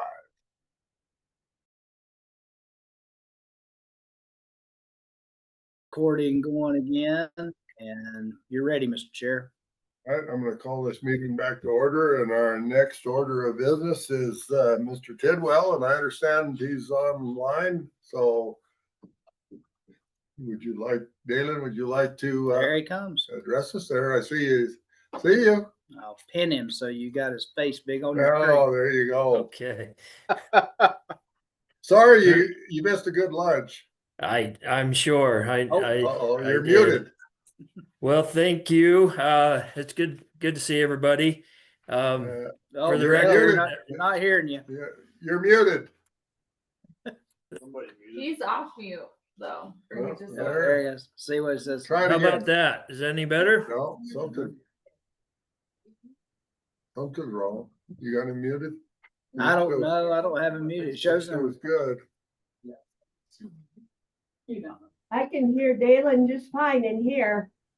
Make sure I'll check. Hold on a second. Hey, try again there, Dalen. Okay. It was on our end. It was our user error, not yours. All right. I was about ready to reprogram the computer here. All right. Good. So you got me. Thank you. And yeah, good to see everybody. For the record, Dalen Tidwell, State Director for USDA Wildlife Services. Mr. Chair, members of the board, I just I'll do my best to kind of put all these details into a concise manner. We're kind of in a unique times, I guess, is the best words I can use. Coming off of a difficult year that we've had so far, and then to be stuck in the middle of a government shutdown is kind of created some complexities that I probably won't be able to, a mess that I can't really explain it all here now, but we are able to keep the service going. I mean, that's at the end of the day, that was my goal. I was able to get our field employee staff in an exempt status. Simply put, we're able to pay them with our cooperative dollars to keep the service flowing and running, and to not interrupt the investigative reports and the call and the need for the emergency response in any of these depredation issues. So the complicated part is from there up, the system is kind of at a grinding halt right now. We've got furloughed employees.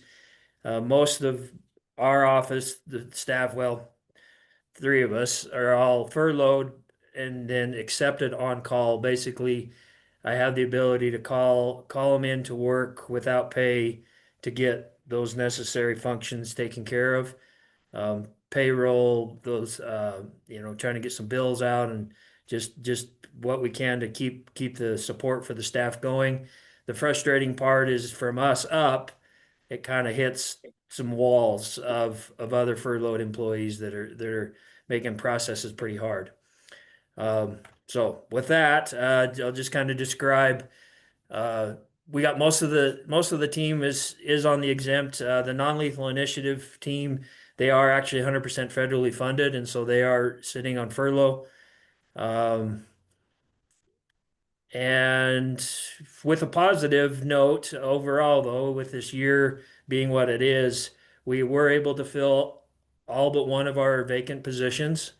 And I've kind of been keeping you updated as we go along with that. But right now, the only one that's still open is Glendive area. We had some applicants. We had a real good applicant that actually ended up withdrawing kind of last minute, had some life challenges, family issues and such, and timing wasn't right. So we're going to have to re-announce that one. But otherwise, we're almost made whole on the vacancies. So we'll continue to provide that service on the ground. Another struggle right now, we're and the timing was terrible for this, is we are transitioning from our MIS system over to OARS, OARS. It's simply a modernized version of our data tracking system of where we enter in all our work tasks, and it collects. I mean, it's that whole management information system. It's that whole output of how we keep track of all the work we do. And that was supposed to be switched over right at the beginning of the year. Shutdown issues, the whole thing has been delayed. We had to turn MIS back on again to try to keep up with the data collection as it is. So that's kind of a bit of a struggle. But otherwise, I guess without the woe is me situation, we're taking care of business. We've got troops on the ground taking care of what needs to be done, and so we'll make it happen. For way of update, helicopters are in real good shape right now. We're basically doing our standard 100-hour and 300-hour type maintenance. I am looking into next full year of future planning for 95 Tango. There's a turbine that's needing to be overhauled, and I'm understanding they're about 7 to 9 months out after you send them off. So I certainly am not going to be sitting on the ground for 7 to 9 months. We're going to get ahead of that. It's got about 400 hours left on the existing turbine, so it'll get us probably through the end of this next full year, and then we'll be ahead of it to get the other one sent off prior to that. So in terms of IR numbers, I told you I'd get some year-end fiscal year numbers. That was another one I had to kind of pull in some extra help staff to compile all our reporting right at the end of the fiscal year. But I will throw some numbers at you if you guys are interested. That way we can I don't know if you want to so much follow trends as much as just understanding the great work that's being done and kind of put it in some numbers for you. Let's see, Wolf IRs total 82 IRs, and that's trending pretty normal. Last year was 80. Year before was only 58, and then 88 the years before. So right in that 80 to 90 is pretty standard. So 82 total. That represents 42 calves that were confirmed or paid, confirmed or probable. 9 cattle, 7 lambs, 13 sheep, 8 guard dogs, and 1 livestock dog. We, in response and to these and the concerns, the claim, the problems, trying to stop the problem simply, we removed 39 wolves, collared 5, and then surveyed 75 more. Black bear investigative reports are 22. Last year was 25. They've been as high as 45 in years past, but 22 this year. Represents by 3 calves, 2 goats, it's 1 sheep, 1 lamb, 1 llama, and 1 piglet. And we also had a human health and safety investigation as part of that. And we removed 4 black bears. Grizzly bear investigations is 133 this year. Again, pretty standard. We've been as low as 112 a couple of years ago, but as high as 181. Last year is 149, so 133 this year is pretty standard. 86 calves, 15 cattle, 1 lamb, 3 sheep, and 10 swine. Total of piglets and adult swines, 10 of them. And we removed three grizzly bears. That's 1 collared 1, and then transferred custody of 5 others. So when you say transferred custody, what do you let somebody else take care of them then? Is that- Yes, it's typically Montana Fish, Wildlife, and Parks, and or U.S. Fish and Wildlife, and it's under their authorization, as we've talked before. The U.S. Fish and Wildlife authorizes our work that we do, and then in response to that, they either give us the guidance or direction to remove the bear or transfer custody, which gives them the option to either move the bear as fit needed, as they see fit, and or euthanize the bear. That's kind of their decision at that point. And so when we transfer custody, it's no longer our determination as much as giving them that option, and we consider that as an action on our part is the transfer of custody. Mountain lions, 27, kind of a lower this year. In fact, it's the lowest it's been in the last 5 years. We've had a high of 53, and normally it's like 47 or 49, and this year is only 27 investigations total. 13 goats, two domestic dogs in this case. I assume we probably didn't act on those because of the domestic situation versus the live. We do defend or protect the livestock guarding dogs. Um, and then 15 lambs, and we removed six mountain lion.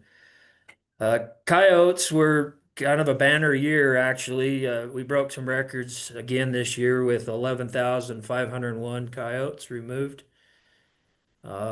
I can break that down a little bit just for your information. Between the aerial operations was 8,430. Firearms was 1,505. Neck snares 1,385. Traps, foothold traps is 179, and then two on M44s. And as you know, M44s were uh, put on hold for a while, but now have been reinstated. So we're just now getting back to using them as appropriately. Now, with those numbers, I you got to ask what's going on there, and the big blaring um, change is the addition of Blaine and Phillips County. For instance, having a specialist up there now in Blaine, there's 1,636 coyotes just in Blaine County, up on the High Line there. So that's that. So he was needed. It was needed. It was needed, no doubt. And so that adds to the record numbers. More boots on the ground and more flights in the air taking care of business. So that unless anybody's got some real quick questions on numbers, I'll move on. Any further questions? I don't have yes, William. Mr. Chair, there's a question for you, Dylan. So when you said you handed over custody from a grizzly bear to Quick and Game, so 9 out of 10 times, what happens with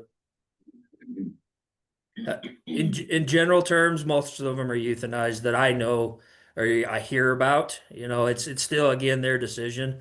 It kind of depends, sows or cubs or kind of the unique circumstance of what needs to be done. But that's It doesn't seem like there's very many of them to get relocated. You just don't yes, hear them. that's correct. Legislation where the notification requirements for the counties, or just finally figured out that it doesn't do any good. That's a very good statement. Very, very, very clear. Good. So feral swine, you're probably going to get an update here. It looks like on the agenda in full detail, but I'll just kind of throw our portion of that in. We were able to participate, grab the Squeal on Pig group are awesome. We all came together good, and communication was great. We were able to go get 3 of our corral traps, 2 of the camera triggers units, which is the remote triggering through we can actually monitor through technology with the cameras, and then release the drop gate at the right time when we can identify as many of the sounder in the group, being in the trap. So all that was able to be acquired and put in place. We've got a specialist there right in Blaine County that jumped over there into Phillips County, took care of business, feeding, getting them baited in, setting up traps, working great with the local brands folks. Just kind of making it all happen as needed. This is a great exercise to kind of get, what we've always presented as being an option, and making sure we've had all the pieces were in place. Again, the government shutdown threw a wrench in that. I didn't have the direct appropriated funding a few phone calls and some good description of what the circumstances are, I was able to get the National Feral Swine Program to release some of their national emergency response funds to be able to fund our actions out there on the ground using an exempt employee.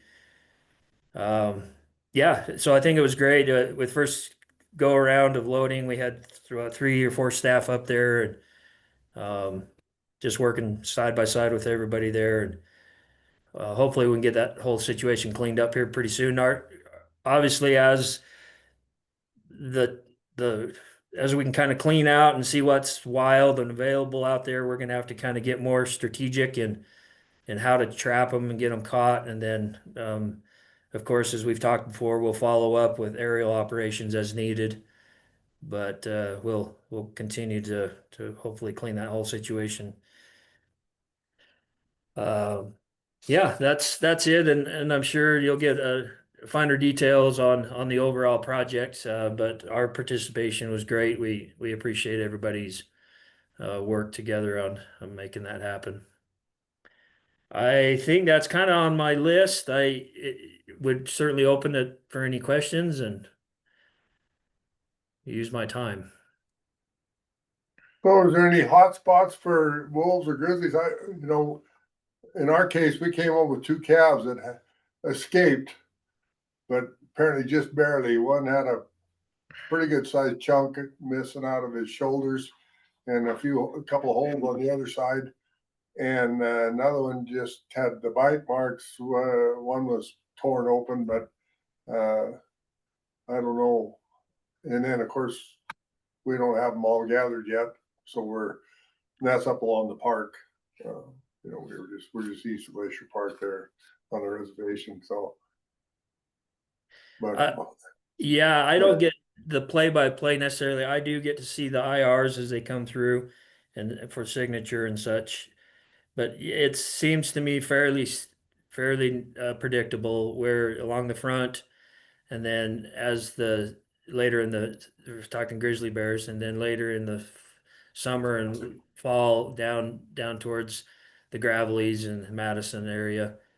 And the wolves, we kind of had a flare up around Lincoln area, and then again down in the Gravelies and down in Beaverhead County, we had quite a bit of a challenge this year, as far as like more numbers than other places. But yeah, that's what I can share for that. so are you still able to keep a colored one in most of the packs so you can kind of monitor where they're at? Or So ultimately, that's the goal. I think in fact, it may even, as it's written, a law that there should be a collar in each of the known packs. That's a responsibility that Fish, Wildlife, and Parks is making efforts all the time to do that, and we participate and obviously help opportunistically to get collars out to keep somewhat of a monitoring, but it also helps of the overall population estimates and keeping track of the different packs. Even when they're not getting into trouble, it's good to have that information and data all the time.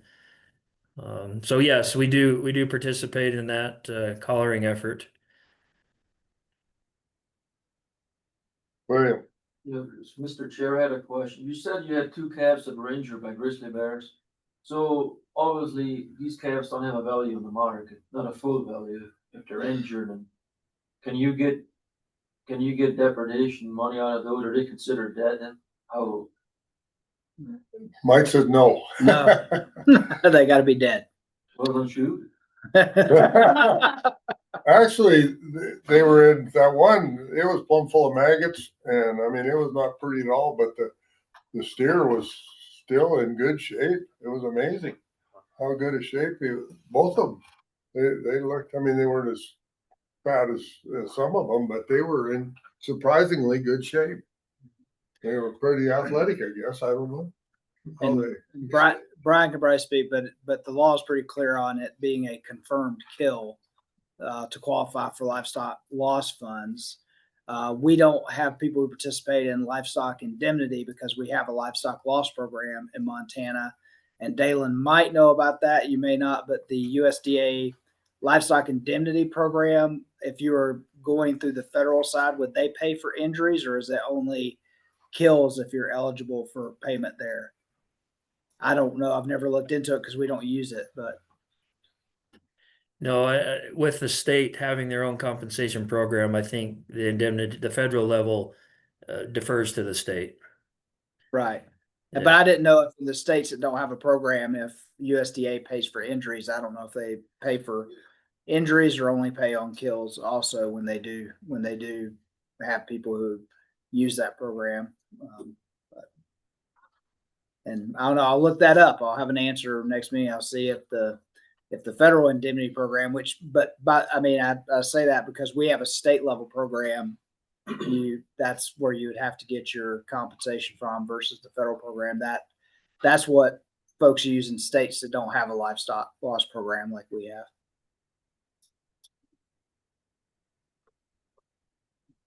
Okay. Anything else? Well, Dan, I hope that here within the next few days, you're back on duty with full pay and back pay and all of that going on, because it's just always unknown for a person in your position. I'm sure what tomorrow brings even.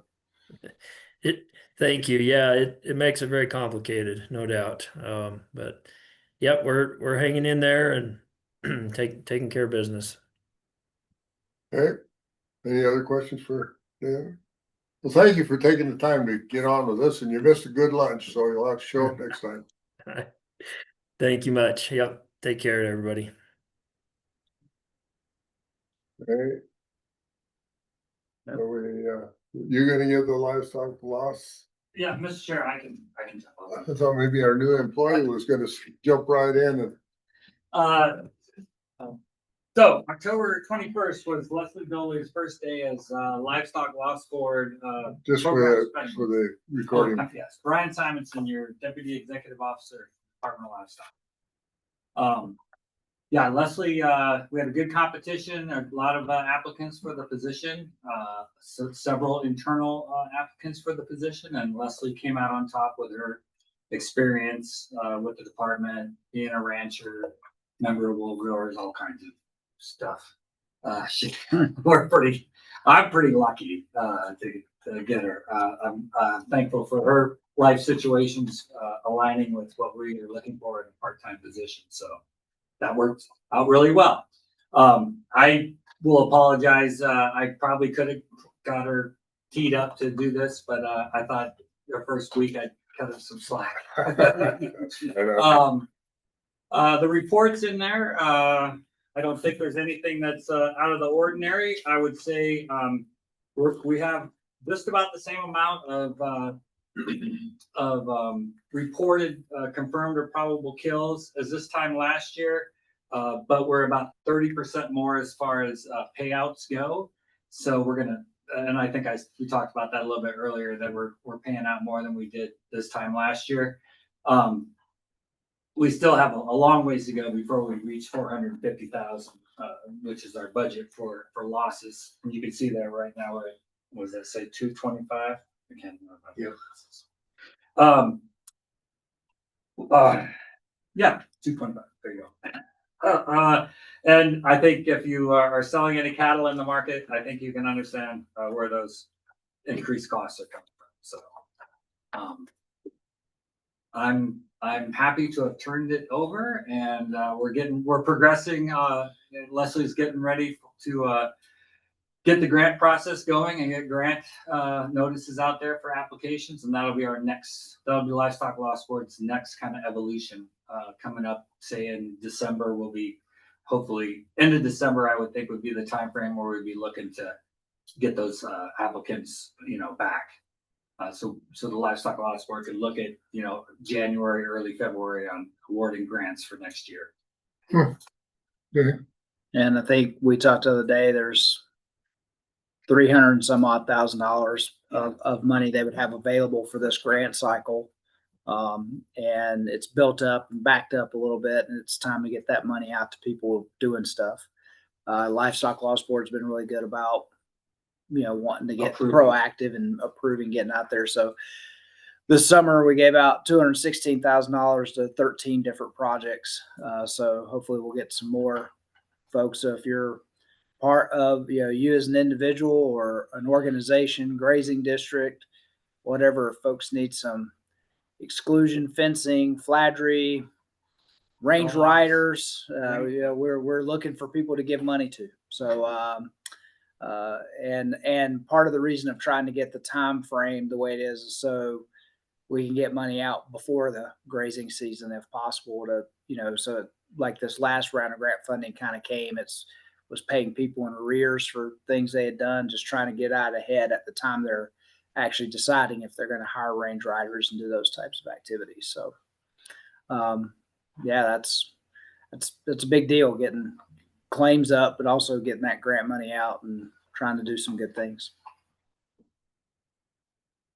Program's going strong.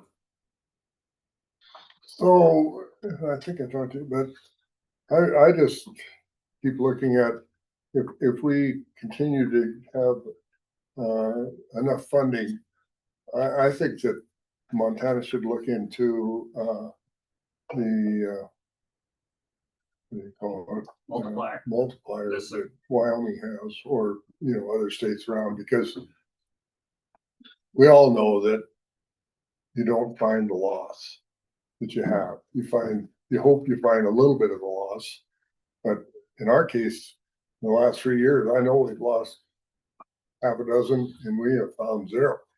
I mean, we just, up in that country, you just can't, unless you were riding every day.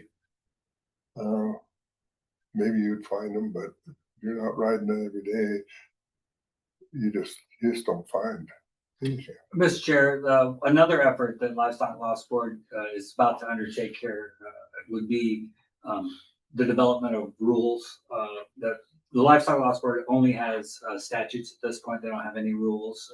We're dipping our toe in that in a couple areas, but in that, I think in that effort, we'll definitely explore because the legislature two times ago gave us authority to do a multiplier, but you'd have to set that up and rule exactly how you're doing it. So that conversation will be had, whether or not it's feasible or not, or with the funding that we have, depending on if there's been no analysis on that so to date so far. So I assume that our legal counsel is available for the Livestock Loss Board because it's an associated agency. The Department of Livestock personnel just about outnumber the number of board members on the Livestock Loss Board in the meeting usually. So yeah, we're all there. It's a team effort. Yes. It's a good thing. Well, I'm just thinking about the rulemaking. If you're going to make rules, you got to make. Oh, yeah. You do it. Yeah, Lindsay's been engaged with them. Lindsay was working with them on their public participation rules and other things. And they were very amenable. Yeah. Yes, that word. Yeah, they liked having the help. Yes. Well, and it's in the past there's a time or two that they could have used some help that they didn't have. It sounds to me like, but that's all right. We live and learn, like I said. Any other questions for? So. Now what are you gonna do with all your extra time? No, I think you're right on time, aren't you? No, I mean you. Now that one of your duties is lifted. I think I've had our internal controls as a project for a few years now. So now I'll freed up some time. Okay. Thank you. Thank you.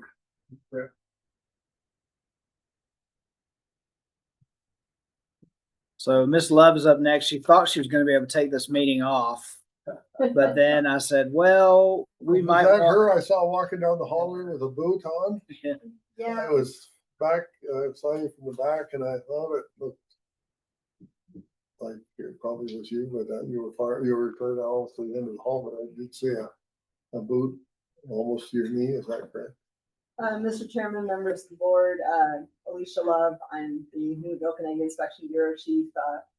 Mr. Chairman, unfortunately, I got myself a bit of tendonitis, so, decided that the design on our legs is not as sturdy as it ought to be, but I get to keep the leg, so we're good.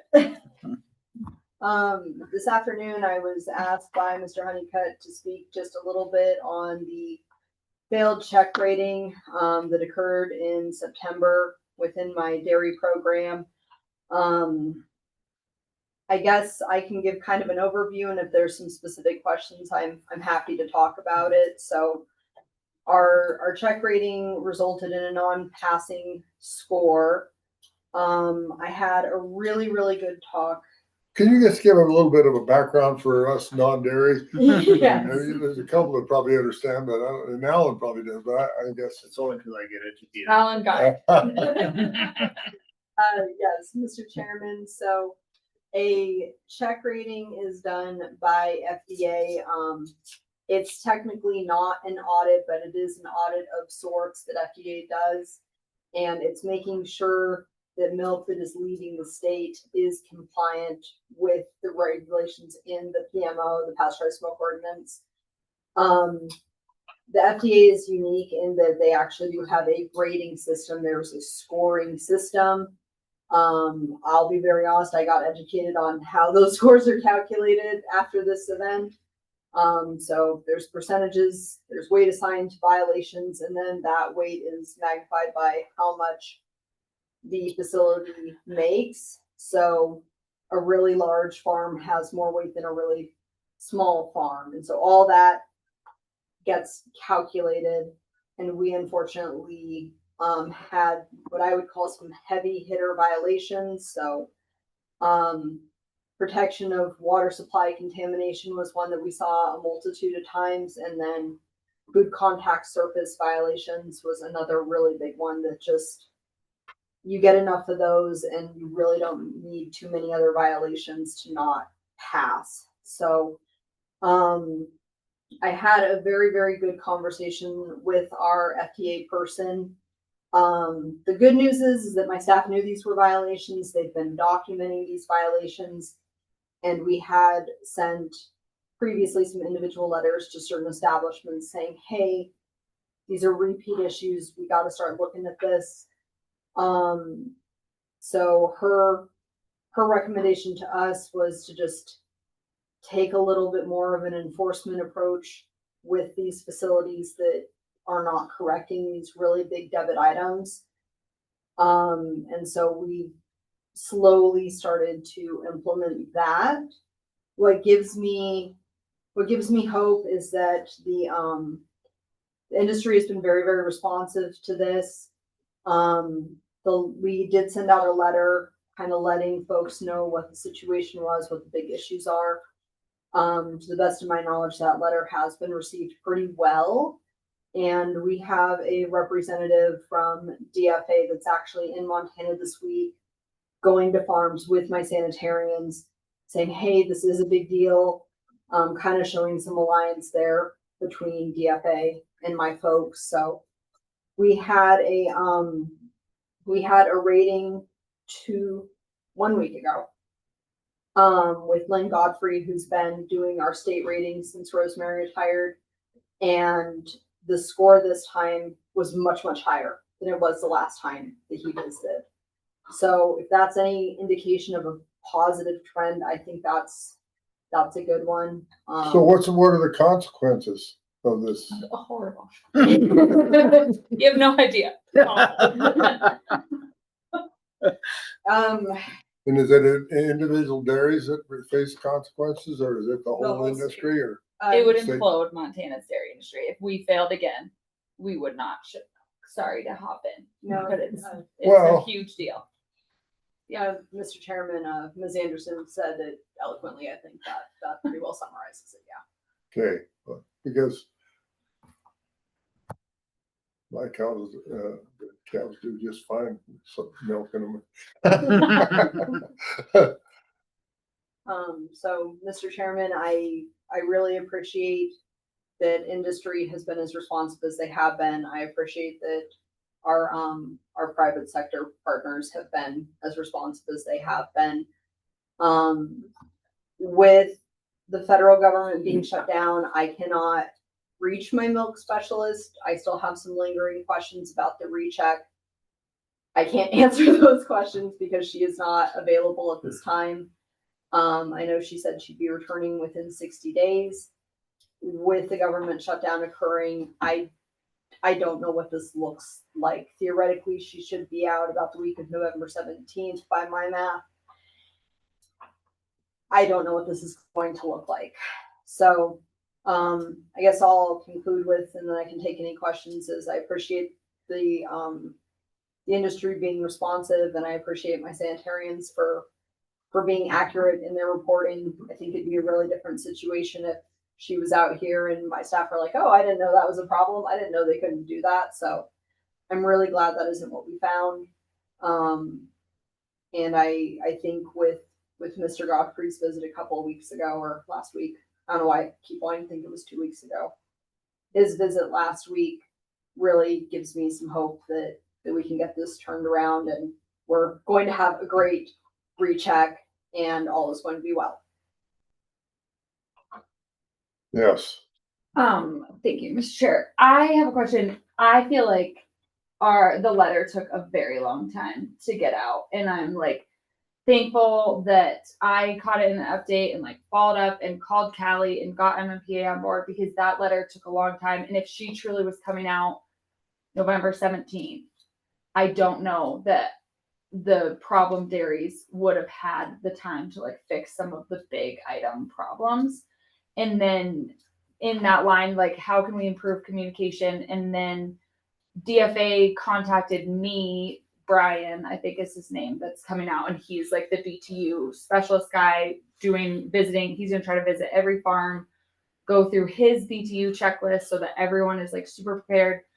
But he didn't even know who to contact. So I just like don't know how we can improve that communication and like lean up. Like, that's a huge resource for us as farmers to be able to access like a BTU guy that can come in and be like, okay, she is not going to like that, and she is not going to like that. Like, how can we improve that communication going forward? Because that was just like a little terrifying. Thankfully, everyone knew even before the letter came out from the department that they had to like get on board, start fixing some stuff. Like, I just feel like that was a delay. And thankfully the government is shut down, and we probably have a little bit of extra time to fix some big items. Absolutely. Mr. Chairman, Ms. Anderson, I do recognize the letter did take some amount of time. There were some other emerging dairy issues that kind of took high priority, and it got shoved to the back burner a little bit. Not a good excuse. Just sometimes there's just only so many plates you can spin in the air at one time. I did relay to my two sanitarians that, you know, are part of this rating. They did a really good job following up with their farms right after Joey's visit and said, hey, these are the items, these are the big things. So I think the directly impacted plants got notification before the statewide industry got notified. And so by the time the letter came out, they were aware of what specifically was happening at their farm that needed to be addressed. So I agree with you though.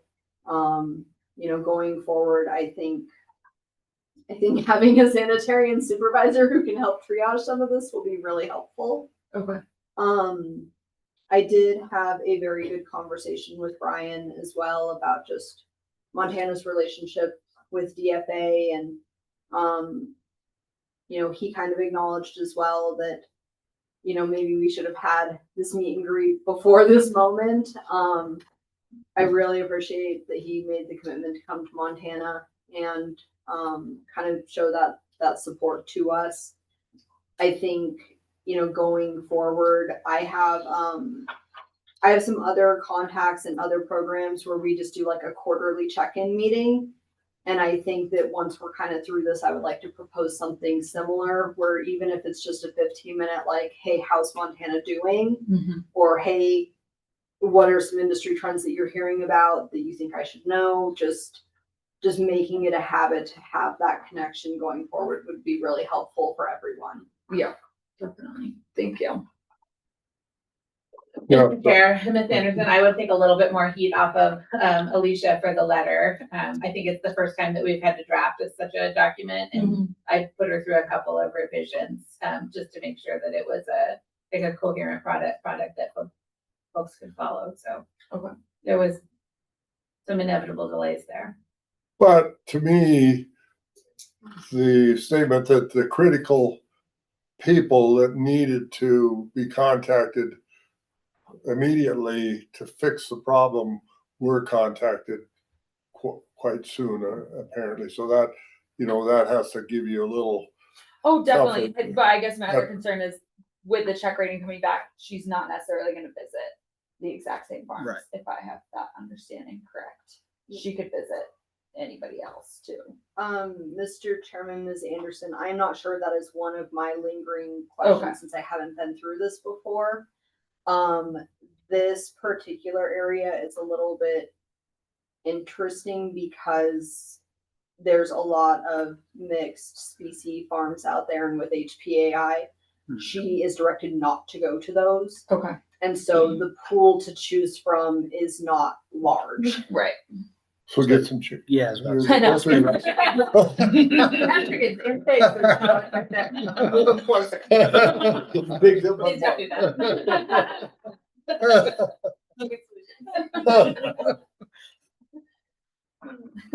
Oh, no, that's good. Good information, and it is serious. That's the, reading through the agenda, I had no idea how serious this was without any background. And yeah, and I won't make Alicia say this, but to me, it strikes a similar chord and tone that I lived through in 2017 with a negative audit of our meat and poultry inspection program and some resets that had to happen, which we are still working through to this day, and receiving some resistance. So one, a commendation to the dairy industry, DFA. I'm sure you had a lot to do with this. DFA, Callie Wicks needs to be called out for special commendation. It is the model of how we want to work with industry through these types of things. But there is a long tail that I would want to prepare the dairy industry for on the back end of this, as the instruction I haven't had a chance to talk to Alicia about directly, but the instructions with Tawny was that this is a shared failure. And so we have to take accountability for what we had not done well and work with the industry to get it solved versus focus on, okay, industry, you got a problem, you must solve it. We were part of why that problem existed. But once we get through that initial phase of we're in this together, once everybody knows, I think a bit of a sea change, if not a complete sea change, that folks have to be prepared for is that, and if I'm speaking wrong, please correct me, but it seems like the history of that program had been very good with inspectors in the past documenting non-compliance, documenting issues, telling you have it, but not really following through on enforcement. So it just didn't register with people. And so one of the things we may have to bring forth, and Ms. Simon and I from the legal standpoint have talked about this a little bit more about, right now we don't want to be too onerous with how we take action because we know we share in the problem. But once we get through that phase and get the reset and hopefully get a good check rating, enforcement's going to have to be part of the equation. And that does mean more notices, maybe more, what's it called? In the dairy world, it's called delisting. Am I correct about that? Not a suspension, but a delisting of, well, we've given you, just like you've seen in the meat world, where we've given you this notice, we've documented this issue this many times, and that triggers this action. And that action may mean that you as an individual are not moving milk until we get through that. And I think the back end of that's going to be for folks. Hopefully, I think that's why I'm very appreciative of how the dairy industry has stepped up.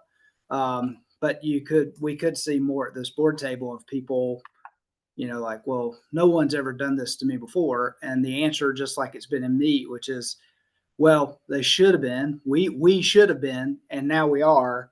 And this is where we are. And this is what we got to do to keep this industry going and to keep commerce flowing. We have to deal with those situations, and take enforcement action where it is warranted, not over enforcement. And we know that, well, I've said this, I think at this table before, my staff's heard me say it lots, where I say only two ways to motivate people, and that's the light of the fire and the heat of the fire. And I'm thankful that the dairy industry is seeing the light of the fire, but sometimes some people only get motivated by the heat of the fire.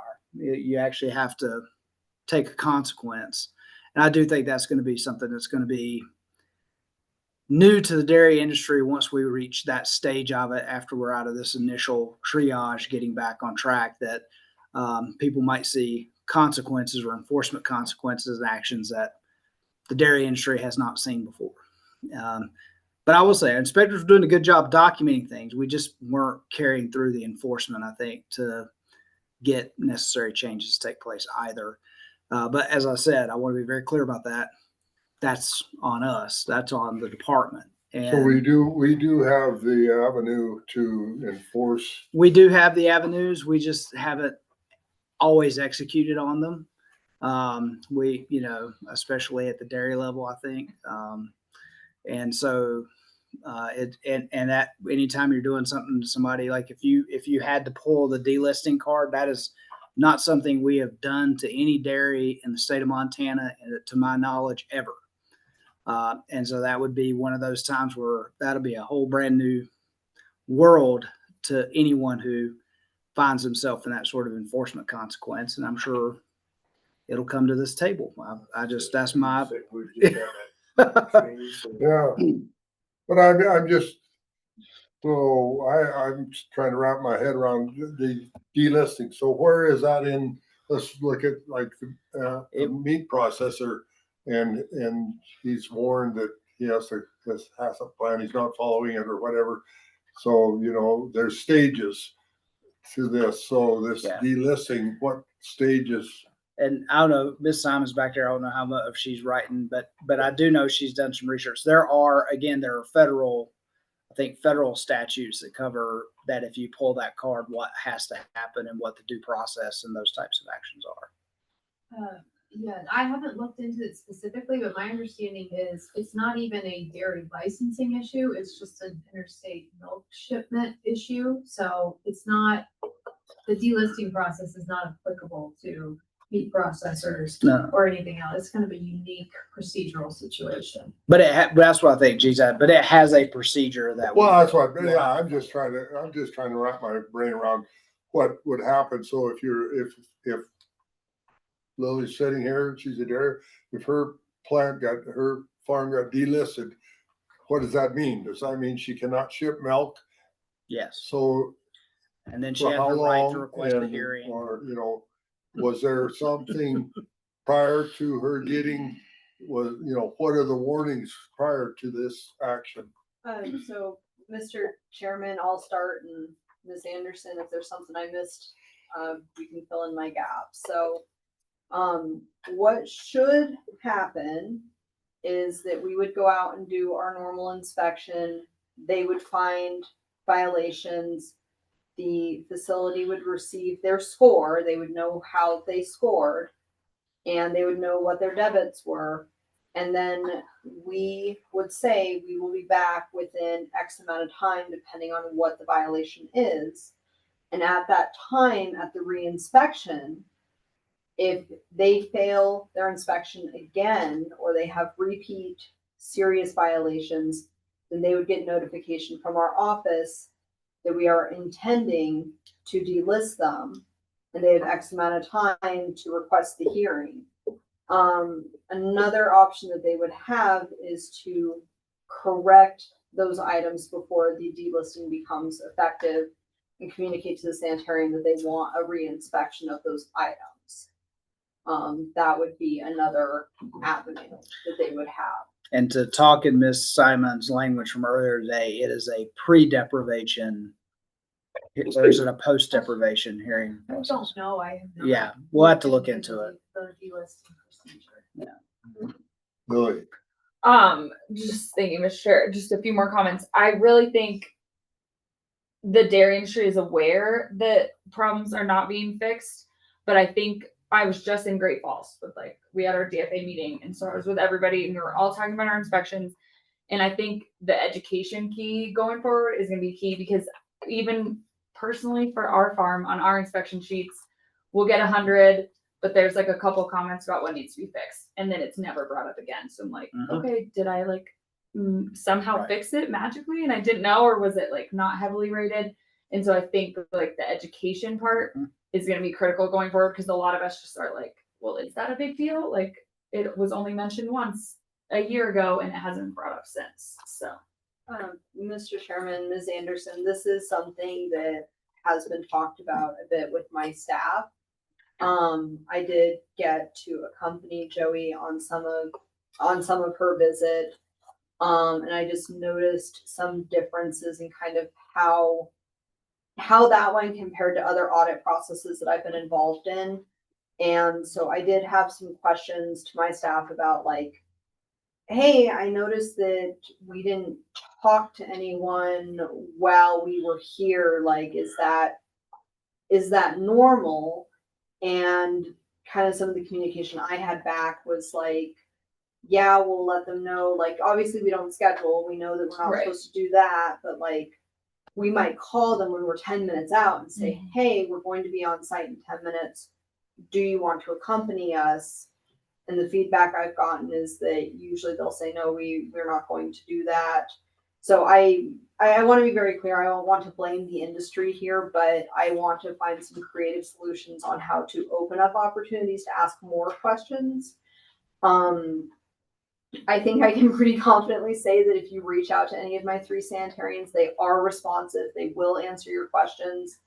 If they don't have an answer, we meet twice a month. I have weekly one-on-ones with my staff. If they are trying to get information, we have lots of avenues to collaborate and try to help people. I think in some ways it comes down to we don't know what we don't know. So if I leave an inspection form or I email you an inspection form, you say you don't want to join me at the farm, you don't tell me you have any questions, I'm going to generically assume that you're good and that you understand what we're doing. I think all of my staff are very, very willing to talk to industry, to answer questions, to help with whatever they need. But if they don't know that need is there, or there doesn't appear to be interest from the industry to see what we're looking at when we're there, it's hard for us to know what isn't known. but by the same token, if there's a violation of practices, there has to be a notification somehow and then follow up, which, apparently was where the breakdown is on our part. The breakdown on the other part, they probably saw that notification and didn't correct the action, but we didn't follow up to make sure they corrected the action. So it's kind of a two-sided situation. Mr. Chairman, I do agree with that. So I think, once we're kind of through this initial getting it all figured out, I've already talked with my staff that notification to me when there's repeat issues needs to change. I get copies of all of our inspections. I'm not going to remember what you inspected 6 months ago. I don't have that level of detail. So when there is a repeat violation and our office staff is sending out that notification letter, I think more discussion needs to happen at my level, so I kind of know where we're going. So I think there's room for improvement. As I've talked with Olivia about this at length, it's kind of, I feel like I'm 3 years ago in my MEET program. We've identified an issue, we've identified our ownership in the issues, and now we work to make the road forward so that we have a good collaborative working program with the dairy industry that protects public health. I look forward to the next meeting and an update. Yes. Yeah, and that's why, and I say, Ms. Love thought that, but I was like, I think we need to put this on the agenda and at least, and I do think as we go through the process, we need to be providing updates on progress and timelines and keep it sort of front and center for a while. Just because it does remind me of something I've lived through before, you know, and it'll be a bit of a change, and we'll all have to learn how to live in that change, and it'll change our staff's accountability to our industry. It'll change the industry's accountability to us, and I guess when I say that, there's shared accountability to make the whole thing work. Mr. Chairman, Mr. Honeycutt, my goal is to get through that without any losses to the state. There you go. So is that, so apparently your meat side of the program, either you haven't had time to focus on it or it's running like clockwork. Mr. Chairman, I'm not about to jinx myself by Yeah. saying Let's move on. but It's not on the agenda. Oh, So, no. you know, no, in all seriousness, I was actually looking at some statistics yesterday. Our percentage of enforcement is actually down compared to where it usually is this time of year. NRs are up, staff retention is up. I won't say my meat program is a sparkling gem of what it should be, but it's progressing in a really good direction. And I think with the legislative support and being able to expand some of these positions, I think we're going to continue to move in a good direction. Well, on his dashboard, it shows that the slaughter in Montana was up from last year. Yeah, it's The right year on that's pace. ahead of, behind is 2022 when things were just absolutely off scale. So what you're accountable for is increasing. So I guess Yeah. that's. Mr. Chairman, I think that's correct. We do still have, new program interest. So I think if the industry wanted to grow, it certainly could grow here. And I think our program is in a really good place to be responsive to that when that happens. Well, my son just told me that our custom guy needs someone to, he's getting calls for people wanting to purchase halves, wholes, and he can't meet the demand. So there's one more feeding capacity in our area. And so that's, I think, people are looking at the $10 steak in the showcase at the store or $20 steak or whatever and thinking that maybe there's a better way. People were. Yeah, Mr. Chairman, a lot of the inspected plants that you deal with and their scheduling slaughter dates out for cows that aren't born yet. Yeah. So there definitely is. I mean, I'm not a business person. I wouldn't bet money on my statements, but from what I see where I sit, it seems like the program certainly could grow. All right. Thank you. Anybody else have any questions for Ms. Long? Thank you. We're seeing you next month. Well, she deserves it. Yeah. Right, Mansky. Good afternoon, board. Tanya Szymanski, State Veterinarian. I'll do the first half of the animal health bureau update and then we get to Dr. Kalazaks for the disease update. The first one, kind of the lead in was mentioned this morning. We had a pretty heavy lift this fall as far as known herd work with three large brucellosis affected herds that we needed to get through testing on. And those inevitably end up running somewhat concurrently. In addition, we were dealing with avian influenza, the equine infectious anemia outbreak, and then the feral swine situation that I'll talk about a little bit more here in a minute. And with the federal shutdown, we knew that we were going to be really tight on staffing. So both Idaho and Wyoming offered up veterinary capacity to help us get through that herd testing. And we could not have done the first week without them. They were absolutely essential. They covered 2 of the herds for us. So just a lot of appreciation for those folks coming up and would like to be able to return the favor should Idaho or Wyoming or even one of the Dakotas find themselves in a situation where they're not able to complete some of their necessary program work because of the federal shutdown and staffing challenges at USDA.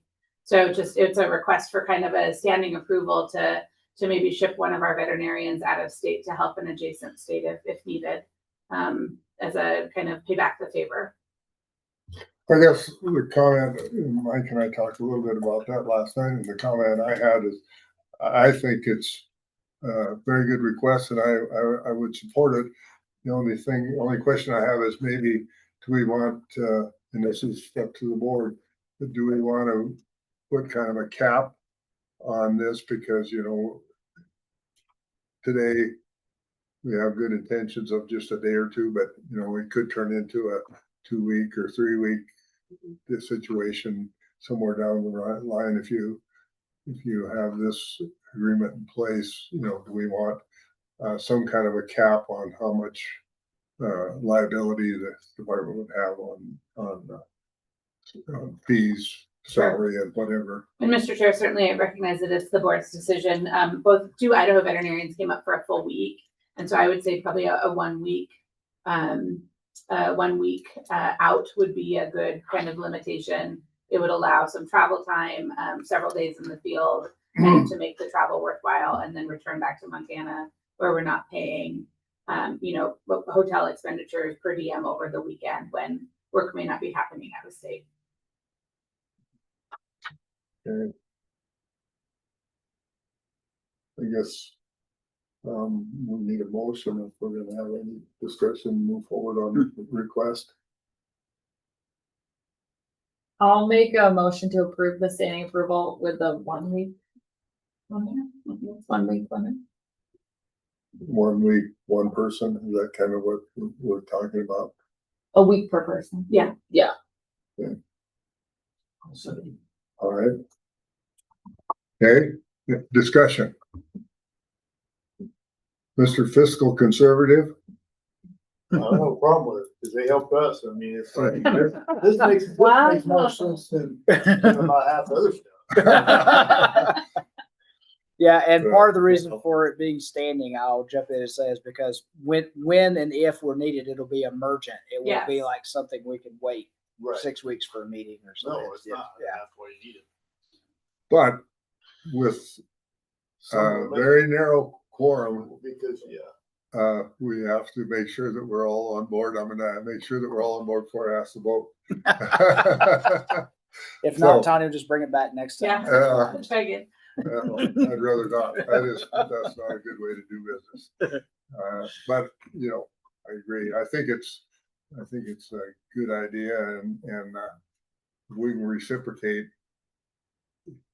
Working together is always beneficial whenever everybody's all parties is involved. So, all right. Any other discussion? All in favor signify by saying aye. Aye. Sorry. Opposed, same sign. Motion carried. Excellent. Thank you, board. Do I need to say unanimous? Well, Because we don't know. Well, Unanimous of those here. Yeah. And then, That's it. That's Mr. enough. Chair, I was gonna give maybe a second half of the update on the Phillips County feral swine response before I turn it over to Dr. Okay. Pelzak. Yeah. So you just want to I'm jump? just gonna give you a picture tour of what we've been doing. If you're interested in seeing it. Yeah, let me You know that video that you showed me last night? It was a pretty cool video. That I want to share it just so the world can see it. No. Well, Tony may not want the world to see it. But no, I have no problem. Right, so there we go. I just tried to be strategic. And then if you want to, Yeah. I think if you put it in presentation mode, it'll be a little Oh, yeah. larger.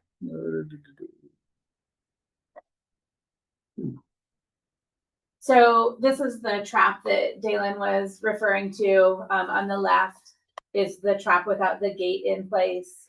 They set it up initially in that fashion just to get the animals kind of familiar with it. And then the one on the right is actually a video. I don't know if you can click on it or not. On this one. Yeah, and get that one to play. But that's the gate in place, and then they deploy it from a cell phone.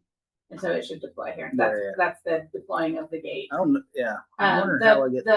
The corral is actually pretty substantially, I would say it's pretty sturdy. There's T-posts that are set in the ground around there, and then it's affixed to the T-post so that they can't kind of move the gate as they get going. So the trap was initially set without the gate. They added the gate, and then they've been feeding the animals in there kind of once the initial trap went up. And if you want to go to the next slide. Oh, now I see like what I'm seeing on my screen is not what you're seeing up there, because that's why I was clicking around here. So, all right, let's go. Next slide. There we go. So this is the first trap deployment. It happened, I don't know, 4 or 5 days after the gate was added to the trap. These pigs certainly are showing some characteristics of feral behavior and kind of appearance of feral swine, but they also show some characteristics of still being domestic swine. And so when food was put out for them, they happily kind of came to the grain bin. When we were there loading these animals out, we were using feed to like put it in the back of the trailer to kind of lure some of them into the trailer instead of try to push them all. And if you set the bag down, the animals on the outside were very interested in the feed. So they're very food motivated. Pretty domestic. Yeah. They're still, yep, fairly domestic. So how long has this been going on? This Mr. Chair, members of the board, the first, I don't have a calendar here with me. The first, the trap was set up around the 10th, 11th, 12th of October. The first deployment of the trap happened on, let's see, I think the trap was set up on the 13th. And the first deployment of the trap actually ended up being on Thursday. We thought we would go further into the next week. So the first deployment was on the 16th. So now that's good discussion, but I'm thinking more, you say that these swine, these swine are already exhibiting. Years. So they've been on their own. Uncontained for years. And then over the last 10 months due to a death in the family, I think that has worsened. Yeah, that was kind of my question. Sorry, So it's been years that they've been kind of run open range or whatever you want to say type of situation. William, yeah. Question, Mr. Chair. So once the trap's been set the first time, are the ones that aren't in there coming back the second time? They are. They when we were loading out, the pigs were, they're still coming in. Kind of nosing at the fence, looking at the feed on the inside. I think you stay one right over here doing that. Yeah, as soon as we emptied it out and they went back to feeding, like they're coming back in again, and they're getting close to 30 animals in the trap a second time. So we loaded these out. None of us were quite accurate on how many pigs fit on a trailer in our assessment. Additionally, they don't handle like domestic pigs, so sometimes there was a little bit of a rodeo component to it as far as getting them pushed forward in the trailer and doors closed behind them. A bunch of on the outside where you're standing. Yep. So, like Dalen said, it was a really great kind of collaboration between multiple agencies, Fish, Wildlife and Parks, Wildlife Services, and then Department of Livestock.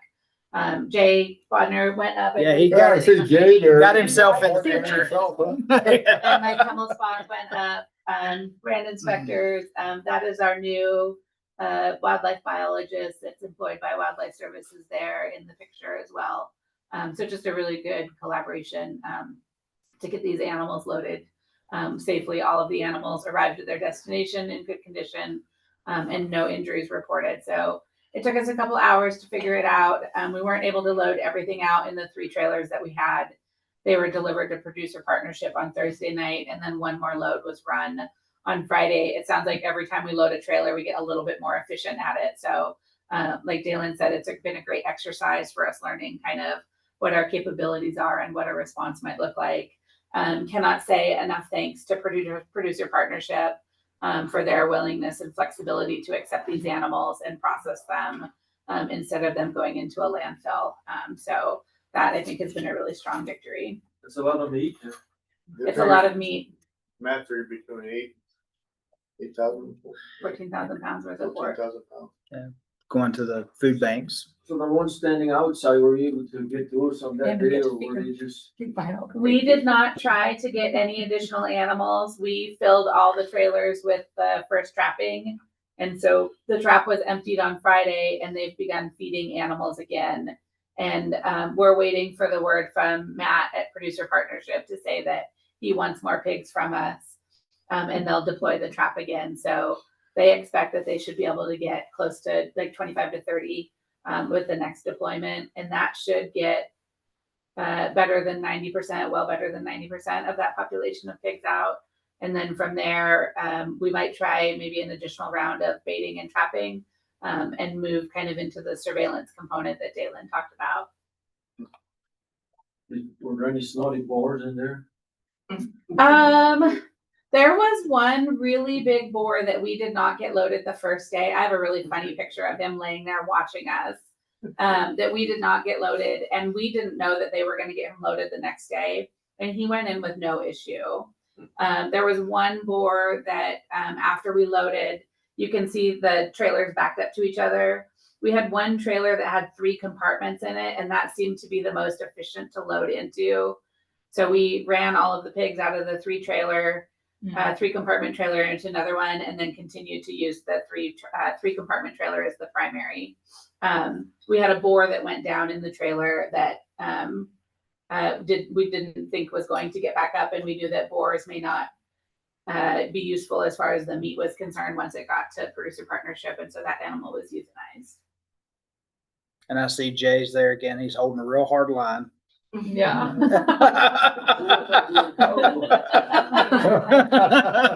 Other duties as assigned.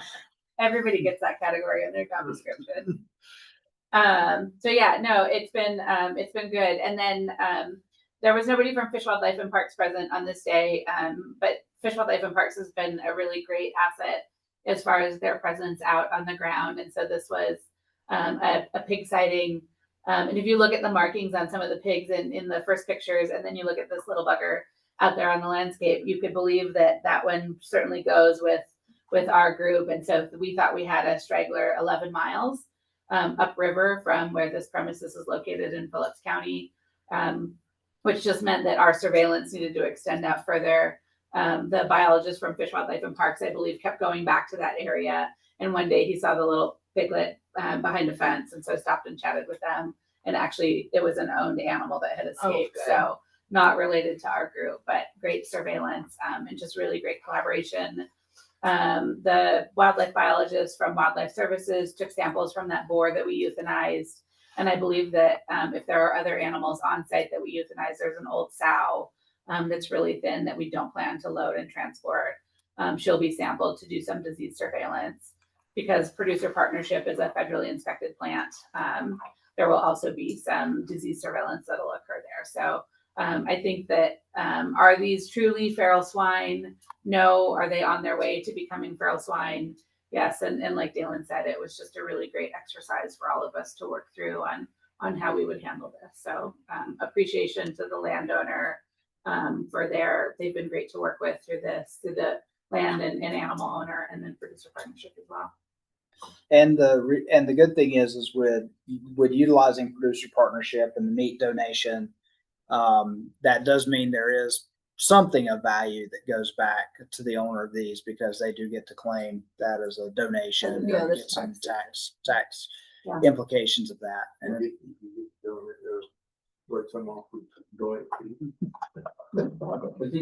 it's a win-win for. Yeah. Well, absolutely. And It for looks good for the department too. I mean, really. Yeah, no, and It's hit the news pretty big Mhm. time. Yeah. Producer Partnership agreed to take animals even that may not be fit for slaughter and human consumption. They have a compost pile there that they are composting those animals in. So it's been good on so many different levels. So I would just call it a success for sure. Well, the PR that the department, Producer Partners, everybody's getting, but also it brings a focus so that people understand, that this wasn't an invasion of feral swine from Saskatchewan, for one thing, and that we can handle, if we do get feral swine, that the department can handle it. So, I'm sure that there's a lot of people that will be sleep a little easier at night over. Absolutely. Yeah, no, and I know that one of the things that Mike has, believe I've heard him, Mike say in this room before, is concern about whether we need traps here in Montana specifically. And these traps that you see in that picture were stationed in North Dakota. That's where they reside. We were able to get somebody over there and back with them, in 24 to 48 hours after the decision was made. And Dalen's out there still on. I'm assuming he might still be listening to us. So kudos to Dalen and his team for getting that done, even in the midst. But that's what Dalen was selling a little short. The first conversation we ever had, that, Wildlife Services has traps, but it's not really cooperative agreement work. Can they go get them? And I don't know what wheels he greased or how he told the story, but Wildlife Services being able to get turned on, get those traps from North Dakota here, get them here in a timely fashion. So that's a lot of credit to Wildlife Services on getting that done. And to finish off Tani's point, yes, I've had a lot of pressure from certain groups about the need for us in preparedness, and I've even had people willing to give me money to do it, that we need to go buy a bunch of traps that'll sit in a warehouse somewhere that probably won't be used very often. And I'd always assured people that when the time came and the need came, we could get the resources we needed, and Dalen came through. And so kudos to them. And I think it proved that, yes, we don't need to have a bunch of traps sitting around in a warehouse somewhere. Our team, all partners together, can pull together the resources and get them on the landscape and get the job done. And I think this, as Dalen said, it's a good live fire exercise. Might be a little different if we're dealing with pigs scattered across the landscape further, but it's a good live fire exercise. Yeah. And I don't know, Dalen's still out there. He's off mute. Dalen, you got anything you want to add? Yeah, I was just going to quickly, we will keep those 3 quail traps here in Montana. They've allowed us to do that. Oh, wonderful. Great. Well, so Wildlife Services can have traps. They can have them sitting in a warehouse. No, I'm just. Well,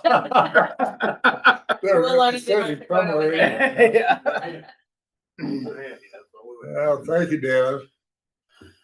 Excellent. Thank you, board. I'm going to turn it over to Dr. Calabac.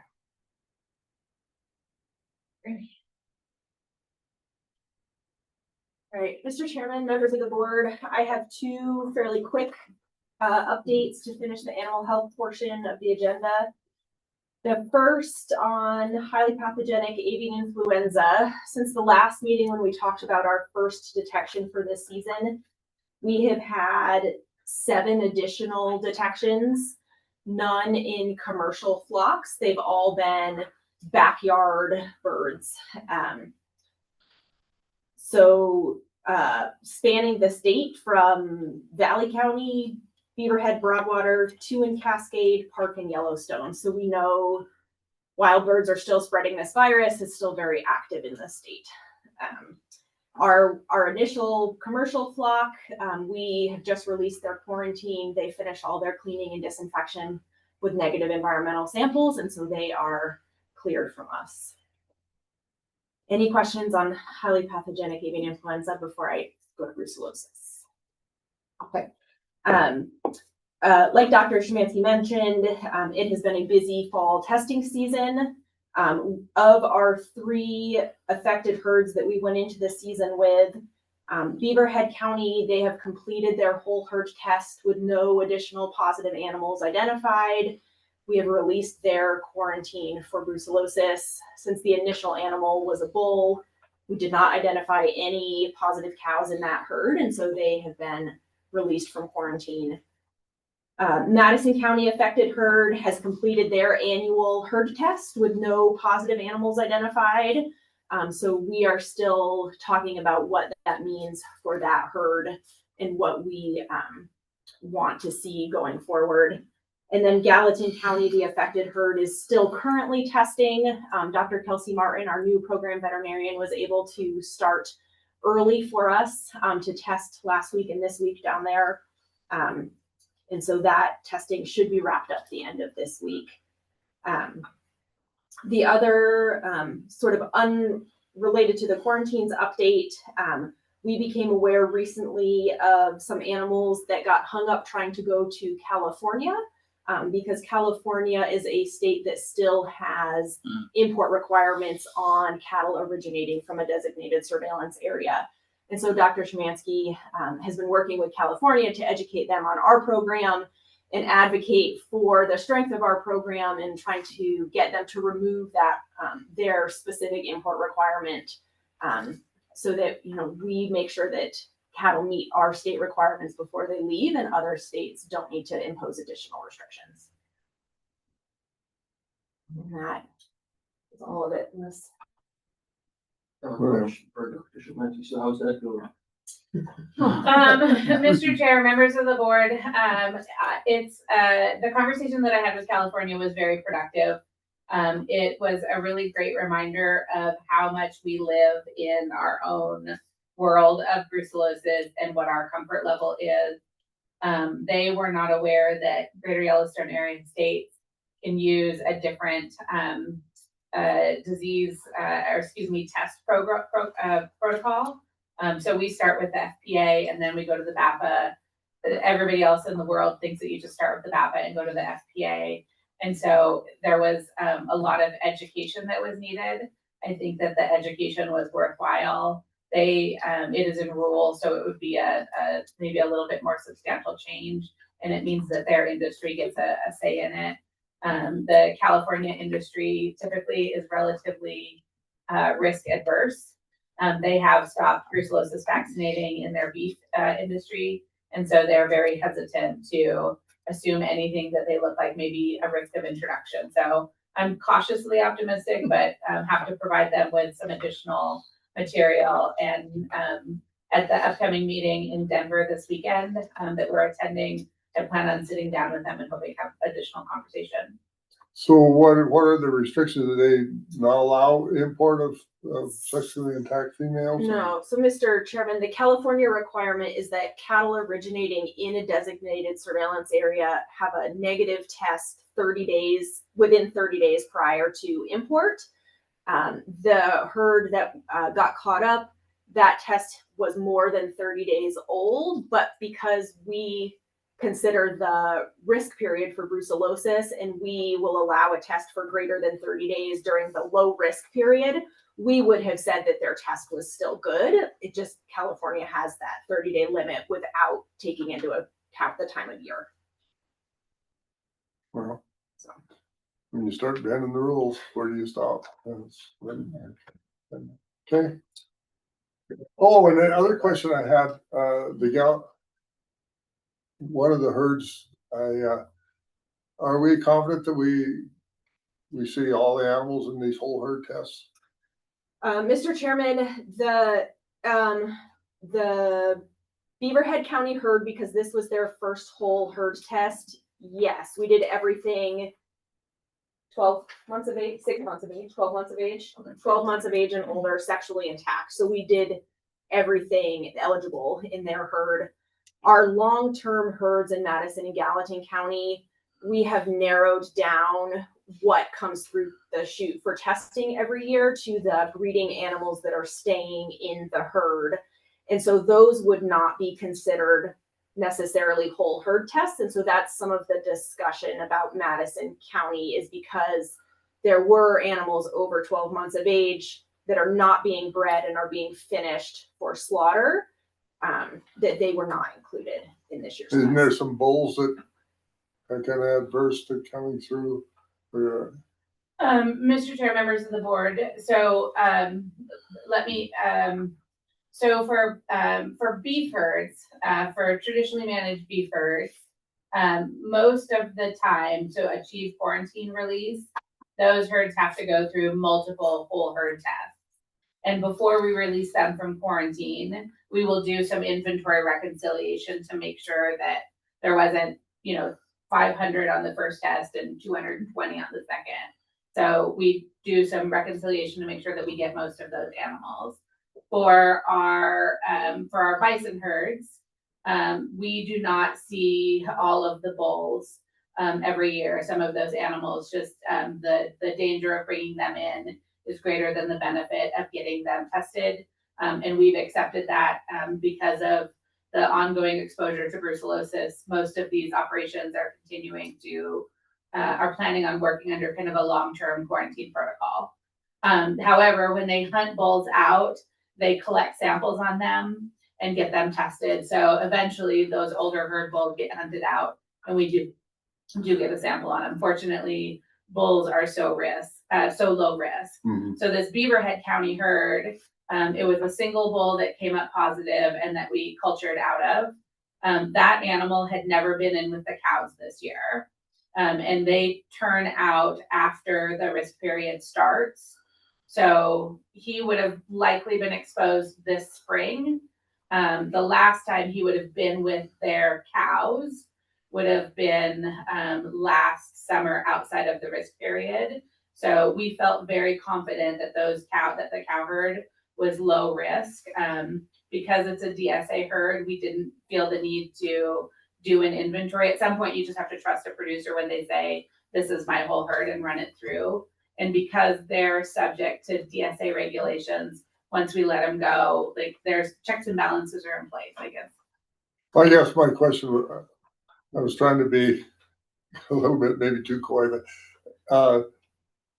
I was thinking about the bison. Sure. The bison herds and the fact that, it's been going on but you alluded to negative tests on everything that you tested, and how are you going to handle that? And so I just, I guess, we don't need to have nitty-gritty details of how that herd is handled, but I guess it's pretty common knowledge that it's been under quarantine for quite a while. And will continue, I assume. Yes.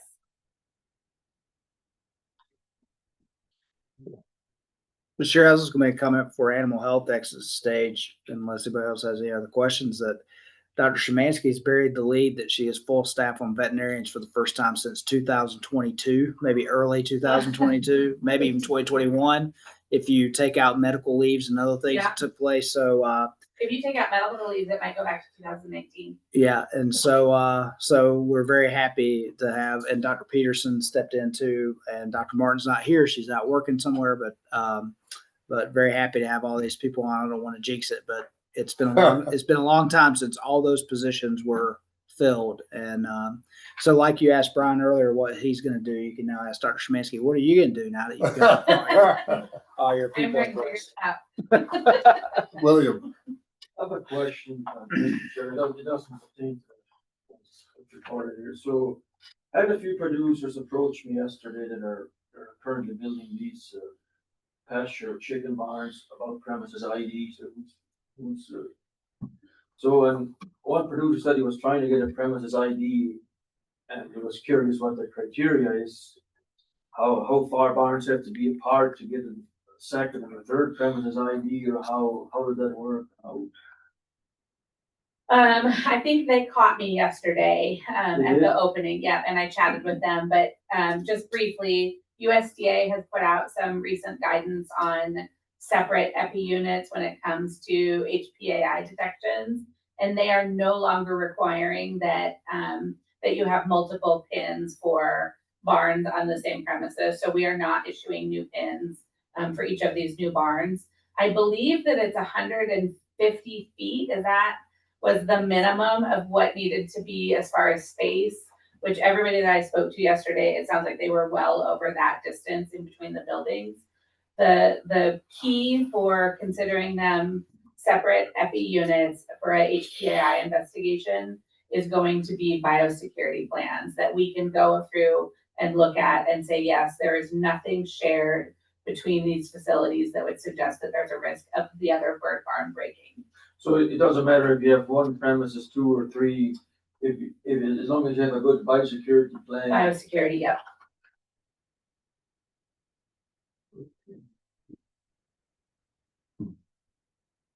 Other questions? So, is that it? That's it. Got well, thank you. the guy between you and going home. Brian was between you and lunch. Jay is between you and going home. Yeah, 10 minutes. 10 minutes. That's my timer. I guess first thing I have, and maybe we're gonna do it anyway, is whatever update you have on Les, because Les is a former Mike, Les Yeah. Graham, and he passed away earlier this week, Yeah, I'm familiar with that, Mr. or Chairman. last week, actually. Yeah, last week, yeah. Yeah, for the record, Jay Bonner, Brands Division Administrator. I was just notified of his passing. I haven't seen any date for any kind of funeral services yet, so certainly Les Graham. I've worked with him, which I think probably everybody in the room has worked with him for many years, and did tremendous work with livestock auction markets, and was a big part of the Department of Livestock, and so In the whole industry. in the whole industry, yeah. So, would it be appropriate for this department to do some kind of a memorial or something? I think it would be, yes, I think it'd be appropriate. We have to figure out what, or maybe something that we send to the family or something. To see what, if anything, they're going to do. While I got the floor, I'll add that, I didn't get a chance to work directly with Les, but Les was a great mentor when I first started in this role in 2016, and we were trying to plot a course for rehabbing the image of the department, and Les was very helpful in that, and also very supportive in that for me, as maybe what some would call an unconventional hire, coming into this role, being where I'm from in the world, and so on and so I forth. remember that day. But yeah, actually, there was a lot of commonalities. I'd been an ag educator. Les was also an ag educator. He'd been at Miles City Community College back in the day before he came to department. But just mentioning, yeah, he served here with the department from 1974 to 1992. Started as a brands administrator, and not only was he an executive officer, he was the first executive officer, because people who don't know the history of the department, you used to have the state veterinarian and the brands administrator reported to the board independently of each other. And somewhere in the 80s, I think they decided they needed an executive officer that reported to the board, and Les was the first person to step in and serve that role. So he was the first true executive officer as the position exists today. So I think we're all very thankful for his service to the industry. And then, of course, he went on to do the ag safety program, represent the Montana livestock markets for many, many years. Livestock, I think I don't know if he was the livestock ambassador, consultant, what his title was, but he had some role with Farm Bureau for livestock, Montana Farm Bureau, for a long, long time. So he was up here at the legislature. So yeah, just a very key person that we'll miss. And I do think because of that service I just mentioned, not just to the industry, but directly to the department, it would be incumbent upon us to do something once we can figure out what the right thing to do is, what we think the right thing for the family to do to recognize that. So, just so we're clear, are we comfortable with Mike taking care of some kind of a recognition of his service? Okay. I'll get you the information. Okay, all right. And then, as long as I'm on that before you start, so seems to be a kind of a tough year for cattle buyers. Of course, Blake Newfer died sorting cattle, or right in the process. And just last week, Steve Rayworth's, he's a Superior rep, was taking cattle over, I believe, in Ronan, sorted the calves, went to his pickup to compile the numbers and get the producers a check, and he never came back. And so I guess I have two questions. Blake was an owner of the yards, correct? Was he a partner or Yeah. Ramsey?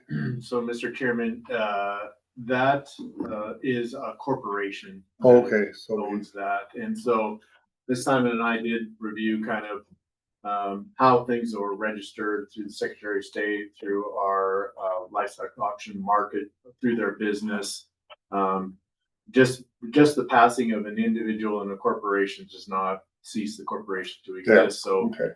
they do have living heirs that are registered on that corporation. So we have the business manager did reach out to us. We provided a little bit of detail to that individual that from our view, everything is in order for that business to continue. And then recommended them to, that it's probably appropriate for them to get their own legal advice so that as they proceed moving forward, if they are going to make any kind of changes with that business. And all right, and then on Steve, where he was a rep for Superior, and I don't know whether he had his own license or not. I understand that his son is filling in, and some people don't want his son to fill in, so Superior sending out someone else to represent Superior and take the cattle. So how are we involved in that? Is there anything that we need to be aware of? So Mr. Chairman, Superior is the licensed dealer, and then they have agents under them, and then there is a long list of those. And I don't know if his son was a registered agent or not. I'd have to look at that. Just because it's family doesn't mean you can't fulfill that role as a registered agent unless Superior was to come to us. We add that individual as an agent onto their license. So it's behooving to Superior to make sure that they have a licensed agent representing them in these. Well, it's a personality deal, but his son can rub some people the wrong way. And so I just would worry a little bit if he's not a registered agent, where does that leave us? Or does that still Superior is the one that's on the hook? Yeah. Once again, Mr. Chairman, that is Superior's responsibility to make sure that anybody that they're having to do business on their behalf has to be registered. Okay. And so, we're certainly willing, if anybody contacts us, we'll certainly be prompt in our approach to that to make sure, given that we know the time of year and a lot of cattle are moving, and we'll be very prompt into, adding agents if the need be or whatever it might take to make sure that everybody's compliant. But yes, that's their responsibility. Yeah, and I would advise those who are asking those questions that they should contact Superior. That's who they should be registering those. Nobody asked me. I just knowing that we have to have, someone has to have a license to be a cattle buyer and receive cattle, and and Steve maybe had his own license. I don't know, but I know he was a Superior rep. So anyway, that's fine. Sure. Thank you. Yeah. Mr. Chairman, did you want you and I visit a little bit about local inspectors? I guess that's a good time I had. So you want me to open up then? Sure. I had a call, and it's no secret. It's Lee Cornwell called me, and apparently up in the Glasgow area, they don't have an overabundance of local inspectors. He didn't share. They do or they don't? They don't. They do not. Okay. They do not. Nobody else does either. I know, Rob. I'm like, wait, they have. They do not. He indicated that they're having a hard time keeping local inspectors, and his solution that he proposed to me, and said, well, he said he's going to go to the stock growers and present it at stock growers and see if he can get any traction, but was to raise the brand inspection fee to $2. And he says, not only would that draw more local inspectors, but he said, look what it'd do for the department, how much more money it would bring in the department. And I said, well, I guess it wouldn't bring any because it's the local inspectors keep the fees. No, but if it's a $2 brand inspection fee, we get $4 for every animal goes through the yards. Yeah. but He that's- wasn't yeah. proposing it just Right, for right, locals. right. Gotcha. He was Gotcha. proposing it as a general fee increase from $1 to $2 for brand inspection. And of course, I spent a lot of money on inspection up in our country already. Lee has his calves inspected, and whenever cows go to town, he has to pay the inspection when they go through the ring. But other than that, I don't think he ever pays an inspection on an animal. We pay between $3 and $5 a head every year inspection. Depends what you're moving. Yeah, because we're moving back and forth across county lines with everything. And so to me, it's a little bigger deal than someone. But anyway, that was a call I had, and he said he was going to take it to stock growers. So it's just on your radar that it seemed he thought he was here when we raised it to $1, but I don't believe he was quite on the board at that time. But Lee is a past board member also. Yes. Yeah, Mr. Chairman, maybe just to tackle on the local inspector side of things. I mean, there are no overabundance of local inspectors, I don't think, anywhere in the state. We're always looking for the next individual that can fill that role. I've had some conversation with a legislator about looking at maybe working with some of the younger FFA kids, and is there an opportunity there? And Mike actually started some of that conversation along before me even, so. Yeah. I'm assuming it's the same person, but Eric Tillman and I have had that conversation many times, and we actually started a conversation that COVID kind of killed. And we never got back to, I know Ethan Wolf or myself, or maybe it was as far back as when Leslie Doley was the branch administrator. We actually went to a state ag teachers conference and talked about putting together a curriculum, and we would do some things with the kids to teach them about reading brands and the regulations. And then we would actually provide them a credential through the department, which teachers are always looking for a credential they can give their kids for going through their program that would mean something to us. If they showed up to apply for a job at the market, that would put them at the head of the line that they had done that. But also we'd hope it would get some of them, once they got old enough to go into being local inspectors. And the other thing we were trying to do is maybe incentivize that some of the ag teachers who need a little extra money, because they always need a little extra money, they could, they might see the light and say, well, I'd like to be a local inspector too. Now that I'm teaching my kids how to do it, and so maybe that would draw out a few more people and also help as a recruitment effort for future employees to the department as well. And it would help the ag ed sector because they're looking for professional credentials. That's a big thing they're measured on now in those programs that their kids can get. And it's really hard in ag to have a credential that an 18-year-old kid can get. You can't become a certified crop advisor when you're 17. You can't, but that would be, so there's a lot of things there that we, just to give more context to that, but we really had a robust conversation going, and then COVID happened, and then we just never got back to it. And we need to get back to that conversation with OPI and when the ag ed folks. So. And I think the gals at Colmey's have a good idea getting all. They're the veterinarians, or Yeah. new veterinarians come in.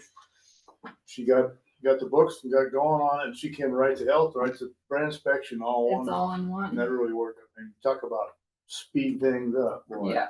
Because she's looking at all the cattle going by, she's reading the brands. And she doesn't have to go walk in the pen. Yeah. Well, and she's actually, on the health side, she is actually looking at each animal. Yeah. As opposed to a lot of the healths are kind of. Yeah, exactly. Or the other way around. Yeah. Because I didn't realize she was doing it. We were shipping, and I'm going, where's the brand inspector? She said, I already did it. I thought you were the vet. I'm both. Oh, okay. Yeah. I started writing checks to her. Stuff. Well, we all know that every area, well, most of the brand inspectors have quite a bit of gray around their ears. And, they're retiring fairly rapidly, and maybe some of them should. But already died. I used to Yeah. He was getting where he should have. Sorry, Jay. But he was.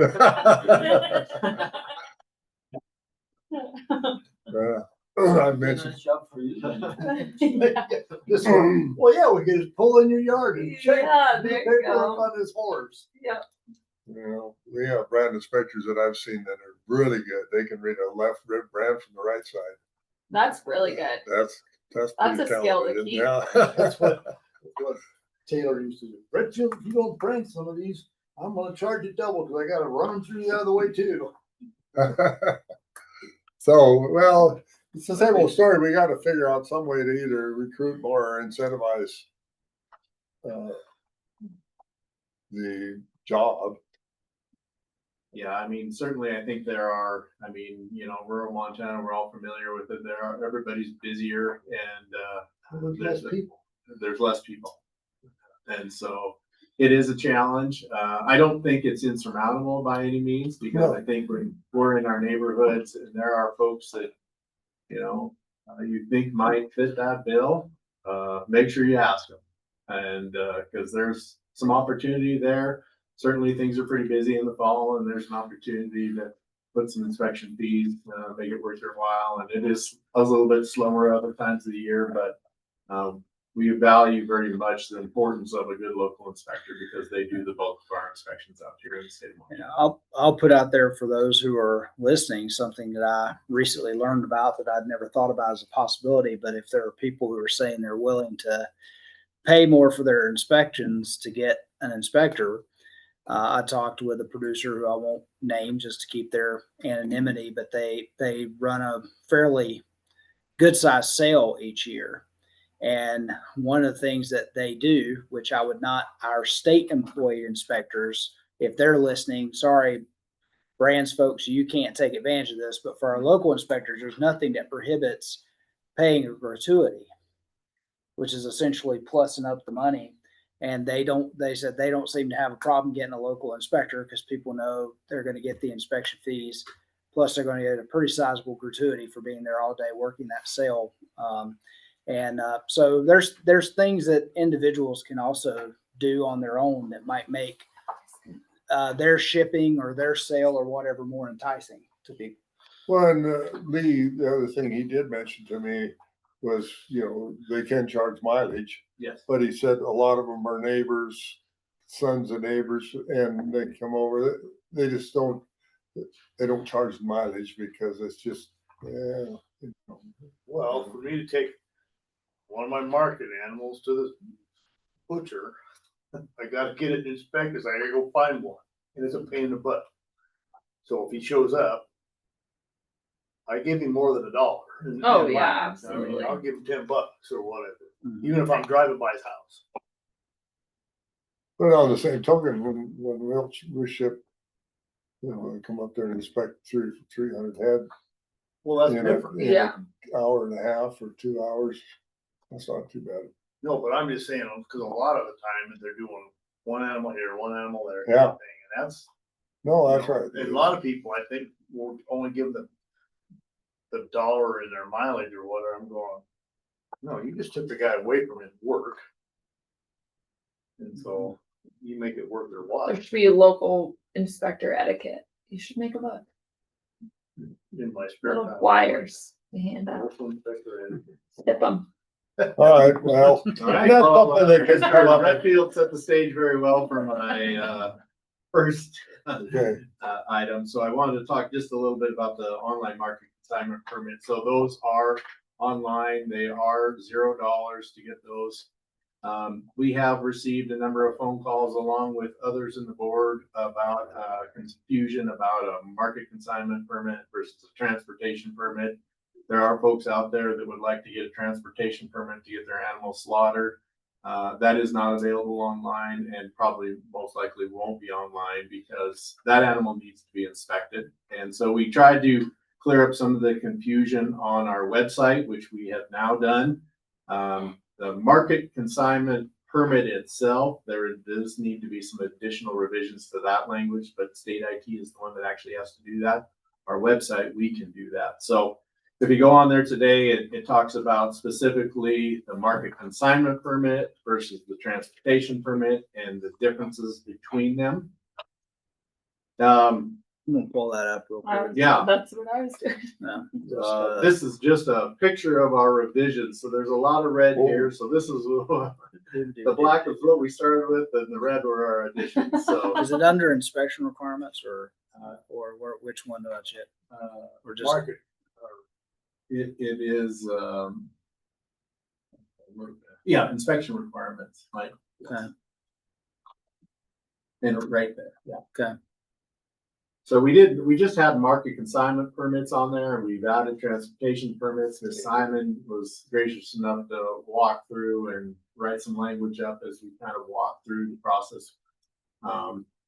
And so we tried to make it very clear, one, that animal has to be inspected, and if it's not gonna get inspected, either a slaughter facility or a shipping point, then you have to get an inspection before you can take it.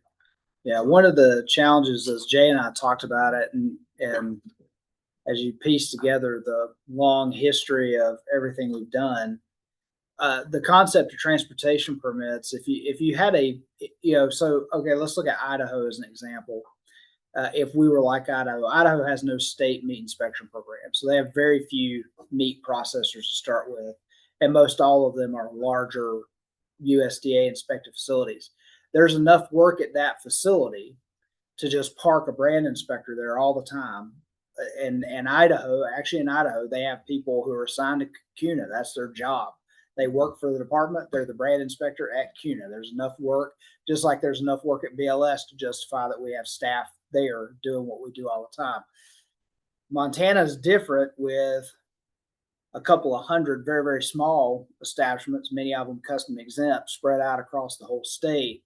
And I just to give context with transportation permits is, will the inspection take place? And we've done a lot of work and effort with, and you, when Mr. Fettis was here at a previous meeting, talking about how do we get our meat folks like educated that there should be a brand inspection coming in, or if you're going to do that for them, you should arrange for a brand inspector to be there to receive those animals, or do that if they're within the county, because even then if they're changing ownership, there should be an inspection.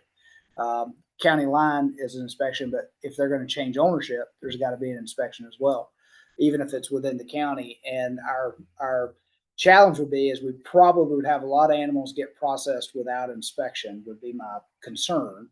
On just having a transportation permit the same way we do market consignment permits, because we know on the market consignment permits, there's no way around it. One of our employees is standing there waiting for you. And so that's not what we have at all the small establishments. So, but I also understand the concern. You got one cull animal you're trying to run in, and you can't find an inspector to get it from Park County to Gallatin County.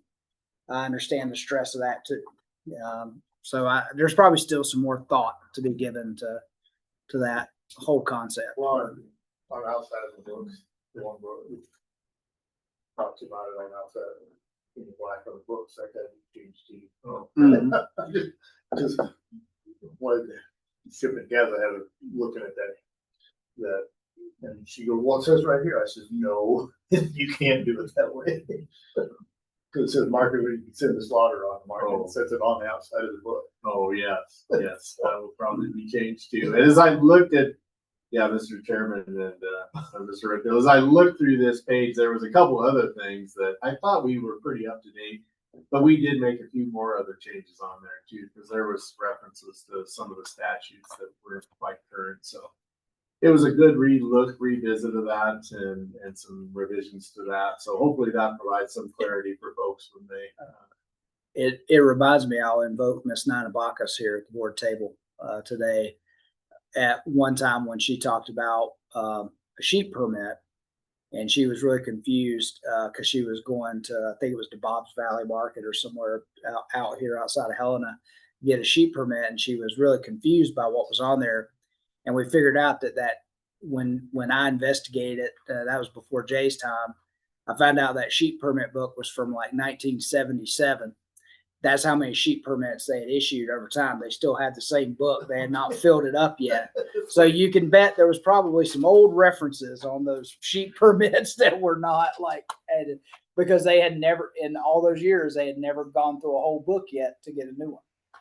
Because I think probably the only person who ever got a sheep permit there was 9 box. So, just unclear on travel papers for trucks. So you got 10 loads of calves coming out of a yard. They all go into the same feedlot, and there's one inspection. Will a photo of that inspection suffice for for each truck then? Yes, Mr. Chairman, and if it is one of our state inspectors, they can ride a convoy to permit. Well, they have convoys, yeah, but sometimes those guys run out of convoy slips, especially this time of year up in our country. Some of those inspectors just run out of convoy slips. And well, I think that a picture of that original inspection will suffice. Yep, that is correct, Mr. Chairman, and that's the goal really of that is because we can still verify that that inspection is correct. And so we, try to ease commerce a bit, make it a little bit more modernized. That fits that role very, just perfect. Well, it actually has more information. A picture of the original inspection has way more information than the convoy. Yeah. Convoy just has a number and a name. Right, but that fits. Take a picture. See, that's what I've been telling people, but I thought, oh man, start talking about this stuff. Am I really? I don't want to. Is the chairman of the board doing wrong? Yeah. Yeah, just quickly, I got a couple other things I just wanted to touch on. So our ServiceNow upgrades, we're including our horse inspections into that program. So previously, all those inspections were going into Port Supplies. We're migrating all that information. We just did have kind of a final demo today. We're going to should be able to test it either later this afternoon or first thing tomorrow morning. And we're pretty comfortable of the direction of that. We'll be able to, if everything goes well on the testing side of things, we'll be able to implement that into ServiceNow on November 6th. So that's a Thursday. It is kind of two components because this system will, when it's fully built out, will automatically go into ServiceNow. That information then gets sent to print mail. So for the state print mail, so for the lifetime horses, that information as it gets sent to there, they'll send that those ID cards out, those lifetime cards out to the producers without us really having to touch anything. Now they are making some changes to their system where they're going to verify addresses to make sure that they are correct, and that is going to take some time. So we'll still be able to get our part of the system done, implemented, and we will be able to utilize it in ServiceNow. But the verification, once that gets built out, then we'll be able to automatically send that to state print and mail. That will take probably a couple of months out. So it's kind of a soft launch for us, which actually works well. We still get the cards out. It's just a little bit of more manual work, but when that does get finalized, it will be a pretty seamless system. So we're looking forward to that. Just other quickly, talked a little bit about audits or audits. We do audit all of our state staff and then all of our local inspectors. I think at the last meeting, I talked about District 14, so that's the Great Falls area. District 15, that's kind of up there in the Kalispell area. Those two new individuals that we have in place. They are working on these audits. Actually, it is a very good job for a new employee because you get an opportunity to get out there and meet every one of your local inspectors. So they're off and running and doing well. We gave them 45 days. That ends here at the end of the month. We are starting to get those in, so we'll hopefully be all caught up and ready to roll. I did also mention our assignment of inspector books, so we'll be tracking every inspector book and in every inspection in those books in ServiceNow. That is operational at this point, but we're making some fine tuning changes to that and just trying to preempt things so that if we do make a mistake where we put a wrong number in, we can go back and fix that. And it is a pretty easy part of the system to make those corrections. Or if you put the wrong kind of book in, I put a cattle inspection, but I meant a horse inspection, we can fix those and it recalibrates the system and everything works pretty well. So those are the changes they just made. They showed us those changes today also. So That will go, if testing goes well, that will go in part of the November 6th, migration. So we're kind of on a big push to get that done because ServiceNow in general, they go through a couple of big changes, version changes. So we're trying to get ahead of that before that happens here in first part of November. So, and that probably into November before you can actually do anything. So we're trying to get out ahead of that. I think we'll do well and pretty confident that that will all get accomplished. Mr. Honeycutt mentioned a little bit about legislature today. I have kind of started tackling some of the things that I've been looking at, I guess, just on a red tape review. I've got about 7 or 8 pieces of legislation that I have some versions of some changes. Nothing significantly dramatic that are changes, but more modernization, more update type stuff. My folks, I've sent it out to some of my staff just to kind of get their initial review, and then when the time comes, I'll be bringing that forward to the board so you can have that for your consideration when we move forward. So just kind of trying to get ahead of the curve a little bit. And then just lastly, I just wanted to talk, mention, I've been mentioning a little bit in the updates about the Missoula feral horses, and that has been getting quite a bit of publicity as of late. These horses, everything that we can kind of agree upon, I think, or people have decided on, these horses have been around since the 1950s, 60s, kind of origin was kind of some rodeo stock that I think ran a lot in that kind of Missoula country and down toward Lolo. Some didn't get quite gathered up, and then as that population kind of has expanded, it's really hard to say how many of those horses are. I know that outside of the kind of the town horses, one of our investigators, he did count farther down on a more of a conservation type ranch. He counted 42 down there. Those horses don't typically come into town, and I think they're a little bit more remote. Yeah, so I've got up there to give people a heads up where we're really dealing with the issue where it's coming forward is this Miller Creek drainage area here. You can see as I go in on that, that is becoming a pretty urbanized area. Where we're seeing it, I think there's a Walmart up here, right, Jay, somewhere. Right on that. Yeah, that they've gotten that right here. They've gotten this far into town. And if I zoom out, you can see that's sort of the southwest corner of Missoula there, where we're dealing with that. And as Jay said, where the horses, and just kind of circle where the horses are ranging. Yeah, up right, in that right. drainage. Yeah, so right here's where the problem is where we're seeing them intermix with people. There's probably more up this direction that have not come down into town, but they're there. So it's a pretty high profile area, and and that's, as Jay said, with people running into them with vehicles and I'm gonna get smacked with yeah, cars. and them being in yards and Yeah, there's been 2 horse collisions this year that I'm aware of. One, of course, got a broken leg. That horse was euthanized. The other one survived. And then I think there was one that I've heard of. I've never confirmed it there, but he talks about it, of a younger individual that got kicked by a horse that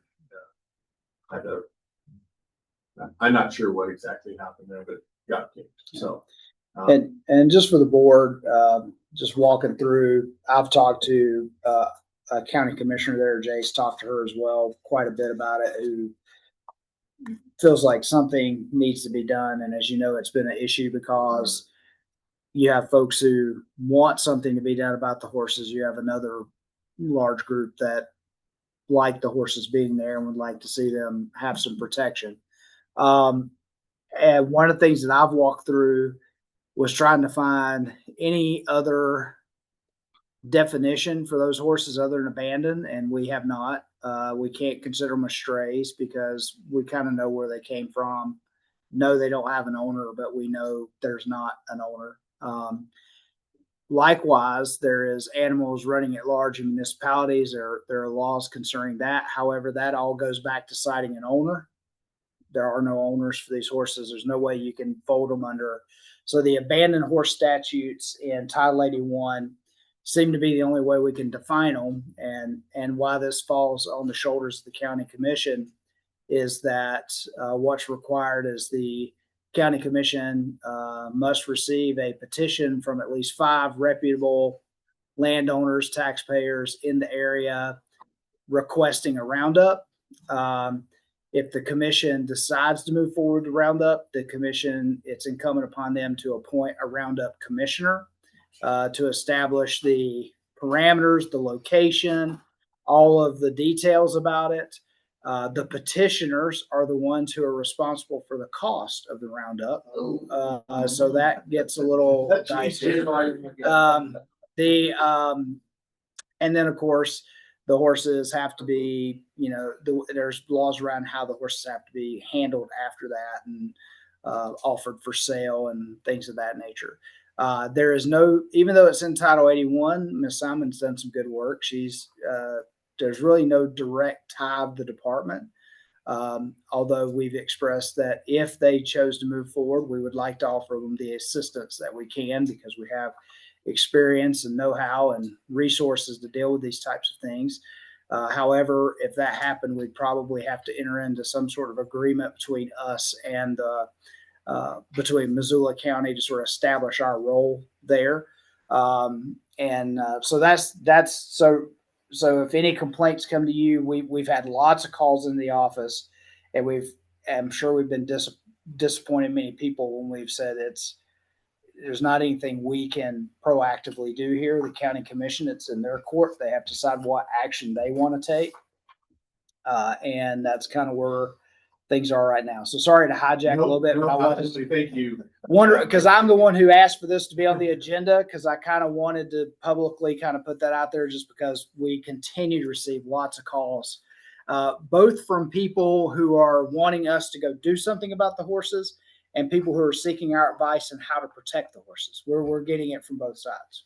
And just a few clarifications that I make when I receive phone calls. I mean, that these horses are not protected under the Wild Horse and Burro Act. That is a federal act. That is BLM horses. These horses do not fall into that classification. So there are no protections federally. Yeah. In addition to that, Mr. Honeycutt mentioned that I did reach out to, we mentioned the county commissioners. I've talked with the sheriff in the county. Let him know how we view these horses. There is one a state legislator there that is kind of getting involved. So I've reached out to her to provide her with kind of the statutes of this is what we consider these horses and this is how we view things. So we've been pretty clear in our message to all the phone calls that we've reached or that we get, and we get a lot of them. And so we've been very clear, I think, in our message of this is how we view things. So the county commissioners could take the responsibility off of the petitioner if they wanted to. The law is pretty clear that all costs, it says it directly in statute, all costs must be paid by the petitioners. But they could raise money or something. They could raise money. And I think the concept of that is that once you sell the horses, those proceeds go back to offset. But I think we're all realistic about what that's going to yield, and the cost will probably very quickly outstrip what you would get in return once the horses are sold. Yeah, just visiting with probably the county commissioner, I think the most action that they would be wanting to really take is there's, a small band of kind of mares and foals that are really living in town. And then I think a stud or two, and then there's a little bachelor stud. I think that is the group that probably would be most susceptible to a roundup because they really do just live pretty much full time in town. And if you want to engage in Facebook, there is thousands and thousands of videos of them and people feeding them and people. Okay, now you're making me curious. So you're going to screw up your algorithms. I know. Wild horses in Missoula, they're not wild, they are feral horses, and I do correct people. That's how we view them, as feral horses. So. Oh my gosh, they really are like already. So I had a question, Mr. Chair. Yes. So once the petitioners find out that if they wanna remove, they have to pay for it, so they changed their mind and want to have the conversation doing that. Yeah, Mr. Chairman, Mr. Clan Saucer, I don't know that, so that has just become kind of, we've mentioned that to the county commissioners. And then there was an article in the paper that ran in a lot of the lead newspapers. And it talked specifically about the statute and the requirements that, you know, it takes a petitioner to do that. And then the petitioners are legally, the cost would fall on them. So since that just happened here within the last few days, week, I haven't had any calls on it, so I think the word's probably just getting out that if I am going to petition, I may be held responsible for the cost of that. So. Just some wealthy person over there, they need to come in and Well, eat these, their flowers. this neighborhood looks really nice. They're on this very manicured Yeah, lawn in this photo. yeah, if they get on the wrong, Looks like someone paid money for that grass. I can say that the horses are Oh, not yeah. starving to Yeah. death. They Oh, are it's- No, they do not Yeah. look stuffed at all. They And look they're like they're doing great. so pretty big stout horses. I Yeah, they look like birds. showed up my trailer and my rope and my good horse. I could load my trailer and leave nobody to be alive. You couldn't tell anybody, and that's nobody has authority. See, nobody has authority. That's what I'm trying to say. Yeah. Wow. So, but there's no established owner, so. But yeah, Mr. Chairman, this is what I viewed, and I had a discussion with an individual that if you were to round these horses up, put them in your pasture, your corral, and call us, we'd probably make you open the gate, turn them back out, because they're not in the street. Yeah, we and know, that. yeah, we could, Oh. because we know, No owner. yeah. Right. There's no owner. Well, you just said all this on public meeting. So if Well, any of but- those horses go missing, Yeah. we're all coming to your house. So I ain't going up there. But- But to Mr. Riffill's question, I think there is intent that the law has distinguished between horses running at large, stray horses, and abandoned horses. So I'm going with legislative intent that they meant to deal with this type of situation separately because they created legislation just for this, and we will follow that legislation. For abandoned. I say that to the former legislator. You might have to pass it on to another legislator. Let's say they already dealt with this. It's just to me, it's gonna be a wreck. Oh, it is. It's gonna be a wreck. No matter one which way or way. another. I mean, there's two sides that Oh, are yeah. probably quite a ways apart on their views of what should be done with these horses. Well, try to take care of a deer and hound. Yeah. That's no small matter either. No, this would be much worse. I do have some pretty nice bucks that like my front yard. So given the potential for publicity, we thought it was wise to Something quiet. maybe give a thorough background on discussion on this. We don't know where, what action, if any, will be taken. We won't be taking any action unless we're requested to by the county commission. So, That might be a topic of discussion over at Farm Bureau, because it's in Missoula. Yeah.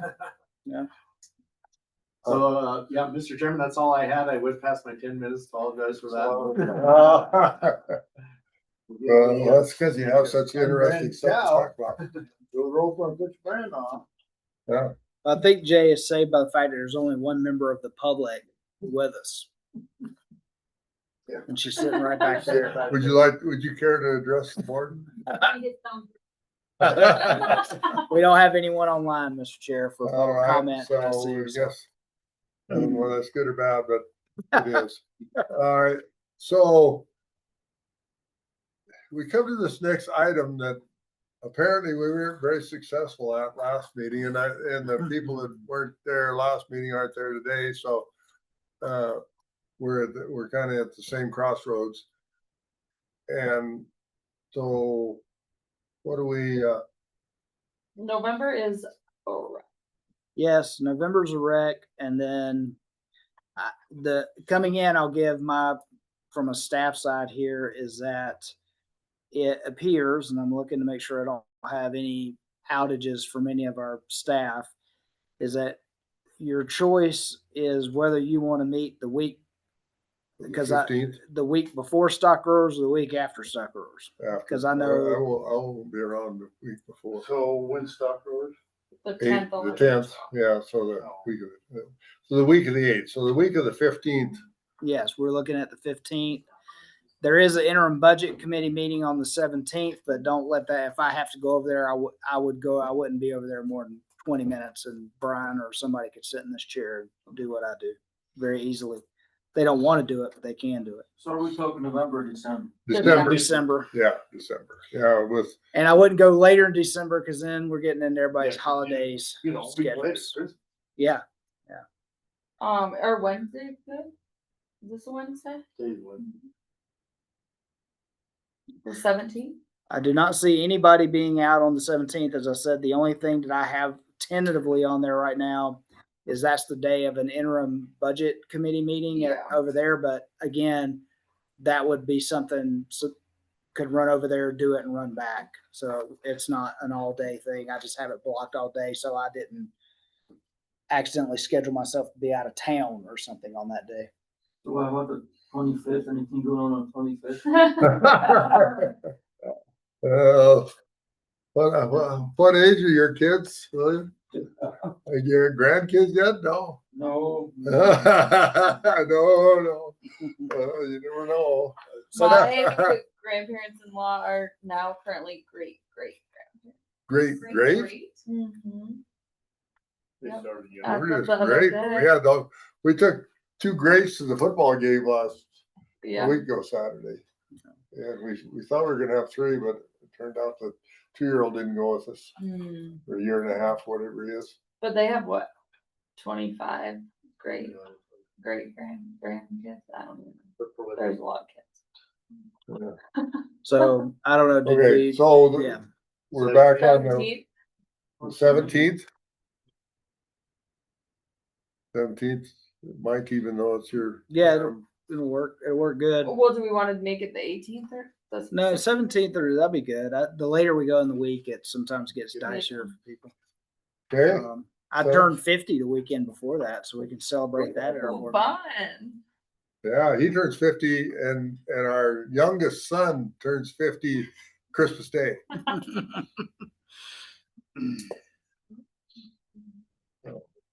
Nice to be 50 again, huh? Yeah. Well, I feel like 50 some days. Me too. Sometimes I act like 50, but so did Alan. You see where it got him? All right, so the 18th. 17th. 17th, yes. Okay, 17th, Wednesday, the 17th of December, and the 3 that aren't here, They gonna just have to we'll suck it up. notify them along with their duties that they have before that. So, okay. Anything else that needs to come before this board? All right, hearing nothing, meeting adjourned. Thank you, Raoul.